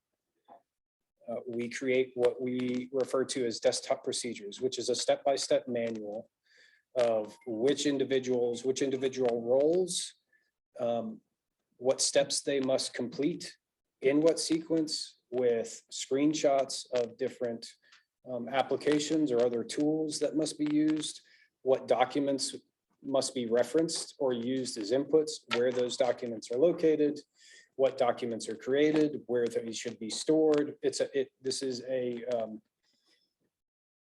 This is very, very similar to what I used to use in the military and to perform routine maintenance. Very explicit step-by-step documentation to allow someone that could come notionally cold to a process and be able to provide the outcome that the agency expects. So the screenshots that you see here are examples of the output that's being pulled together. Is there anything else you'd like me to double click on? So in this slide, here's a depiction of the plan that we have going forward. So we have, like you see here, a number of positions that are vacant.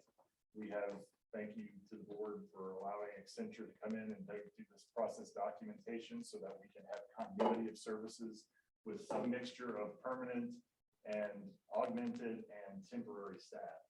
And so here's how we are. Did they or will they do that? They are doing that right now. They are doing building that work product right now. So the green boxes here flag how we are considering this moving forward. Starting at the top, we'll talk about the details here in a second, but have the opportunity to engage David Leininger, who had been a CFO at DART, interim CEO at DART, who can provide interim temporary service, less than part-time, to provide consulting from a CFO perspective as we navigate through this process. The thinking is, assuming the board's direction, we can be clear on that here, that we would not want to hire a new CFO until the new CEO is selected. And so the David Leininger piece helps cover the CFO in the interim, and we've got another slide that's going to talk about the timing of that. Yeah, that would be where I would like to go. I'd like the new CEO to hire the permanent CFO. That's my thoughts. Understood. So now on the senior manager of human resources, in the interim, we have hired a new human resources and training specialist as of April the 11th, Aphrodite Aguirre. She's on board and has jumped in with both feet, and thank you for her. And have asked Brittany Farr to stand in to provide leadership from a human resources perspective, and she is the one in the lead to hire the new senior manager of human resources. Like I said, we have good candidates in the hopper, and we're going to be interviewing as soon as possible. In the meantime, Accenture is going to augment, assuming approval of this task order, Accenture would augment to provide that level of senior human resources expertise to help us navigate until the new human resources manager can come on board. Does that make sense? Okay. Now on the financial data analyst side, that's a budgetary function. This is, understanding what is in the budget, how we execute against the budget. We would call for a temp employee there as needed. outside of the Accenture function. And that position is also posted online and is looking for candidates. Not identified yet, we don't have any plans to interview. But one of the other things this opportunity gives us is to see how the organization functions with different levels of manpower and staffing inside this organization, given the process documentation that Accenture has provided. So now jumping to the heart of the organizational chart, that is the finance assistant and the accounting manager. Under Accenture's task order, they would provide that accounting manager function in this interim period, helping to lead our accountant one and accountant two, one is which is a permanent employee as of the 16th of March. One is a temp employee as of the 25th of January, helping to lead them and also enable our controller, who's a temp employee since the 5th of April, to execute that finance function. But another reason David Leininger or that CFO Consultants Board is so important is because we need that person to act as a fiduciary to actually approve the transactions that are generated between Accenture and our permanent staff and our temp staff. Okay. Next slide. So this is just a picture of our attempts so far to recruit on these positions that are open. Like I said, the long-term plan is that these positions get backfilled. And you see the controller position, accounting manager, financial data analyst, so on and so forth. The date those positions were vacated, the date they were filled by temps, when they were posted, and then the current salary ranges. And as we get candidates, again, our preference is to interview and make a hire where possible. Can you explain to the rest of the board the account one position that's temporarily filled, and what do you think about that? How did that take place? So those accountant one and accountant two positions really help with the accounts payable process and the receiving and payment of invoices and those sorts of things. And Zach came on board with us, like you see there, on January 25th, and has been doing a really great job. And so he's working side by side with Hannah, who was attempt to hire. And that's, that's the opportunity that we have when we leverage temp employees in this way. And so he's doing really well so far. We're pleased with that. Okay, next slide. I'm going to kick it back over to Chris and talk more about how this will work between DCTA staff, Accenture. Thank you, Paul. So, orient you to. Thank you, Paul. Just to orient you briefly, the blue boxes represent DCTA categories of activity. The gold or light orange boxes represent contemplated Accenture support activity. So for human resources administration and the two payroll activities continue to rely on inputs coming from NTMC and DCTA staff, and that the process execution for those human resources and finance and accounting would be performed by Accenture resources in a model very similar to the way that the agency operated during the lockdown period. So it would rely on a virtual presence by us, maintaining, if the board expresses this preference, it would be my preference that we would leverage the resources that are here now, working on the business continuity and the process documentation work that will be most familiar. So we'll retain continuity and personnel familiarity as well.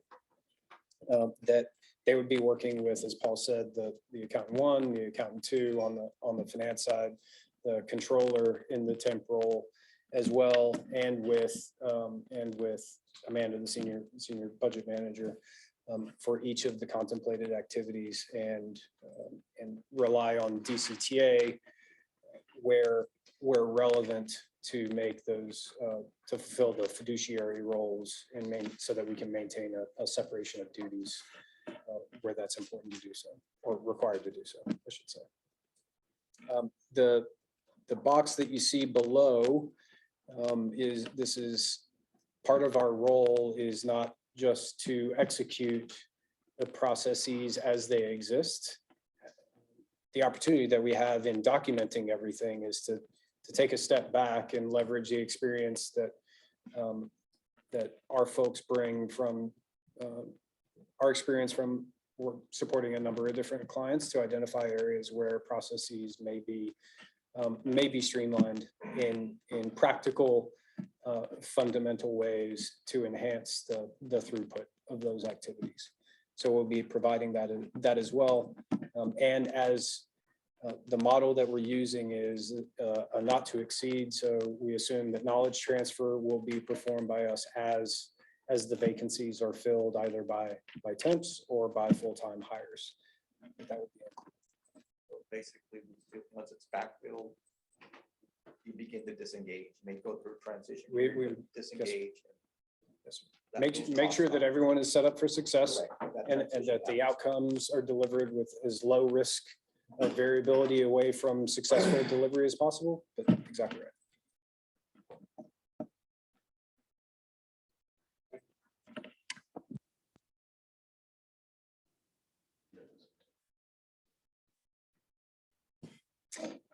This slide regarding the work stream update on the ERP alternative selection is in here because each of these work products and all of the documentation has direct implications for the time to implement an ERP alternative once one is selected. And I think would echo, Paul, your comments and observations from the board that the timing of an ERP alternative selection is probably best aligned with identification and onboarding of the next CEO and CFO, but there are things that can be done in parallel to enable a decision. Judge? Okay. Yes, sir. Here's where we are.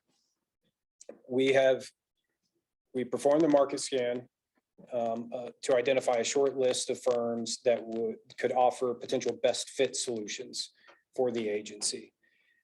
Asked 3 of those candidates to come in and offer an overview of their solution. They have done so. 2 of those potential candidates have been recommended by Accenture and by staff to present a more deep dive demonstration and to identify their recommended implementation partners. They have both done that as well as submitted high-level indicative pricing that is non-committal, but we asked for that so that we could validate the business case that we prepared. And their responses did validate and even strengthen the business case. Their estimates for some of the costs were below those that we assumed in the business case, in short. So what we would recommend is that we pursue, where practical and feasible, parallel activities that can enable those 2 and I said there were 3 shortlisted firms. One has been recommended to not continue as an alternative for DCTA, is to enable those 2 alternatives to present the most thorough, best informed proposal to DCTA along with their implementation partners for an alternative, what it would take for them to implement both in terms of cost and time, so that tees up a decision that existing personnel could make or that new personnel to be onboarded could make. And what we could use for that is the documentation that has been created for each of the activities that will give, I can speak from experience with our firm doing a large amount of this work with other partners. This is highly valuable, will be highly valuable to each of these implementation partners to understand what would be required, what the process improvement opportunities could be in terms of automation of currently manual tasks. Thanks, Chris. Yes, sir. Excellent. So this is our roadmap for this intervening period, and lots of moving pieces here. So we just want to lay it out as clearly as we could for the board. At the very starting of the upper left, you see the phase 1 finance and human resources continuity review that Accenture's doing. I'll be wrapping up next week. And today we're asking for approval of this interim Accenture Robert Half support for a 90-day period from May 1st to July 31st. And if you don't mind, I'll just go here.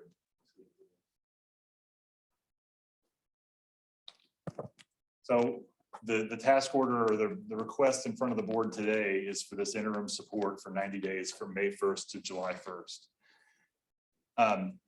Here we see once Accenture finishes their continuity review, all the documentation that's created about how we do our business processes goes into reviewing the ERP implementation strategy that is under an existing task order that's already been approved by the board. So no additional action required there. We can give you an update on how that review is going in the June board meeting. And in the July board meeting, bring some findings as to how ERP might be considered moving forward. I think Mr. Leininger will also have some good insights to provide us as he gets into our business and starts to understand how we do things versus some of the things he's seen in his career that can help inform perhaps these ERP implementation decisions. And then here at the bottom in blue, you see the hiring processes that we have in place right now. The CEO hiring process is kicked off. I can give you a quick update on that at the end of the meeting, and also rather a more extensive update here at the end of our week and with a regular update. CEO hiring processes April 25th through August 31st, targeting a September-October timeframe to onboard a new CEO. And then we would also begin recruiting for a CFO. We can open that now if we wanted to, just to get the waters churned up and see what candidates might be out there, working with our consultant K&A, but not really start the process in earnest until the CEO comes on board. But the CEO comes on board with, here's a list of candidates that it looks like might be available to you to hire once he or she is in the seat. And then all throughout the bottom here, you see we're continuing our finance department recruitment because, like I said, our goal is to backfill these positions with permanent party employees as fast as possible. So next slide, please. So in the interest of clarity and transparency on how the funding works for this proposal, this is a breakdown of projected staffing budget underrun through the end of the fiscal year. The bottom line number, $473,000. The interim staffing pieces are over on the right-hand side. These are all the parts that are part of that timeline that we walked through. Accounting and HR continuity management services, $200,000. That's what you all approved at the last board meeting under existing staffing budget. In this item, we're asking for a budget amendment so that we can get new dollars and keep our authority open to backfill positions with the staffing budget that we have. And I'll show you that on another slide. Here's CFO and finance interim support. Note 5 months, 1 May to 30 September, max 12 hours a week. That's how that's budgeted. We're going to continue to talk with our procurement experts and our legal experts about how we can ensure we have CFO coverage throughout the period, because right now we're looking at a gap towards the end, right before the CEO comes on board. And then these two things here, option number 3, option 1 or option 2. Originally, as we first started talking, we asked Accenture to provide us a solution or a proposal for a solution where they would backfill all of those open finance positions and the HR position. And that cost came in at $330,000. Then as we started thinking about it some more, we said, well, what if Accenture just fills the things that we know we can't go forward without, and then we have the opportunity to turn on and off with temp employees, those other positions that we can see how things are going along the way, and then turn those on as needed. And so that option comes in at $236,250. And that's what we were going with in this recommendation that's before you. So next slide, please.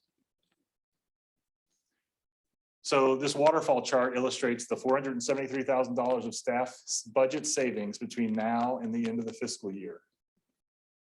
Here's the $200,000 for the contingency task orders that were approved in the last board meeting and ratified today. Here's the $42,000 for the interim CFO. And then here's option 1 and option 2 on the board on the board right now for Accenture and Robert Half. If we pick option 1, you see we're about at 0 or maybe a little bit negative. But the thing to keep in mind is that this only runs us for the next 90 days. And our goal is to eject from the orange waterfall as fast as possible with permanent hires as soon as we can make them. Good presentation. Oh, can you back up one slide? So what are we're gonna have these vacancies filled internally, internally, we're gonna do, you have some temporary employees, but you're also you're looking for full-time, like if those people are temporary and they work out, you'll go ahead and hire them as a full. That's correct. FTE. Yes, that's correct.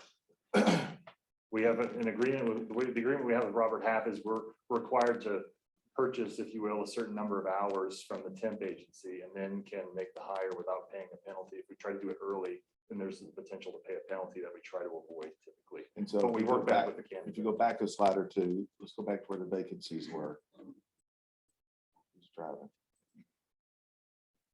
Those are, One more, I think. that's it. See if that would go. No, I want to go back to the other one. Forward one, forward one. There. So those are.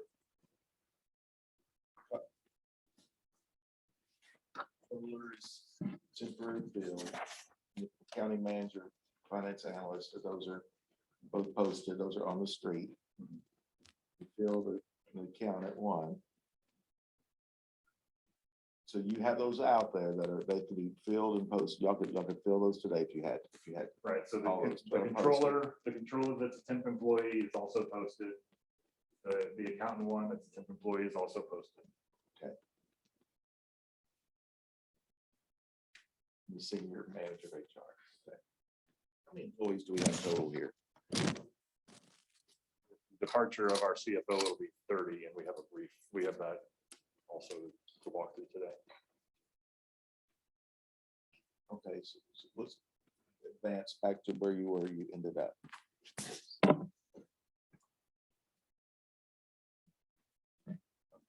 Okay, thank you, Chris. Budgeted positions 41, current headcount 30. 41 total positions. Okay.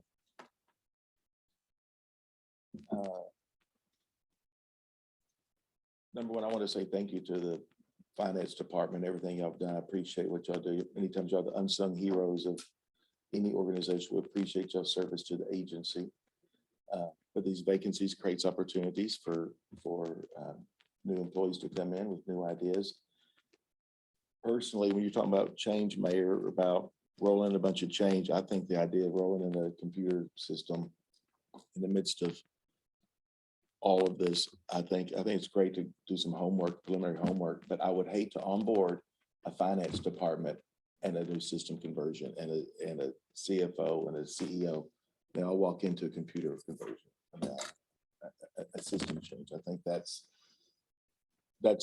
one heck of a welcome package for anybody, to be perfectly honest. I don't understand the full scope of what you're trying to do. I know that I've been through a couple of them in my career and they're tough and challenging. And so I think the timing of this is very important. I absolutely agree with your last comment, Judge. And just to clarify, what I was suggesting is not moving forward with the ERP before that time. I get it, but you're doing some homework on it, but I'm just saying that I don't want that data to be sit and be stagnant if we wait a year or so. You know, that's what I'm saying. I think it's you can look right up the road at the Denton Central Appraisal District and what the fiasco they've been for the last couple of years and impacted every one of these taxing entities around here because they didn't do a conversion right. They had to go back and still having to straighten it out. And so, I mean, it's a thing. And so, I mean, it's just local knowledge, you know, that's been publicly disseminated. And so I'm just saying, I hate to onboard a whole new finance department and leadership around here and a computer system all at once. That's a lot for an organization to absorb. We would recommend that. Okay, just. I think some context that makes this a little bit different from our folks up the road is that we literally don't have an ERP at all. Well, so they had yeah. So there's some difference in scale and scope, but yeah, I agree. Throwing it all at once is a really big lift. But I also think that we're getting to an ERP so that we're not having people come in here and say that they're working 70-hour weeks because we don't have an automated system at all. That's the balance. Yeah. Yeah. We'll speak to that a little But I love that we're queuing up decisions for the CEO and not making them for them. Agree with everything, and our recommendation would be to do as much as we can, as deliberately as we can, to prepare. Yeah. Right. So when the time is correct, to be able to act. You understand spirit, which I'm saying that. Other thoughts, comments?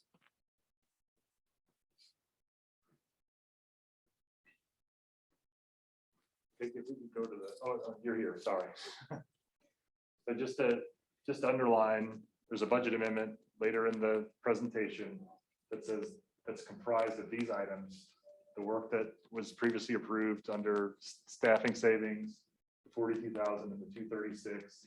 The reason for that is to give us the authority to try to fill these positions as soon as possible.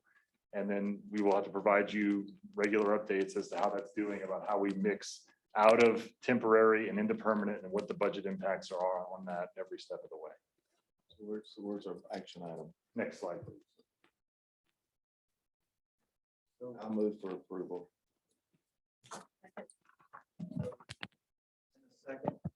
It's recommended the board to approve the authority for expenditure not to exceed $236,250 to execute task orders with Accenture LLC and with Robert Half Associates for interim temporary staffing support services for human resource and finance departments. Any further discussion on this item?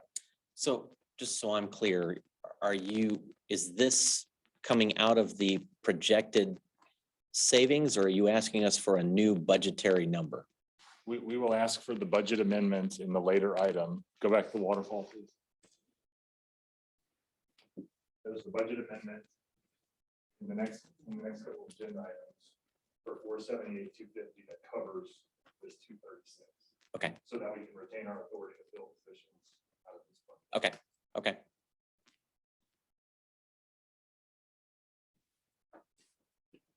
Other discussion? Seeing none, all in favor? Signify by saying aye. Aye. Aye. All opposed? Motion carries. Well, it's a very good illustration.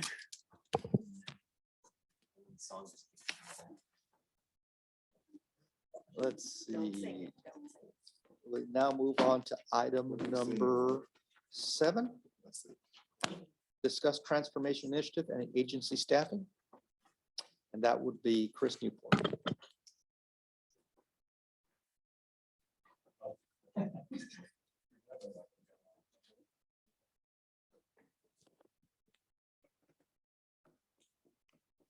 Thank you, Joe.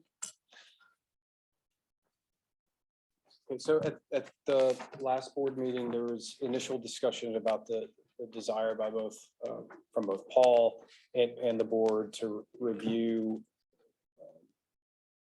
staffing generally, as well as some of the work that was performed in phase 1 of the transformation initiative. We had started discussions along that line of effort and have updated the findings and some of the analysis that we performed in phase 1.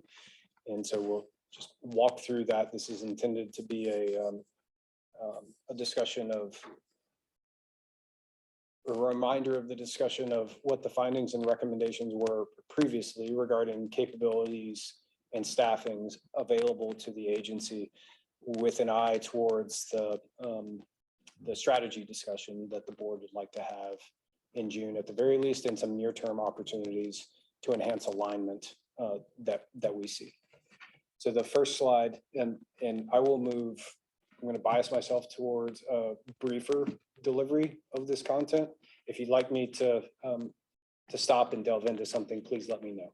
But what you see here are the framework that we typically use to assess organizations. There's a number of different levers that are available to an organization when assessing how effectively the shape and design and size of an organization is delivering the services that it desires to deliver.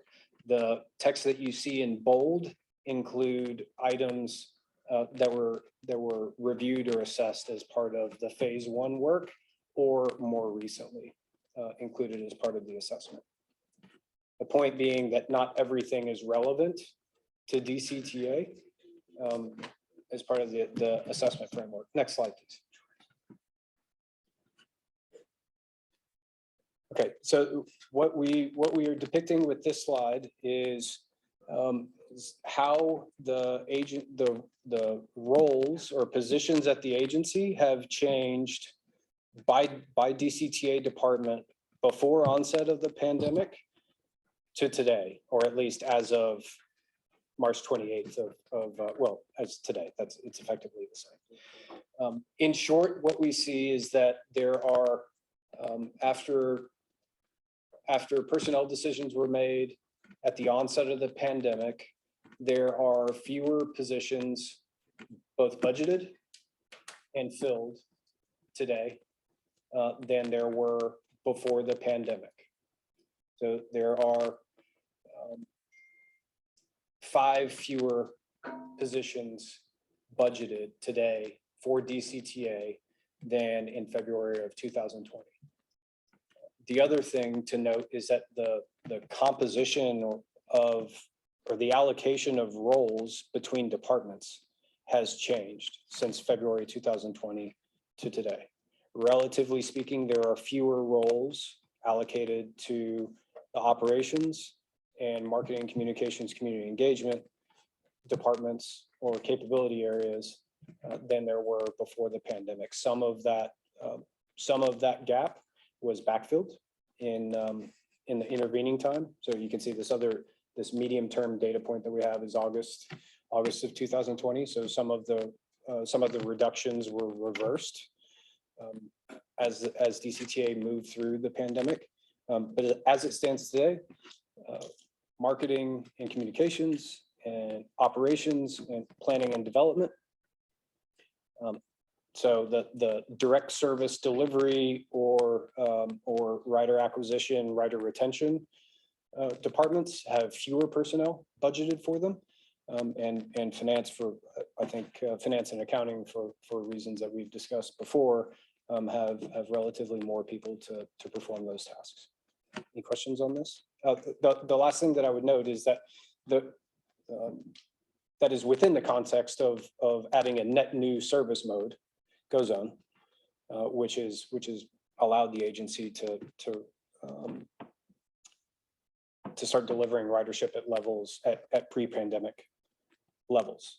I think that I highlight that because there are obligations and responsibilities and net new activities required by the existing complement of staff with the addition of the service mode. Most directly, excuse me, most directly in the areas of customer service and marketing and communications, obviously. Any questions or thoughts on this slide, or should we progress?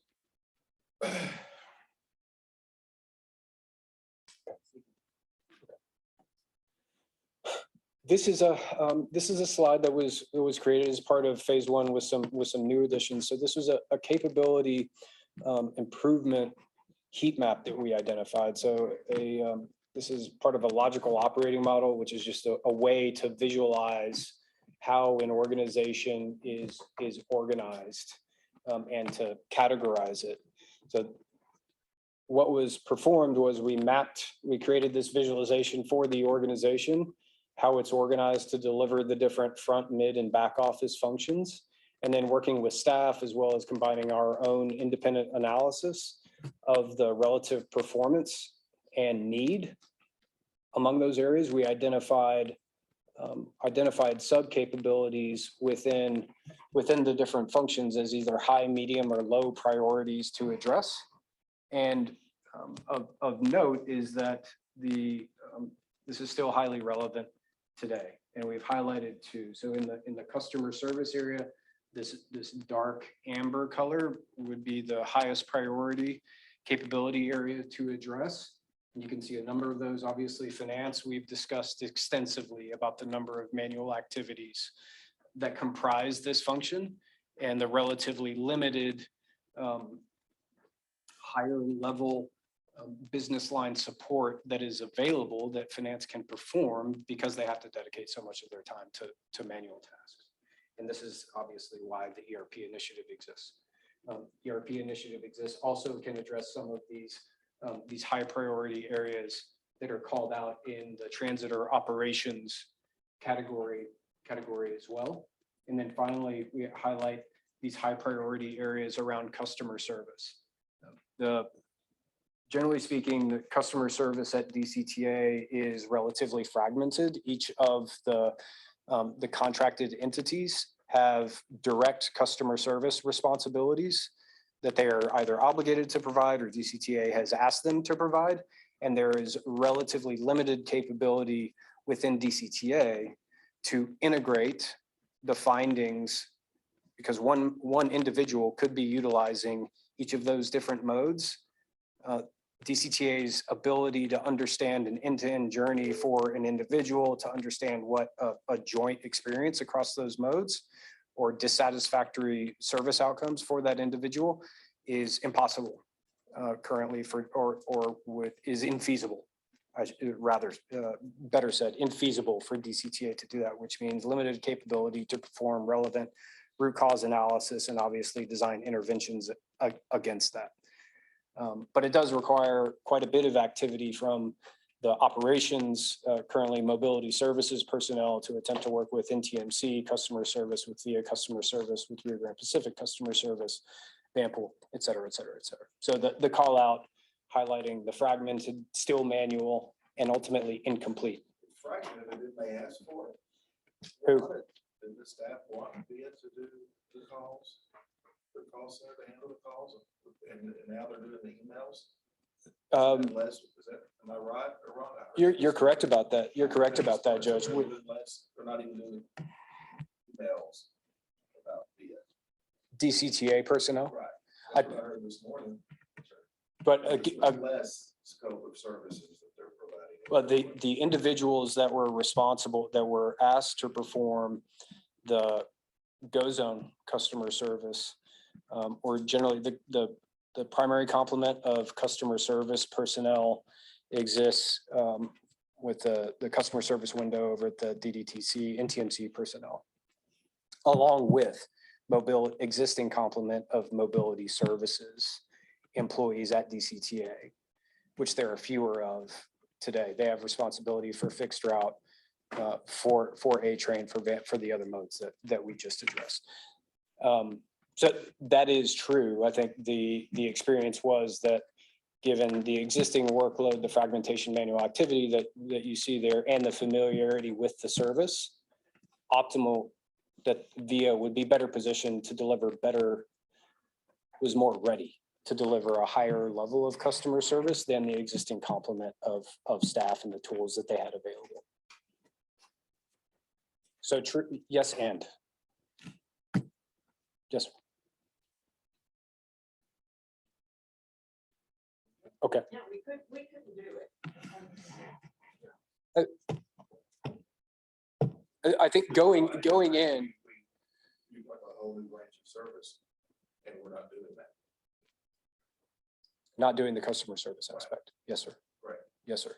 And I think what this called out was that the customer service capability within DCTA, when this was initially performed, and I think this finding was validated, was not where anyone desired it to be back then or now.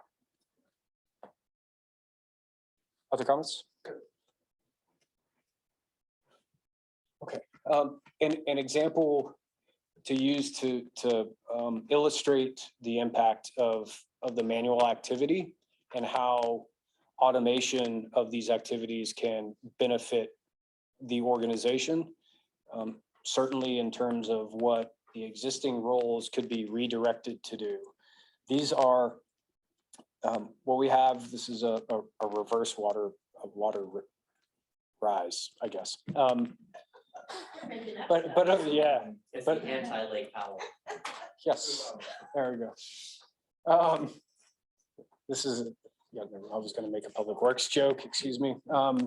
So along the x-axis, we have what this is representing are activities that are performed agency-wide to complete finance and accounting related functions. Okay, so these activities not relegated to finance and accounting personnel. There are people in procurement, in compliance, in operations, and mobility services, in TMC that perform each of these. But the category of finance and accounting activity is along the x-axis, and then the size of the column segment is the number of hours per year dedicated to those. And these are manual activities that could be automated in the future post-implementation of an ERP. You can see that it results in 12,300 hours per year that are dedicated to manual activity that are not available to DCTA to put to other higher order types of functions or activities.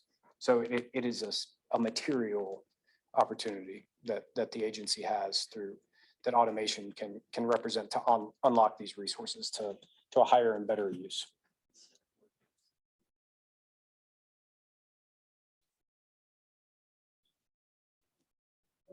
Yep, okay, excellent.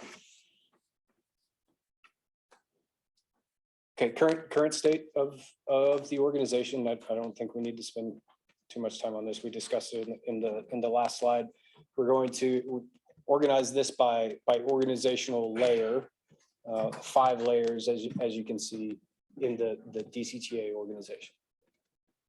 Next slide. So we performed an analysis in phase 1. I think some of you will remember this. This is what's called the spans and layers assessment. What it seeks to do is just define and depict the organization shape. And then for each of the roles in the organization, each of the roles in the organization, how management or supervisory responsibility is allocated. So what we found in terms of number of layers at the organization, all else equal, fewer layers allows for better communication throughout the organization from the top level, from the CEO down, in terms of strategic direction, cultural norms, et cetera, and feedback from the base level where typically customers interact. It's easier to communicate those interactions and meaning back up too. So generally speaking, fewer layers is better. And the number of layers that exist at DCTA is in line with what we typically recommend in terms of leading practice of 6 to 7. There are 5 here. Spans of control, the key takeaway, you could see that there's a diamond shape to the organization. There's a number of different shapes. What you typically an I shape to an organization where you have relatively wider spans at say level 2, and then level 5 or 6 is usually a flag that something is going on in and of itself. A pyramid shape does not necessarily dominate or is more desirable than a diamond shape necessarily. There's other things that need to be evaluated, but we can see that we have a diamond shape. This is a result of, number one, the extent to which DCTA utilizes brokerage of services. So it relies on consultants and contractors to a high degree to deliver a lot of services. Number 2, there were personnel reductions at the onset of the pandemic that eliminated several different positions at the bottom level of the organization. And then number 3, the number of manual activities drives a lot of activity, and the fact that there are relatively limited spans of control at the medium, at levels 3 and 4, especially of the organization. Okay. Last thing, if you don't mind going back. Last thing, we tend to categorize activities into 3 buckets. There's strategic, which is forward-thinking planning about what could change with respect to resource allocation, services of the future, how better to serve the public.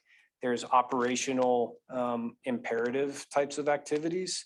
So kind of meat and potatoes management activities, cultural management, efficiency improvements, those types of things. And then there's transactional type of activities. You want to minimize or automate to the extent that you can the transactional, and you certainly want to have the top levels of your organization focused on the strategic category of activities. What we tend to see is that a span of control at the top level, excuse me, of the organization of between 1 to 4 or 1 to 5 allows the top levels of the CEO and the CEO's direct reports to have more time to focus on strategic type of activities.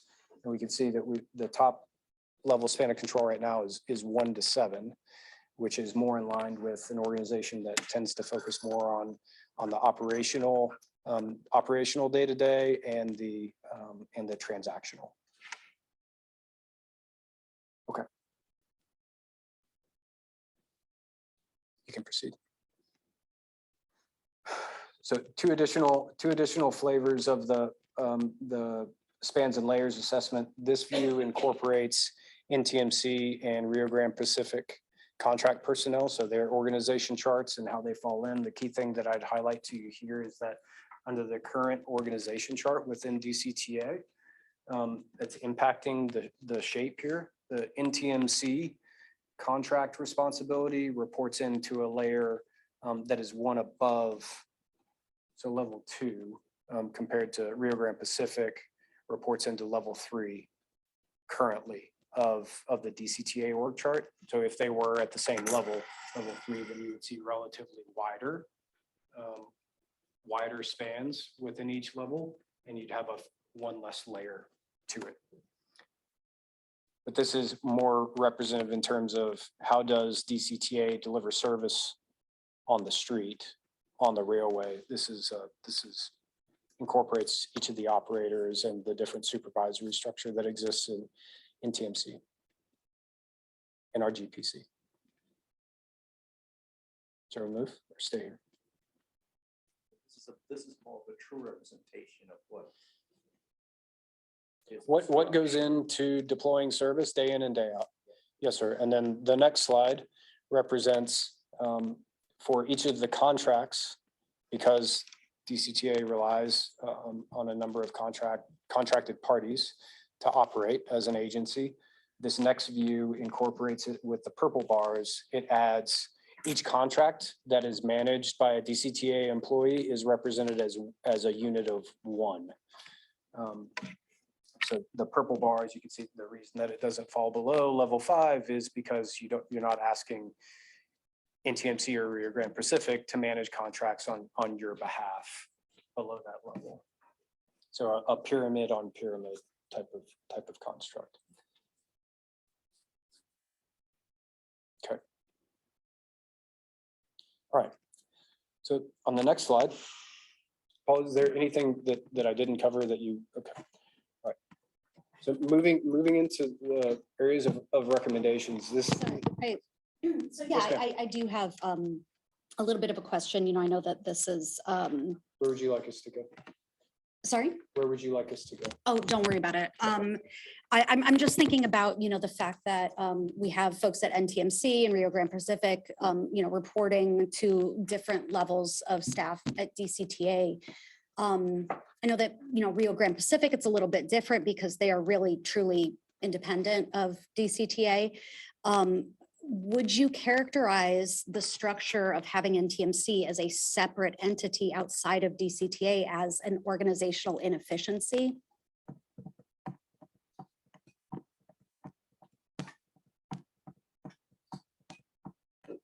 In and of itself, not necessarily.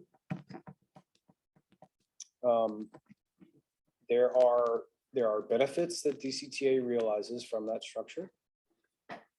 There are additional activities, operational and otherwise, that come with that structure as well. I would not say that the structure itself creates inefficiency necessarily. Okay. When viewed net. I think that the execution of the model as it currently stands could potentially be more efficient, whether we're talking about manual activities or time that could be allocated to higher order uses or otherwise. I think there are opportunities to improve the performance of the structure. Okay, thank you. That might be something good for us to talk about in our strategic plan.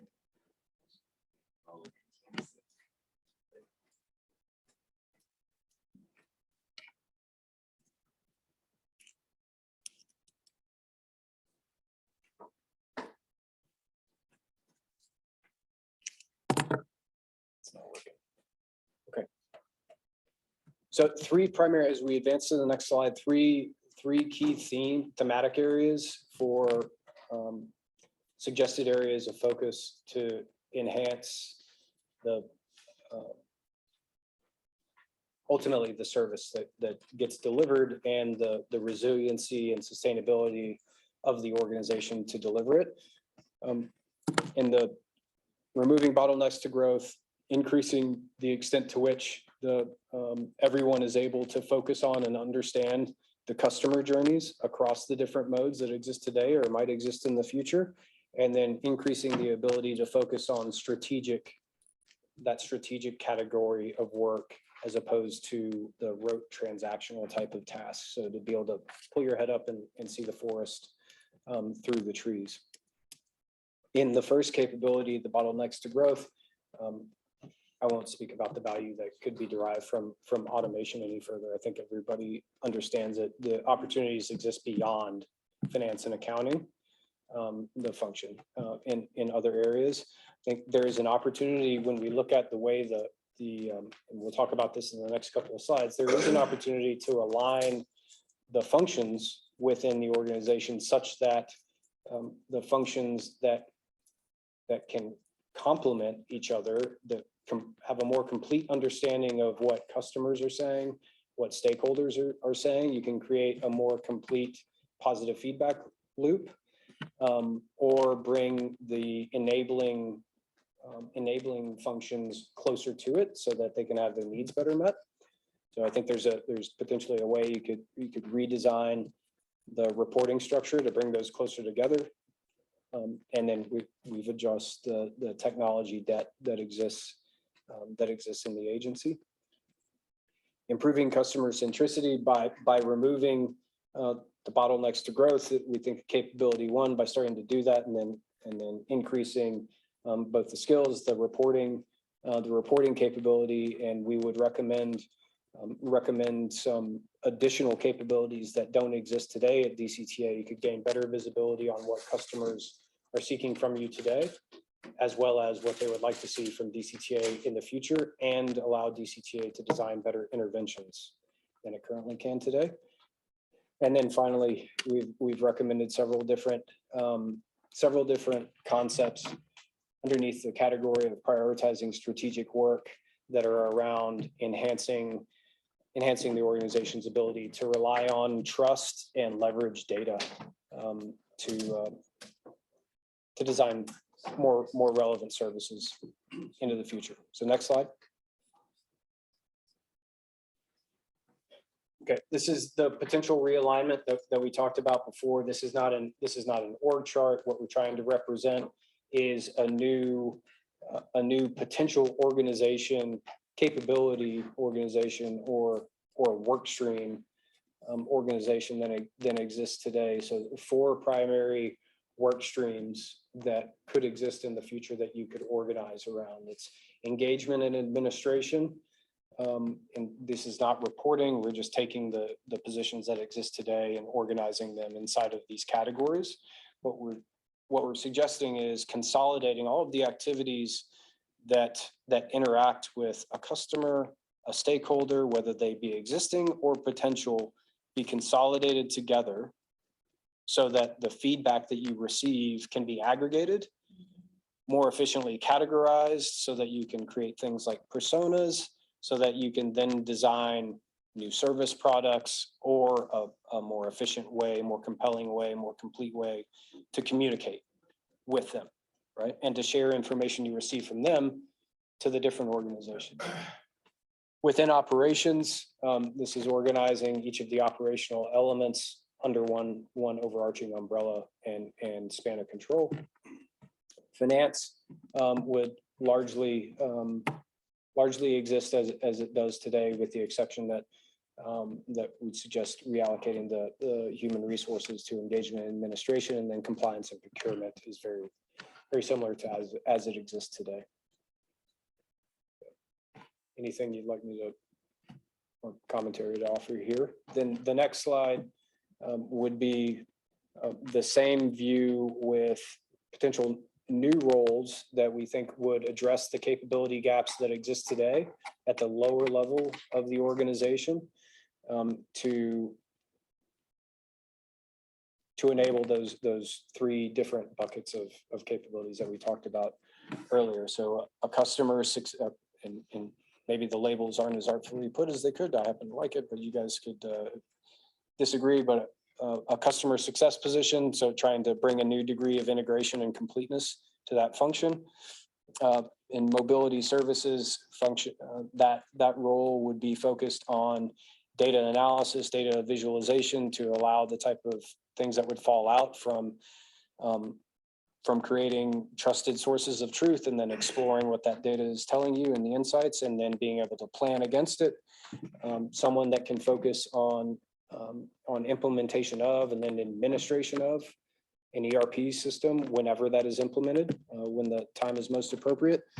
And then in the compliance and procurement, you can see in particular, there's a chief safety officer gap that has existed and that gap has existed and still exists today. This is something that is stipulated by federal requirements. It's a specific enumerated chief safety officer role that is required for transit agencies that don't fall into the definition of a small transit agency, which DCTA does not, because you operate the A train.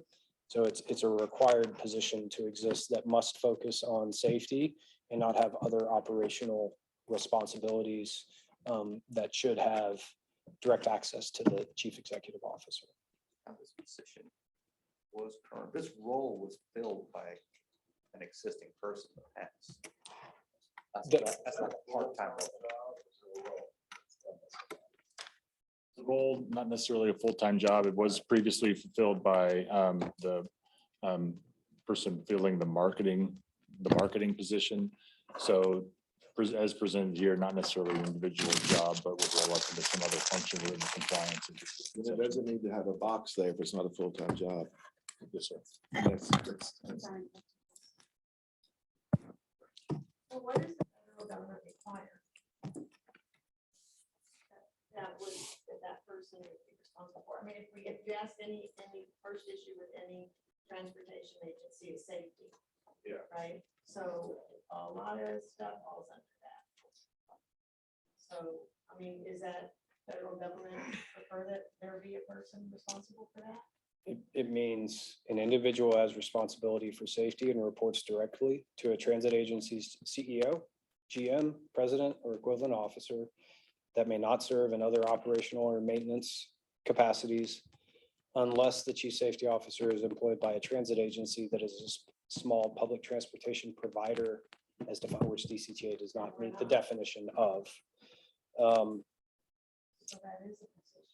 Well, I think No. Director McGuire made a very good point. These are roles, not necessarily at this time. We're not talking yet.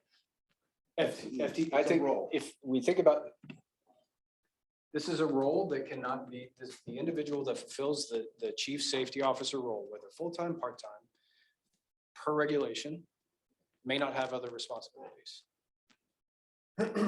Finance and ERP, post-implementation. So when you evaluate finance and accounting, and we just got done talking about the process improvement opportunities that exist there, and the fact that the current complement of staff is locked or trapped in a high volume of manual activities. Post-implementation of an ERP alternative, when you should expect that the 13,000 hours that are dedicated to manual activities today, there ought to be capacity to perform other work. You will need someone dedicated to administration, serving in an administrator role of the new ERP system. That does not necessarily need to be a net new full-time capability, but a net new FTE, excuse me, a net new FTE, but it does need to be Correct. a role that exists. That's right, even if it's a part-time. But that's their only function. ERP and ERP administrator does not necessarily need to be a dedicated function, but certainly at the start, you will want to get the most out of a system that you bought, paid for, and spent several months to implement. You will want to have a dedicated individual to ensure that everyone on the team understands how to use the new system, that it's performing as expected. Okay. Safety first. Excuse me. Excuse me. I do believe that a net new position focused on the job is big enough. You are starting to have access to very high quality data that can be utilized for a host of different planning and service design processes that the organization would benefit from a dedicated net new position focused on planning and analysis, as well as a net new position focused on customer success and integrating the different inputs that you receive and helping to design new interventions there. I guess where I'm getting wrapped around the axle here is some of these are phrased as what I would consider an FTE. So like a director, that's a body, that's not a function. Fair enough, Mayor. And that is a function of taking the existing organization chart and with the intent of depicting how the organization might be realigned to optimize the top layer to go from 7 to 4, to show how the existing roles would be organized under each of those 4 towers.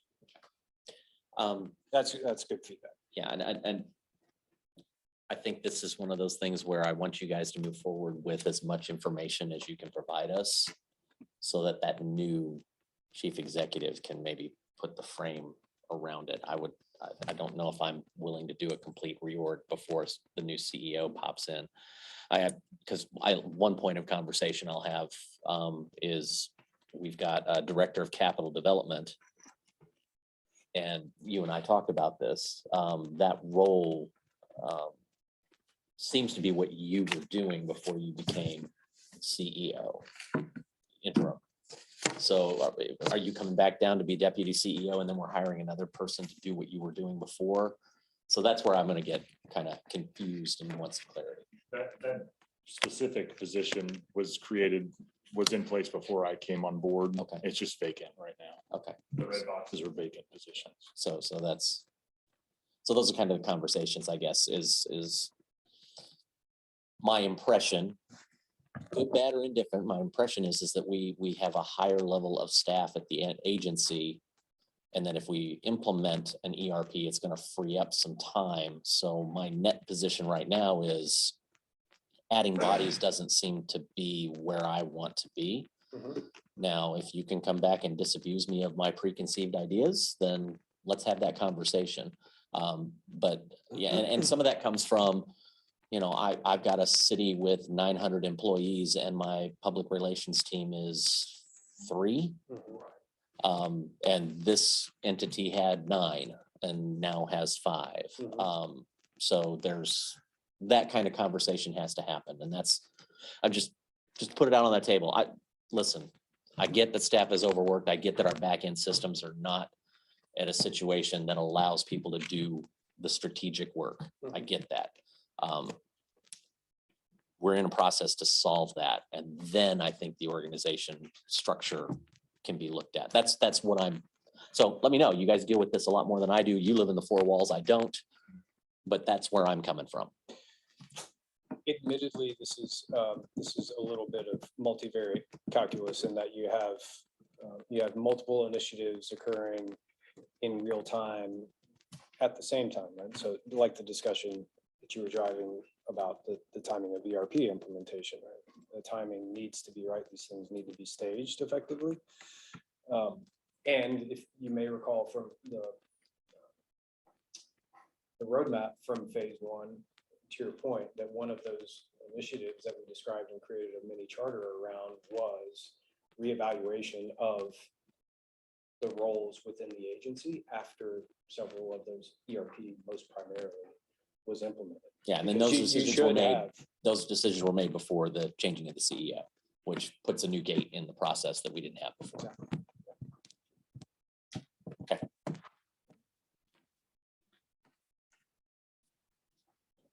Thank you.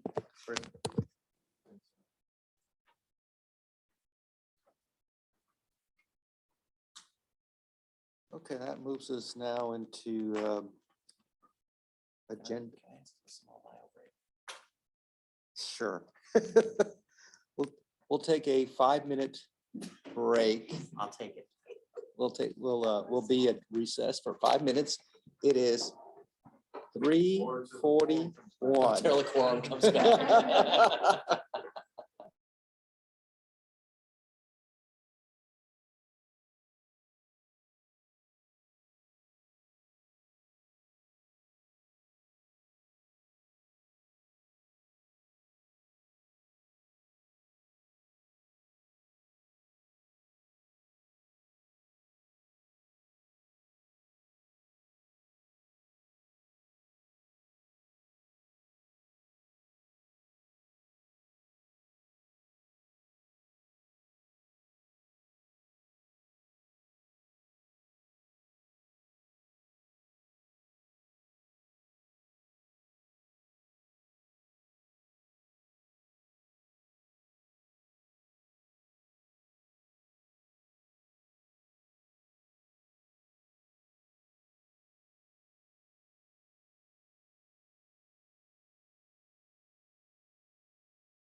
Okay, it is 3:48 and we'll reconvene. We're moving on to item number 8. Consider award of task order for A-Train enhancement study with Lockwoods, Andrews and Newman. Paul, Christina. Thank you, Mr. Chair.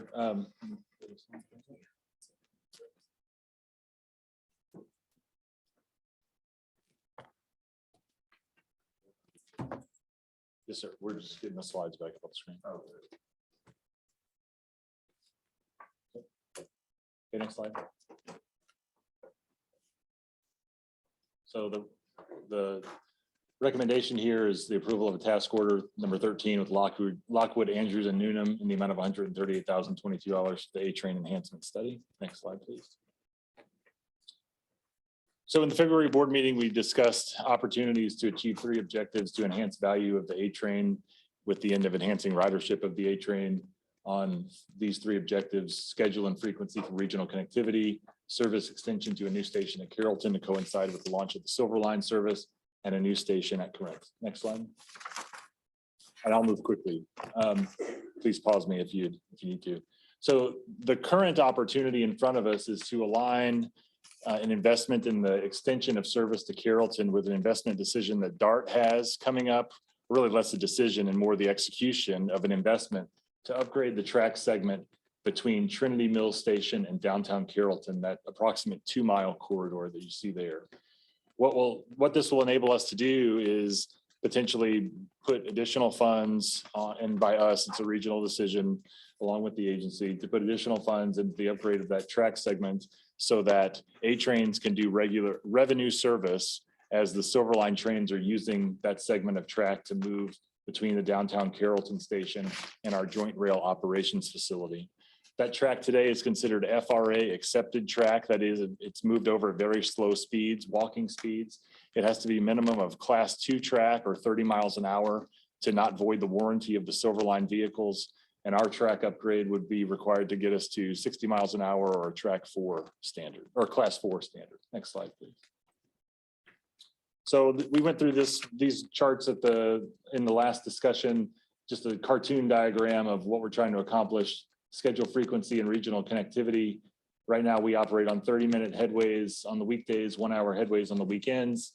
And then on the weekdays, Green Line at Trinity Mills is a 20-minute off-peak and 20-minute headways on the weekends. It is also true that the Green Line operates on headways less than 20 minutes, sometimes as low as 8 minutes during peak periods. Then the second piece down there is just demonstrating the extension of our A-Train service to line up with the downtown Carrollton station where the future Silver Line will go. The Silver Line service will be operating on headways, I think, that are defined right now as 30 minutes, but may change. Obviously, that project is in development, and so those schedules haven't been published yet. But 20 minutes to 30 minutes feels about right for Silver Line. Next slide, please. So one of the big questions from the last conversation was, what haven't we done? Haven't we done a lot of this work already? Is there anything really that's needed more to be done? And I would characterize the prior work that was done as conceptual work. Really, what would it take? Are there any fatal flaws to get to Carrollton? The answer was no. What would it take? Where are places where track speeds could be improved? Like it could be this curve, this curve, this curve. This analysis takes those things and turns them into 10% conceptual designs with rough order of magnitude costs, creates a construction program that could then be pursued for funding through various sources. Like I said, we have been in conversation with DART about aligning our decision point with their decision point. I've walked through this scope of services with my counterpart at DART, Dee Leggett. She and I have a conversation teed up with Michael Morris here in the next month or so to talk about the DART's timing on their investment in this approach. And this scope of work prepares us to be able to tell NCTCOG or others, here's how much it would cost to get the track segment between Trinity Mills and Carrollton to class 4. It also talks about station concepts down at Carrollton. The old study looked at here's where that station could be sited and said, hey, there's big water mains underneath the ground that could be a problem. This takes that analysis to a new level, determines what it would take to be able to build there, engage with Dallas Water Utilities, and other people who are occupying the right of way where we would go. We've had a conversation with the city of Carrollton, Erin Reinhardt and her team. Their council is still aligned with this idea about the A train coming to Carrollton, and we asked her and she agreed that they would be in lockstep with us as we develop this project so that they could understand what was happening every step of the way. Next slide, please. So as a reminder from the last conversation, our goal would be to create a list of projects that you see there on the left-hand side as a nominal list. What are the costs of those projects? And then who are the contributors based on the benefits? The city of Corinth conversation is on a different timeline, and that's why we're not taking up the idea of a Corinth station right now. But it could be that the city of Corinth would also benefit from some of these projects if these timelines were to converge, and that's why their name is on this matrix. Next slide. And so this is a conceptual timeline of the entire A-train enhancement opportunity, along with the other things happening in the region. The blue bar is this study here that would take about 6 months. Right now, we're in the process of appraising, or DART is in the process of reappraising the A-line corridor in order to speak into the renegotiation of the long-term lease that we have with them, because ultimately, you know, there's a deal to be had where their long-range occupation of the joint rail operations facility and our getting to Carrollton find a way to make commensurate value. Other things happening on this chart, the City of Corinth dialogue between this board and the City of Corinth could begin at some point, probably another conversation for our strategic offsite in June. The City of Corinth has indicated they might be willing to call an election for membership in DCTA sometime in early 2024, May timeframe of 2024. And then you see a couple of federal grant funding cycles. Ultimately, Silver Line wants to go into service in December of 2024. And so this timeline shows the window that we have and that DART has to construct this segment of track so that it's ready for when Silver Line goes into service. That may get accelerated somewhat if, depending on their vehicle delivery schedule. So a little fluid right now, but the opportunity before us is to move forward in a positive direction to get the program of projects defined. Next slide. Okay, so this is your recommendation. Or do you guys have any questions or comments? Yeah, I appreciate the conversation around Corinth. Don't know if, I don't know when we want to have that conversation, but I know maybe it's something that the chair and vice chair do. Maybe the judge wants to be involved since he led the initial conversations with Corinth. I know there's definitely some conversation around governance structure. Should they become a partner, or is it just a contract, or a lot of conversation that needs to be had around all of that. Understand. Other than that, no, this looks fine, and I appreciate the explanation that this was LAN and the subcontractor. So we are building on the existing. Right. LTK is the sub-consultant to LAN. That is the team that did all the prior work. So that I appreciate, that we're not trying to recreate the wheel. We're actually building off of prior work. So that's right. I'll move for approval. Second. Motion and a second. Any further discussion? I have a question. There was, I saw a note from the city of Carrollton with a bunch of different requirements. Is that all considered in here? I'm not sure the note that you're referring to. It was in one of our updates. And there were a number of questions that the city, I think it was the city of Carrollton had regarding alignment and crossings and things like that. And I just wanted to make sure that this is Wasn't that the accommodated Silver Line? in the plan. Was that Dallas and the Silver Line? There was a letter that came out from the city of Dallas about the Silver Line with a lot of I'm questions. sorry. No problem. But the Silver Line. But right, the Silver Line, but this project is about getting the A train to Carrollton. So I think we're in good shape. Sorry, I had the wrong. No problem. But to just underline the point, we'll be in lockstep with the city of Carrollton throughout this process as well. Thank you. Any other questions, comments? If not, all in favor? Aye. Saying aye. Aye. All opposed? Motion carries. Item 9 is consider approval of monthly financial statements for March 2022 and quarterly reports for Q2 FY 2022. Marissa. Yes, sir. The financial statements for March are included in your packet, starting on page 333. Just to point out a couple of items included in the memo are all of the explanations for variances for operating revenues. And then also there's one unfavorable variance for expenses, so those are noted in the memo. On page 335, there's a couple items I wanted to point out. The first is in the other income line, kind of 3/4 of the way down the page. We have a budget for the month of just over $1 million that relates to the first installment of the J-Rock design funds. We had budgeted that revenue. Oh, sorry. We had budgeted that revenue of $1,027,000 in the month of March when we invoiced it.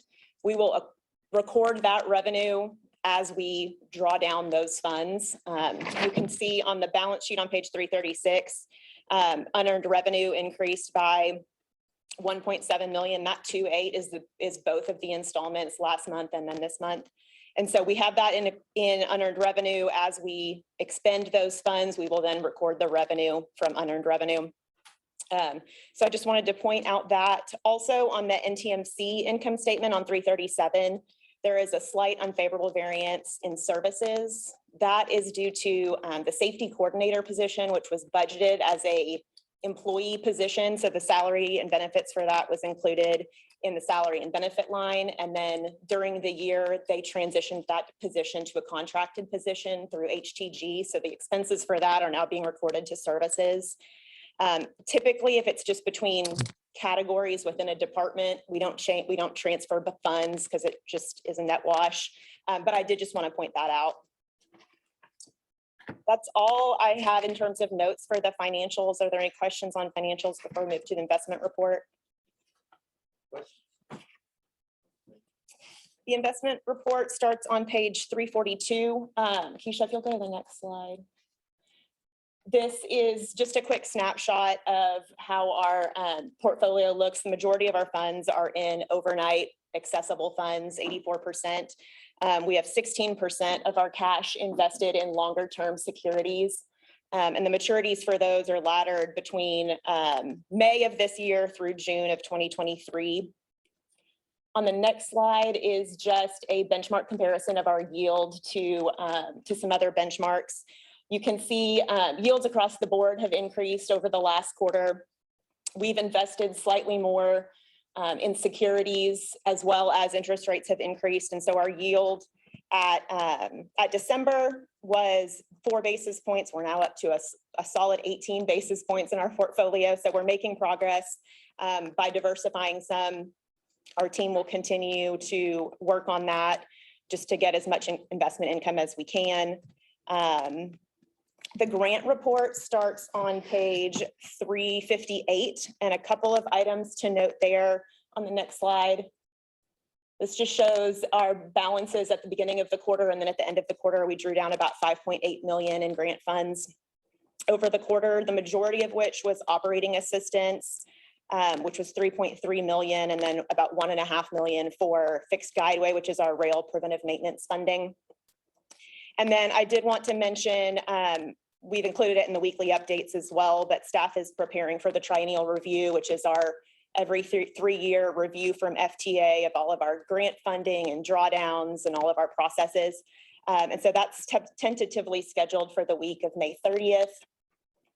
And there's some additional information about our grant activity included in the report that ends on page 360. Otherwise, those were my only highlights, but I'm happy to answer any questions. Any questions for Marissa?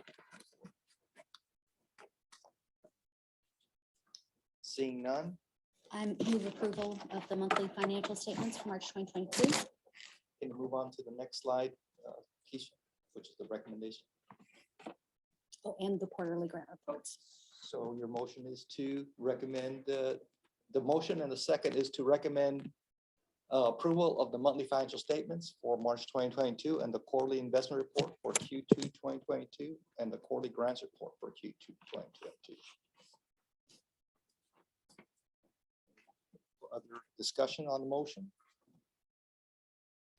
Seeing none, all in favor, signify by saying aye. Aye. All opposed? Thank you, Marissa. Thank you. And since seeing as this will be your last meeting, I want to. I'm presenting the budget revision in just a little bit because our budget manager had to leave, so. Oh, so you're gonna come back for that? Okay, I'll I'll do hold that. that till that. Thank you. All right, now we'll move on to item number 10, and this is to consider and approve the third amendment to the interlocal agreement with Trinity Metro to increase and authorize amount and consider the approval task order increase with Lyft for Alliance. I'm going to present today, even though the memo has Rusty, but she's standing by just in case I have questions or you have questions that I cannot answer. So back in 2019, we entered into an interlocal agreement with Trinity Metro. They received a $500,000 grant from COG to provide services in the Alliance area. And so we have been providing those services since. Ridership has just continued to escalate on that program, so, which is a good thing.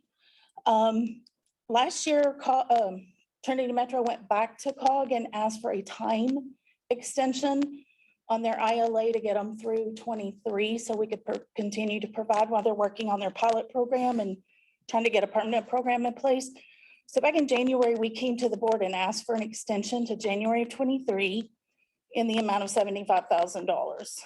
Well, in the first 5 months of this year, we have expended all of that 75. So we're working with Trinity Metro to increase our task order with Lyft, to increase it to the 322 additional in funds, right? So that we can continue to provide those services with Lyft. Trinity Metro does reimburse us at 100% plus a 20% administrative fee. So what we're asking today is to modify our existing ILA to change the cap from the 75 to the $322,500. And also approve a revision to the task order with Lyft in the amount of $268,750 to carry us through the end of this fiscal year. We're also asking for a budget amendment that will be included in item number 11 in the amount of $138,314 to cover the additional fees to Lyft.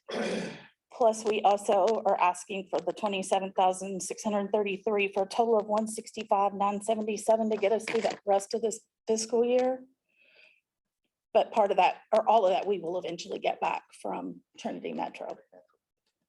So your item today is what you stated up there to increase the amount to 322,500 with 268 of those earmarked for task order. That is what you're asking. Correct. And 100% of that is coming back based on our program Yes. with them, so. Any expenditure we have with Lyft is reimbursed at 100% plus 20% admin fee. So moved as presented. Second. Okay. Motion and second. Any further discussion? Seeing none, all in favor, signify by saying aye. Aye. All opposed, motion carries. Thank you. Thank you. Okay. Item 11, consider approval of a resolution approving budget revision 2022-11. Marissa. Yes, sir. If you'll go 2 slides. Included in this budget revision are a variety of items. The first couple we've talked about briefly before. Vanpool is a 100% grant funded project. So this is to capture additional expenses that are also offset by grant revenue. The Trinity Metro Alliance Lift relates to the item that Athena just presented to the board. There's also an adjustment for Frisco Taxi and Lift, and that is related to, there's increased operating costs in that, as well as the associated contract service revenue reimbursement that includes the administrative fee. But then there is also a decrease to revenues previously included in the budget. Were some additional allocations that are since included in the administrative fee. So we're recording an adjustment for the revenue that we expect to receive from Frisco. And then on the next slide is the second installment for the JROC design funds, the 1.8 million. That's reflected in refunds and reimbursements. And then, as Paul mentioned earlier, related to additional professional services to augment staffing, 478 plus $84,000 for the CEO executive search that the board approved last month. And then the third item here is related to NTMC operator and non-operator COVID leave and vacation pay. This is a policy that was adopted by the NTMC board, but they have requested additional funding to increase their budget for that amount. There was an informational report included in the packet last month. And so that equates to roughly $71,000 in the FY22 budget. And then the last item is what I mentioned earlier this morning, the sales tax revenue piece. The full sales tax report is included in your packet on page 395. Our sales tax through April collections is 1.5 million over budget. And so we're just adjusting that budget to capture that revenue that we've already received. So the net impact of all of these adjustments is an increase to net position of roughly $850,000. There are budget schedules included in your packet. The budget revision summary page is on page 384, as well as the change in net position. With that, I'm happy to answer any questions. Any questions of Marissa? Back to the slide real quick. We received federal funds for COVID. Did we receive, what kind of federal funds did we receive for COVID? With that, We received CARES Act funding and then American Rescue Plan funding that could be used to reimburse ourselves for that. for the 71,000? Yes, sir. Okay, good. That's a lot of money for that executive search. So.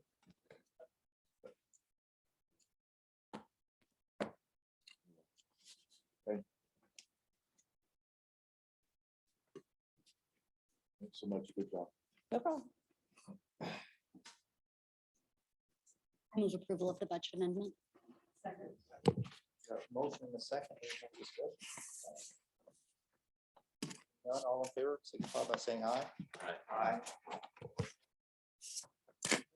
Thank you. And again, thank you for your service to the agency for the last 8 years. Thank you. Absolutely. Thank you so much. Yes. So we wish you all the best. Thank you for your service. Anyone in the finance department, like I said earlier, many times are unsung heroes to what we do, and for any agency or any organization. So thank you for what y'all do on a day in and day out basis. So I think I've been on the board probably longer than anyone on the board and gone through several boards. I caution people to not use the words every, all, words of absolutes. Yeah. But I will say, Marissa, every time you have given a report from the time I started till now, if any board member has asked you a question, because I've kept tab, never once did you not know the answer. And if you said, I think this, let me check, you got back immediately.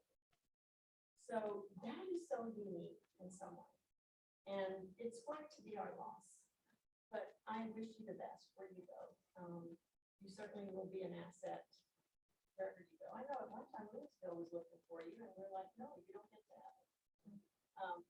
But thank you, and God bless you for all you've done for us. Thank you very much.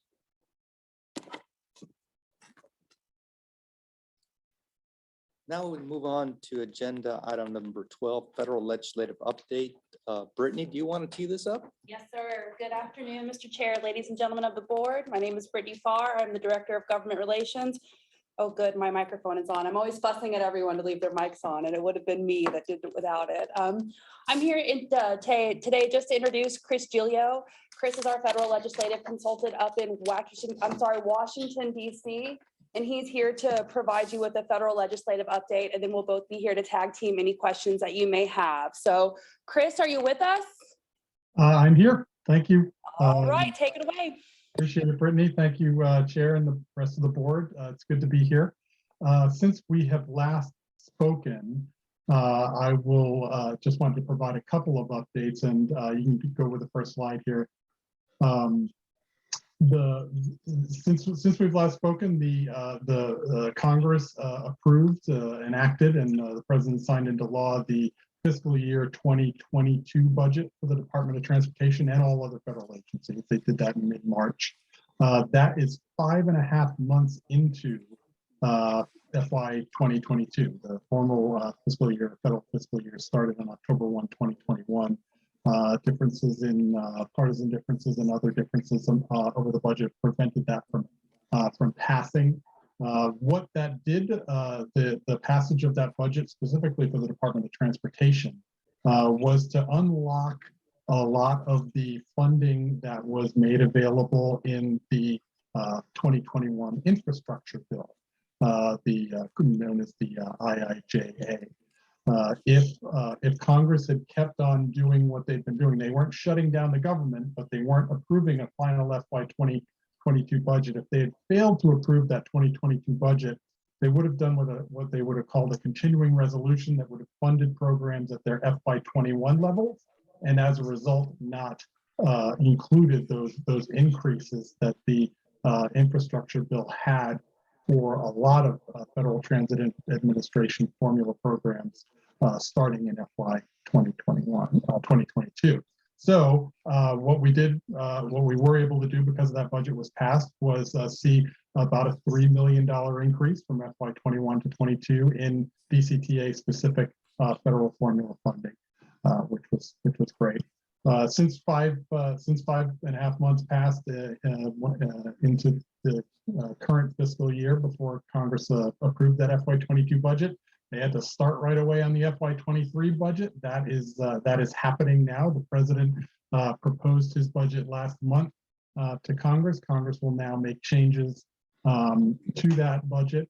And again, the 2021 infrastructure bill has kind of shielded many transportation programs from the vagaries of the federal budget process as Congress sort of goes and goes program by program, agency by agency to determine funding levels.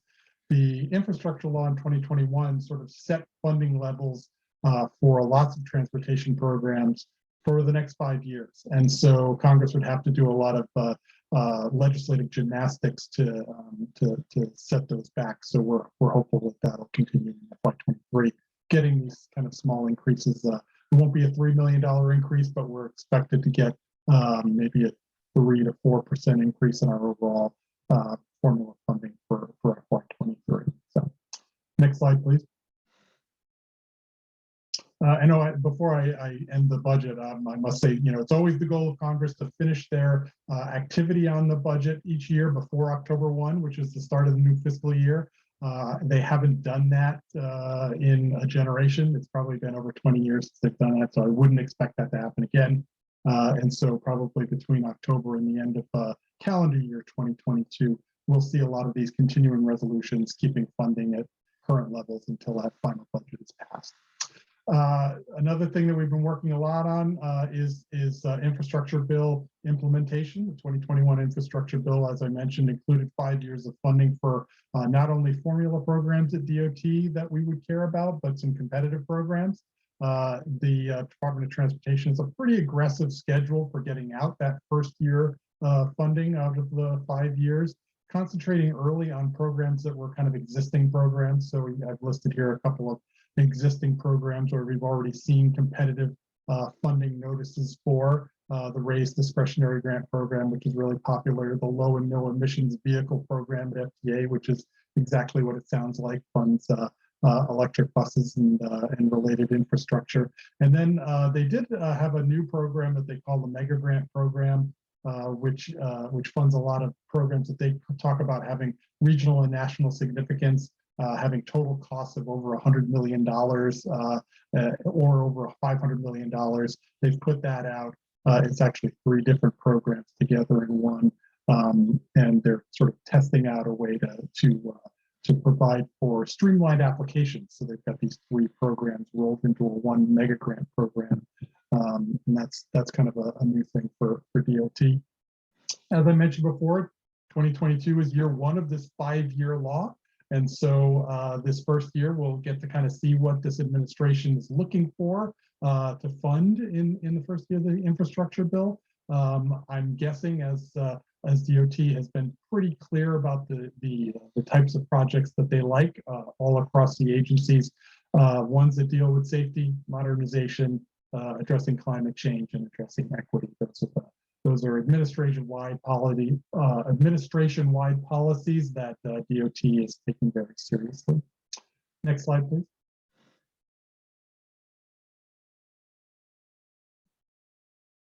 Next one. The next slide should be dealing with the census. Yes.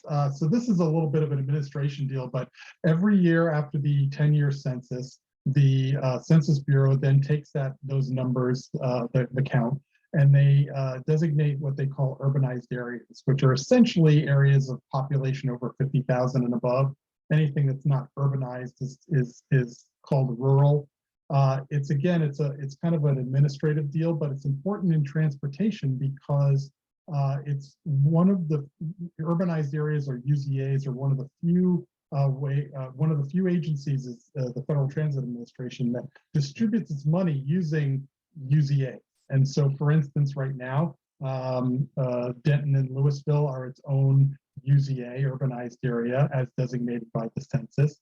But after this 2020 count, we expect that the Denton-Louisville urbanized area may be merged with the larger Dallas-Fort Worth-Arlington urbanized area. I think that it's probably not going to have any direct impacts on the amount of funding, but it might have some impacts on the way we receive funds through the COG and how they distribute them. But so I know that staff is looking at that hard. Sometime in the fall, we'll see if the Census Bureau does make that official change in urbanized areas and merge us in with the larger Dallas UZA. Next slide, please. And then finally, when I made this this slide, you can see the last thing, but you probably all know that the CDC had tried to extend the mask mandate for public transportation from April 18th, when it was supposed to expire. They were going to extend it through May 3rd, an initial 2 weeks. A federal judge in Florida struck that order down right on April 18th. And so the TSA then said, we're not going to enforce that order. And then my last bullet here is, will the White House appeal the ruling? At that point, when I made the slide, we didn't know. We do know now that the White House will appeal, the Justice Department will appeal that ruling. If I were a gambling man, I would say that the mask mandate will not be extended. I think that the Centers for Disease Control really wanted the Biden administration to appeal this ruling because they felt like it would have a pretty chilling precedent on their ability to address items like this in future pandemics. And so I think by the time the whole process of appealing the ruling is over, and even if that ruling is ultimately struck down, I don't see an extension of that mask mandate in our future, unless we see sort of huge spikes in new COVID strains. So I think that was it. I wanted to kind of keep it brief. Happy to answer any questions, or if Brittany, if I missed anything, happy to talk about those as well. The only thing I'll add to that is, in addition to looking at the Louisville-Denton UZA as we think about what the census does, it might also have ramifications for the McKinney urbanized transit district. So right now there are currently 3 UZAs in the North Texas region, Louisville, Denton, McKinney, and then Dallas-Fort Worth, Arlington. And so to Chris's point, we are watching that very closely as the census information comes down. It shouldn't, again, impact the amount of funding, but it will impact how that funding is disseminated through COG. Judge Eads, Councilmember McGuire, you sit on RTC, you know how that funding gets split between the East-West. We may also have a third region to split those funds through moving forward, but we'll know more this summer and keep this board up to date as that conversation continues. So other than that, Chris and I are here to answer any questions that you may have, unless you're ready to go. Couldn't imagine why. Can't imagine why. Because it's been a long day. Thank you, Chris. Brittany, is there any questions for either? Okay, All right. Thank you so Thank much. you. Thank you, Chris. thanks, Chris. Thanks very much. Hope to see you guys in person soon. Great. Let's see, that takes us to item 13, discuss local and regional transportation issues and legislative issues. Do we have any? Just real quick, our RTC meeting, modifications to the fiscal year 2022 and fiscal year 2023 Unified Planning Work Program was approved. And I brought you that.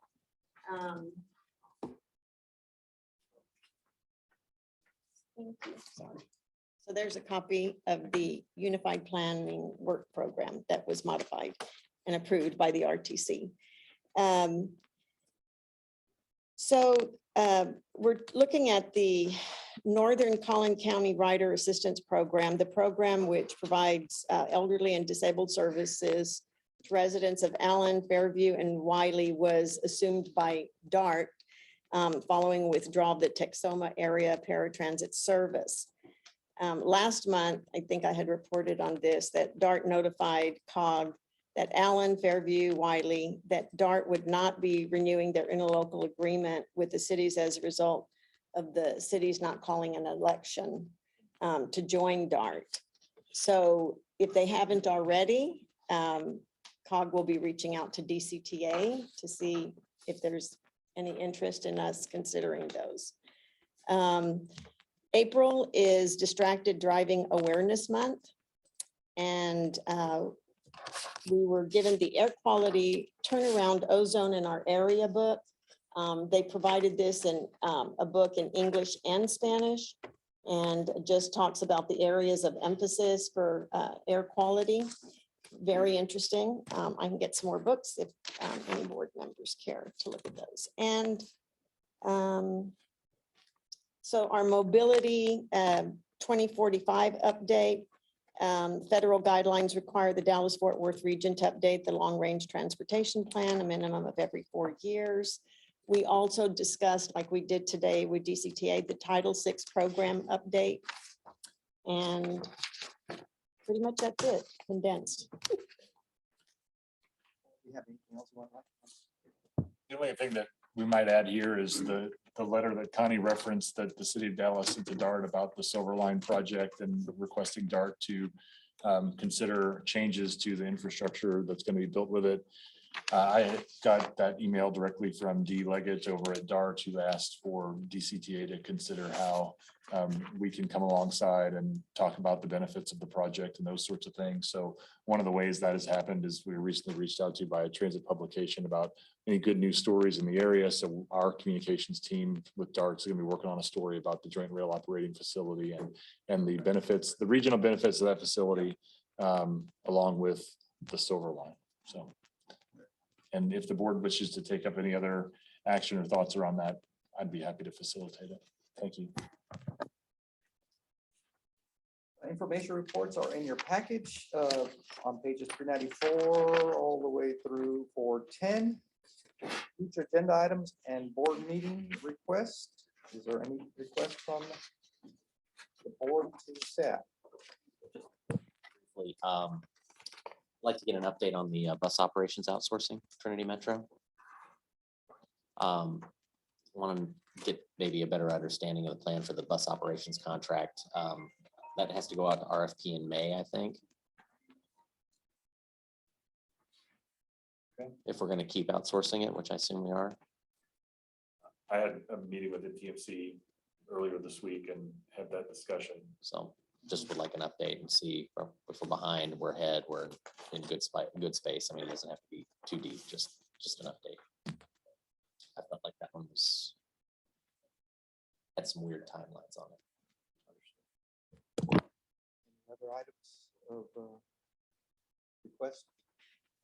If not, we can move to adjourn. Almost. All those. If not, one last item for this next time. The CEO talked to me and we're going to try piloting, see if you guys are all okay with this, a concept where after the board meeting, he's not going to provide us a CEO update per se, but will provide us a quick update if there's something of importance, but not the standard weekly update. Right. And for instance, this week, I'll give you an update on the CEO search and the timeline that we have there. Okay. That takes us to the next item, which is important items of community interest. Is there any? Seeing none, then at this point, we will have to convene in executive session. The board may convene the regular board meeting and close executive session for the following. The board of directors will convene and close executive sessions pursuant to section 551.074 of the Texas Government Codes on personnel matters, deliberate the employment and duties of the interim chief executive officer. 2, the board of directors will convene and close executive session pursuant to section 551.072 of the Texas Government Code, real estate deliberations regarding real property to deliberate the purchase, exchange, lease, and value of real property, 655 East Main Street, Louisville, Texas. At this time, we'll just ask if the CEO to stay. And for the first one. And we have to take a minute to get Mr. Smith on the line. So we're just having voting board members. And alternates. And the CEO. Mr. Yes, he's legal counsel. You Yes. didn't say him, so I'm just making sure. Okay. All right, just give us a minute. We do have an alternate board member that is participating virtually. Okay. And so just give us a minute.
We're not. I go on vacation.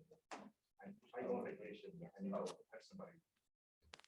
He's only a backup if I do thought, okay, looks like we got acknowledge it. That was a thing, is that, no, they don't officially the back. Having a person available.